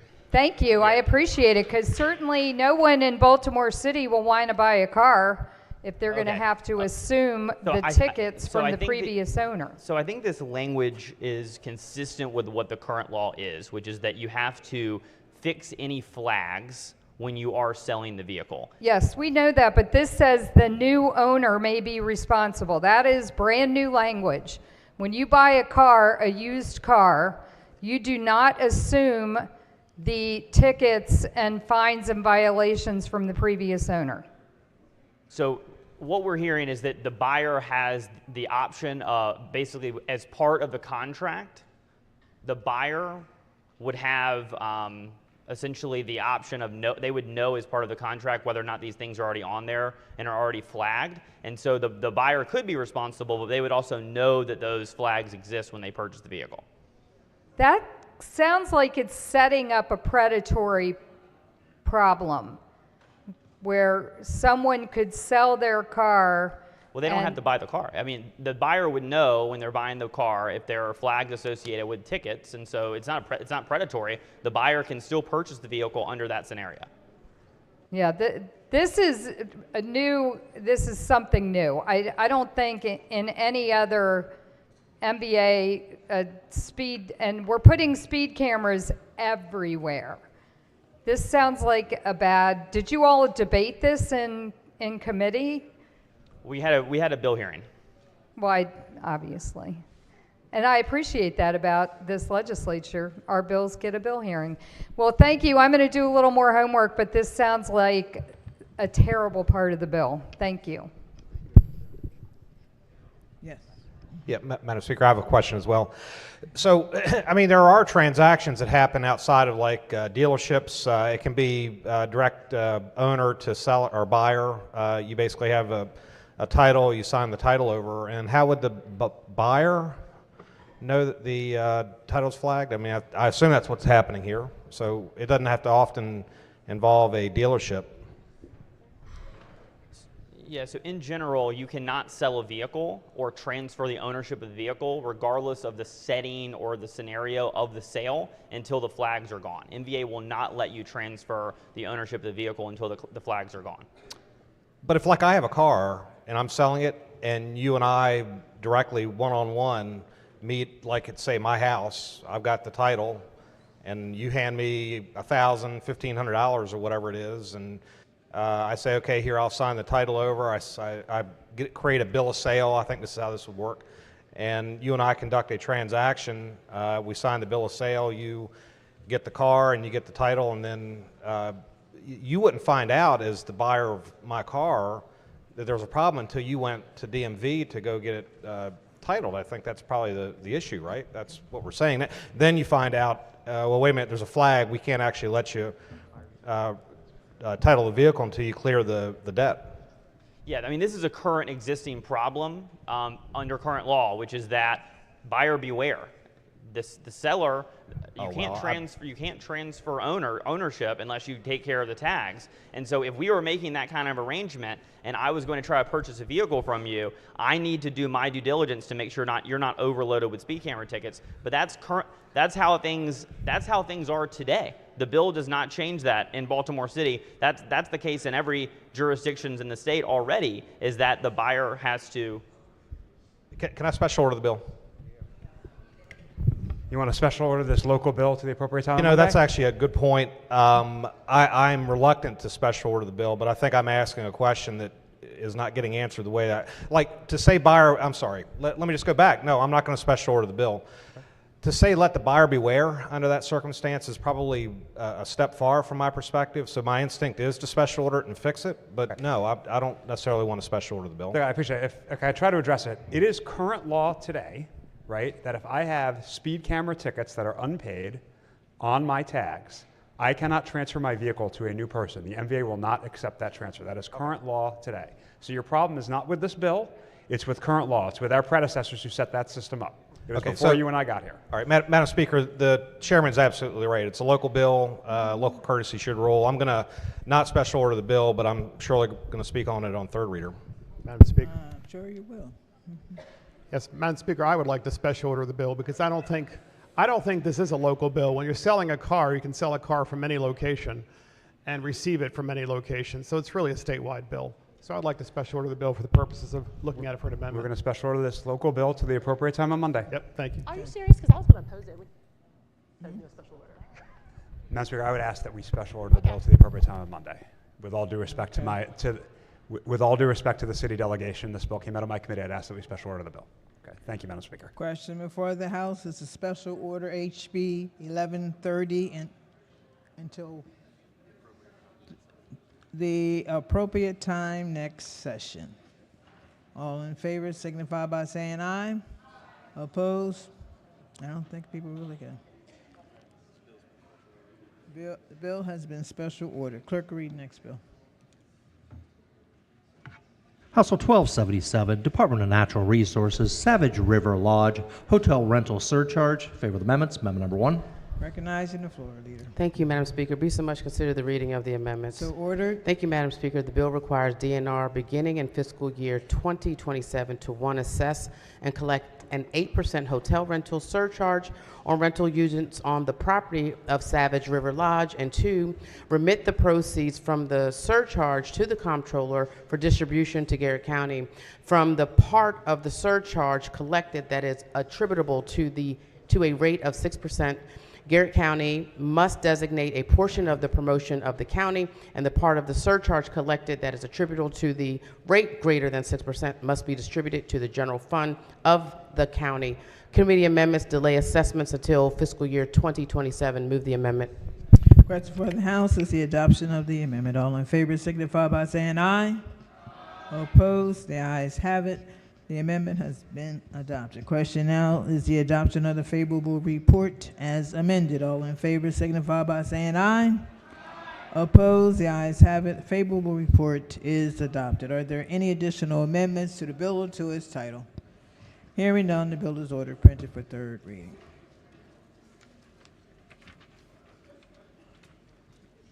Report of the Committee on Health and Government Operations. Report number 25. Clerk will read the first and only bill. 1251, Healthcare Facilities and Medical Professional Liability Insurers, Obstetric Services Policies. Favor of the amendments. Amendment number 1. Recognizing the Vice Chair of the Committee. Thank you, Madam Speaker. Move so much be considered the reading of the amendments. So ordered. Amendment number 1 is technical. Amendment number 2 adds definitions, limits the provisions of the bill to hospitals, requires hospitals to provide evidence to MDH of having a doula policy, an informed consent policy, and a transfer policy, requires the Maryland Department of Health to make hospital policies available to the public on request, and provides that nothing in the bill prohibits a hospital from setting a policy that restricts the number of doulas or authorized guests. Move the amendments, please. Question for the House is the adoption of the amendment. All in favor signify by saying aye. Opposed? The ayes have it. The amendment's been adopted. Question now is adoption of the favorable report as amended. All in favor signify by saying aye.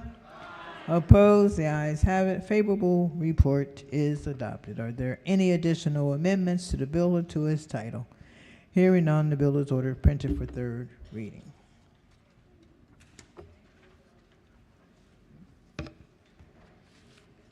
Special order calendar for HB 1541. The clerk will read the bill.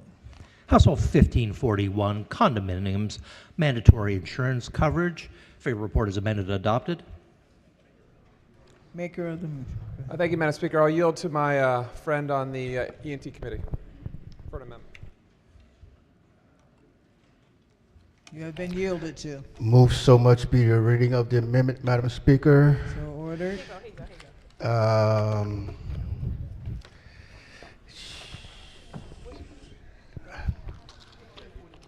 I can't find it.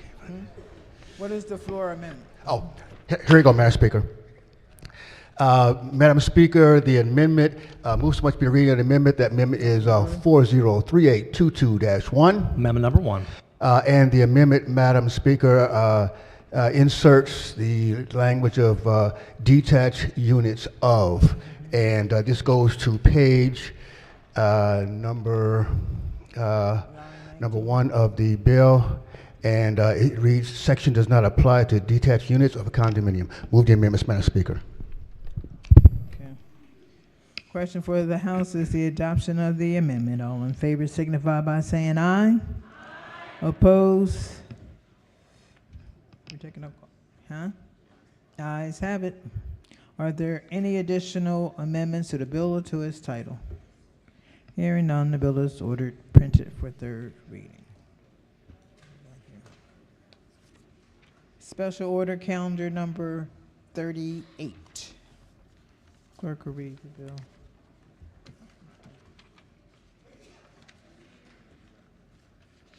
What bill number is it? House Bill 80.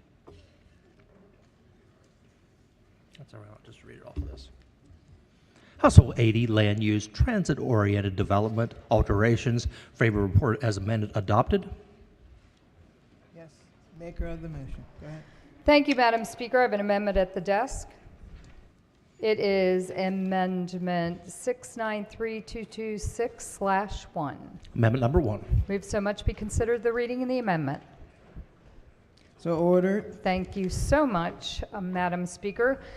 This is a fairly simple amendment. A transit-oriented development project may not be undertaken at a rail station that is within 2 miles of a safety corridor identified by the State Highway Administration. And I did talk to the chairman before I put this in because there is a rail station in my district that is next to one of, it actually is in the middle of a safety corridor as identified by state highways, which means it's dangerous. Eastern Avenue's had way too many deaths of pedestrians and drivers along that highway. And the chairman told me that my rail station would not be part of this TOD. But I thought to myself, you know, other districts, other people who have this kind of situation with so many deaths on a road should be protected as well. So, you know, I offered in good faith to say this TOD, this program that we're talking about is actually going to override local zoning authority. And so this would make sure that we have pedestrian safety, driver safety, school bus safety, you know, all kinds of people that are in the community would know that that development couldn't happen until those safety issues were addressed. So I would hope the committee would find this favorably. Thank you. Floor leader. Thank you, Madam Speaker. I'd like to thank the good lady from Baltimore County for offering a thoughtful amendment with a focus on pedestrian safety. And I've waited 8 years to have a conversation about pedestrian safety in this chamber. Thank you for the opportunity to raise this important issue. So I'd like to first say that this amendment is unnecessary. First of all, a safety corridor, as defined by the State Highway Administration, SHA, refers to a pedestrian safety action plan or pedestrian safety action initiative. That has nothing to do with any other type of safety but pedestrian safety, and including bicycle, non-vehicular mobility. The State Highway Administration studied all across our state to identify corridors. That means a length of road or a set of roads traveling in a certain direction that had the highest incidence of pedestrian injury, death, crashes, and they identified 5 jurisdictions that are the most likely in our state to present danger to Marylanders moving around on foot or on bike or on other non-vehicular modes, we call them, or ways of moving. Those, there were 5 jurisdictions identified: Anne Arundel, Baltimore County, Howard County, Montgomery County, and Prince George's County. So SHA's identified those 5 jurisdictions as really needing extra help to improve pedestrian safety. In May of 2023, SHA established pedestrian safety action plans for these 5 priority jurisdictions to tackle their safety, pedestrian safety challenges. And they've put together what's actually a fantastic website, and I really want to commend MDOT for the investments it's making to share data and make it really visible. And you can visit this website. It's the MDOT, you go to the Maryland, actually, what is this? This is SHA Pedestrian Safety dashboard, and you could look at Baltimore County and see all of the different sidewalks and crosswalks and signals and lighting investments that they're making to keep folks safe as they move around on foot, non-vehicular. This is really important. I'm so glad you care about that. But this bill, the bill before us, House Bill 80, doesn't have anything to do directly with the pedestrian safety action plans defined by SHA. Those are already in place.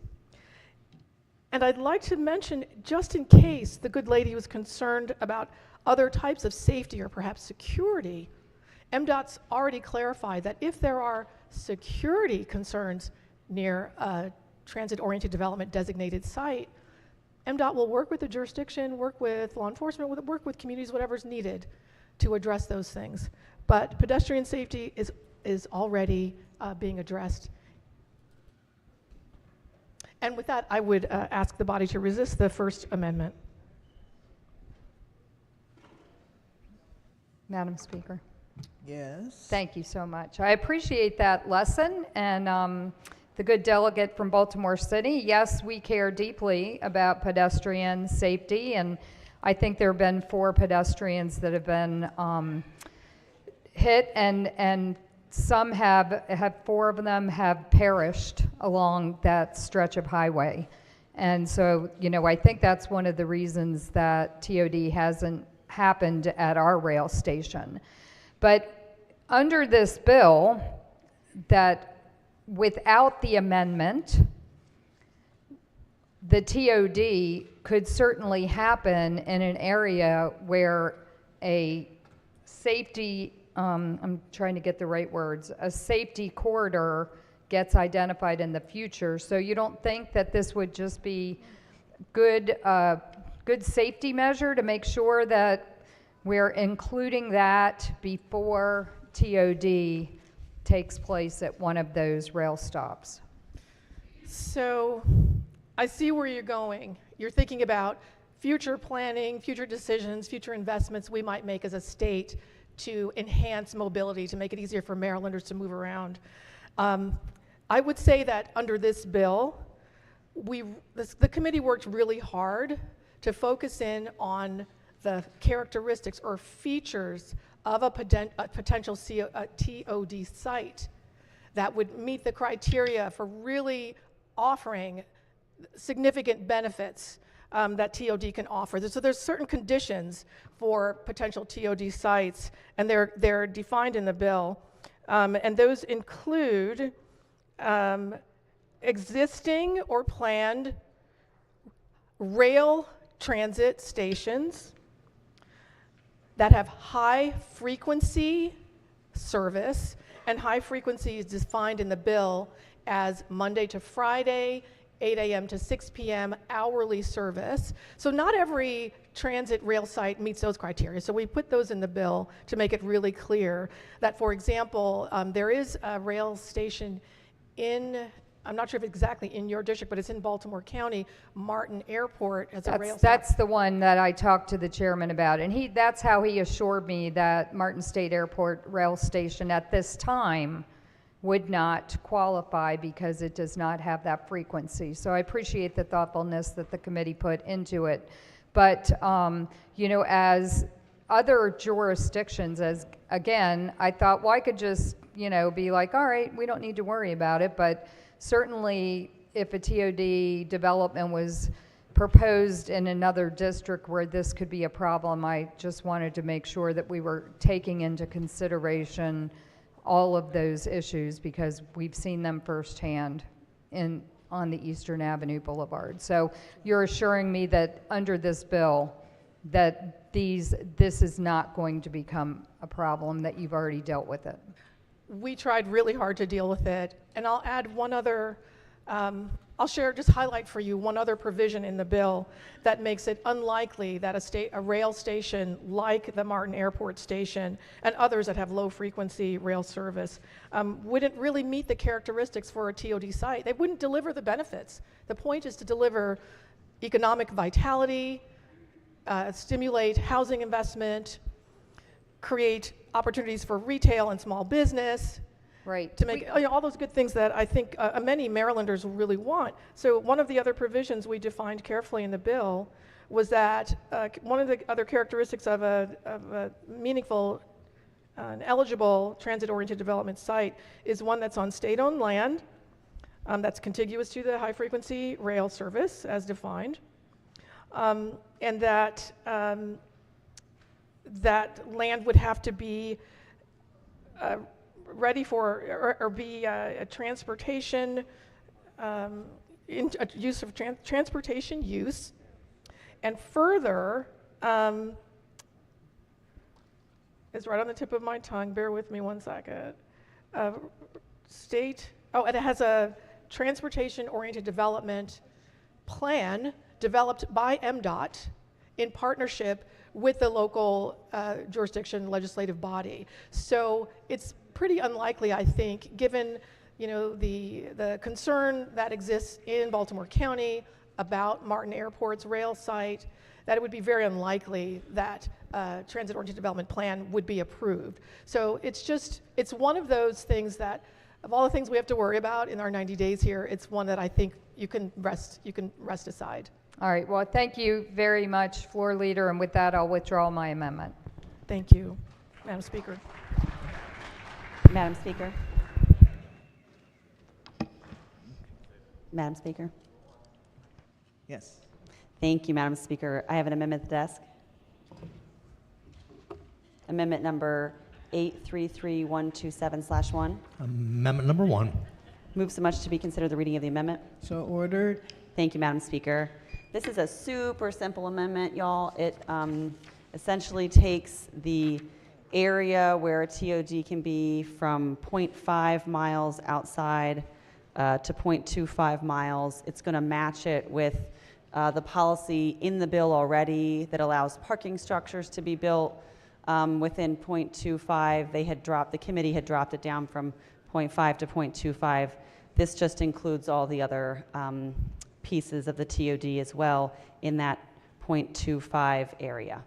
I would move my amendment. Madam Speaker. Floor Leader. Thank you, Madam Speaker. I want to thank the good delegate from Harford County. Thank you. You often have really interesting ideas, and I know that you care about the ability of Marylanders to move around, get to jobs at school safely, and I also know you're committed to enhancing the economic vitality of our state and all of our communities, which is what TOD does. I want to thank you for the amendment. I did get it pretty recently, but I'm able to answer. And so I think the simplest response is that, thank you, of course, for your thoughtfulness, but I would urge the body to resist this amendment, and I'll tell you why. A change to the radius in which transit-oriented development is approved, to shrink it would undermine the potential benefits that TOD could offer. But more than that, back in 2008, when some folks on this floor weren't even born, the state of Maryland, this legislature, approved our state TOD plan and defined the radius around a rail station that we will use for TOD, and that definition was made in 2008, and it's 0.5. So at this point, that's 15 or 16 years ago. It's a well-established precedent. It drives the design guidelines that we're using statewide in many jurisdictions, if not all. And I think it would throw a wrench in the plans that we established and the designs that are unfolding. So thanks again, but I would urge the body to resist the amendment. Madam Speaker. Yes. Thank you, Madam Speaker. So I'll just share a little bit more about what my motivation was. This bill overrides local control pretty broadly. And if you imagine how big a swath 0.5 miles is, it's pretty big. But what I really want to talk to you guys about is the concept of crime prevention through environmental design in transit facilities. I'm sure the folks that are on the committee are familiar with the concept, but I want to just read really quickly a couple of the things that are important to keeping these communities and areas safe. Create a welcoming environment, foster a sense of physical and social community and order, create a sense of ownership for the transit users and the employees, maximize the presence of transit staff and law enforcement, and minimize the opportunity for out-of-sight activities. If we're looking at an area that is half a mile radius, that is a tall order. That is a tall and expensive order. I pulled up the crime maps for some of our current TODs that we already have, and I looked specifically where I grew up in Howard County. In Howard County, the MARC train there, it's in Annapolis Junction. The property crime rate is 20.6 per thousand. That's actually very high. It gets like an F rating, basically. But if you look over in beautiful Prince George's County at New Carrollton, which is only a quarter mile in their radius, it's 14 per thousand. It involves a huge amount of design, and I know you don't want me to bore you all day with planters and how you should design walkways, but essentially the most important factor is line of sight so that folks can see everything and so that officers can see everything, and lighting, external lighting. Those are costly investments. By shrinking from 0.5 to 0.25, we are actually making the project cost less to make it the most safe as possible so that all of our TODs can have a lower crime rate like Prince George's County has at theirs, that is very centrally located and is only a quarter mile wide. So with that, I would press my amendment. Madam Speaker. Thank you. Thank you to the good lady from Harford County. Again, thoughtful, sort of comprehensive approach to looking at the impact of our planning decisions on social outcomes and quality of life effects. I still urge the body to resist the amendment, and I'll tell you why. One of the challenges we have in Maryland, we have a kind of a sluggish economy. It's a bit stagnant. We're growing less rapidly than our neighbor state of Virginia, for example, and other peer states in the region. And one of the reasons we have a sluggish economy is because we've been captured and bamboozled by some myths that hold us back from making bold, evidence-based investments in our communities, one of which is TOD. The myth I think we've been captured by that makes it hard for us to see the benefit of TOD and to resist these investments is what some are calling the myth that transit attracts crime or foments crime. But the reality is this: where there are lots of people, where there's lots of activity, pro-social activity like shopping, restaurant visits, walking your dog, neighbors chatting over the shrubbery, those sorts of pro-social activities are more likely to happen where there are lots of people around, where there are things to do and see, where the streets are clean and green. And those are things that we really are trying to design in TOD. Antisocial activities are more likely to happen where there are no eyes on the street, where there aren't enough people, where there isn't enough activity, where there's not enough vitality, which is the opposite of what we're going to deliver in a TOD project. So I would say that we let go of some of these really strongly held, very sticky myths that we are captured by that suggest transit attracts crime. I suggest that we really focus on the opportunity before us, which is to stimulate our economy, create jobs, retain young folks who want to live here, and just give Marylanders more options on the types of communities they want to live in. So with that, I would ask the body to resist the amendment. Madam Speaker. The previous question, please. The question for the House is the previous question. All those in favor signify by saying aye. Opposed? The ayes have it. The previous question has been adopted. Question for the House is the adoption of the amendment. All in favor signify by saying aye. Opposed?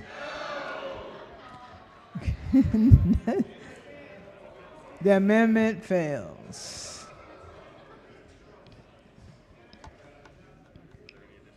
Are there any additional amendments to the bill or to its title? Hearing none, the bill is ordered printed for third reading. Special order calendar number 45. Clerk will read the first bill. House Bill 1076, Residential Real Property, Landlord and Tenant, Notice of Landlord Entry. Favor report is amended, adopted. Madam Speaker. Yes. Yes. Move so much be the reading of the amendment. So ordered. If this is amendment number 653725-1. Move the amendment, Madam Speaker. Number 1. As amended, Madam Speaker, the existing language and the amendment reads as follows. A landlord may enter into a leased premises without providing notice under the subsection in this event of an emergency to ensure that the imminent protection or preservation of the property, the imminent protection for the safety of an occupant, and the amendment, Madam Speaker, adds or to the health, safety, and welfare of other tenants and staff. And I may add, Madam Speaker, I want to thank the gentleman from 37B who represents Caroline, Dorchester, Talbot, and Wicomico County for that amendment. Move the amendment, Madam Speaker. Question for the House is the adoption of the amendment. All in favor signify by saying aye. Opposed? The ayes have it. Anybody asking for a roll call? Are there any additional amendments to the bill or to its title? Hearing none, the bill is ordered printed for third reading.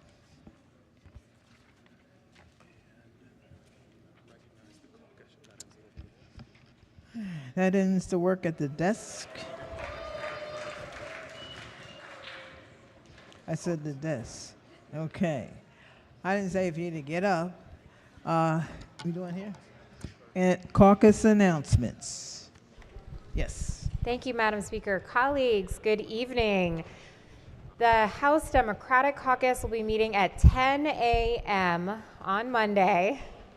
10 a.m. on Monday in the Prince George's County Delegation Room. Thank you. We'll see you there. Republican caucus. Thank you, Madam Speaker. Republican caucus will be meeting at 10:15 on Monday. 10:15 in room 145. I assume that's a.m. 10:15 a.m. Madam Speaker. Any other announcements? Yes, yes. I have my button didn't work on House Bill 1222, Amendment number 593621-1. I'd like to be recorded in nay. Okay. Committee announcements. Appropriations. Thank you, Madam Speaker. There are no announcements. Thank you. Judiciary.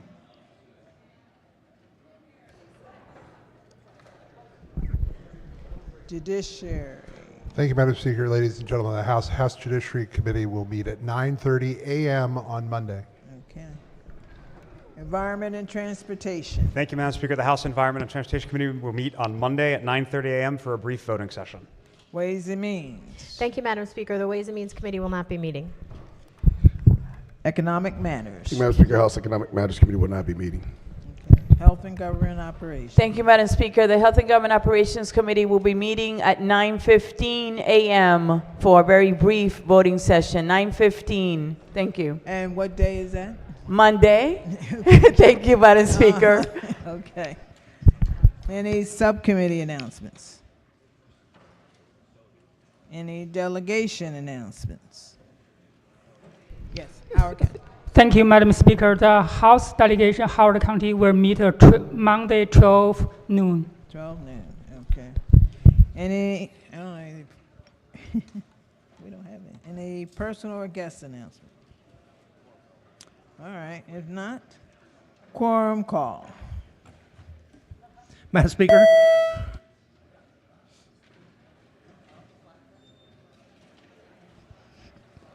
Has everyone recorded their presence? Clerk will take the call. There being 130 members present, the House is still in session, recognizing the majority leader. Thank you, Madam Speaker. I move that the House stands adjourned until Monday, March 17th at 11 a.m. Legislative date, March 7th.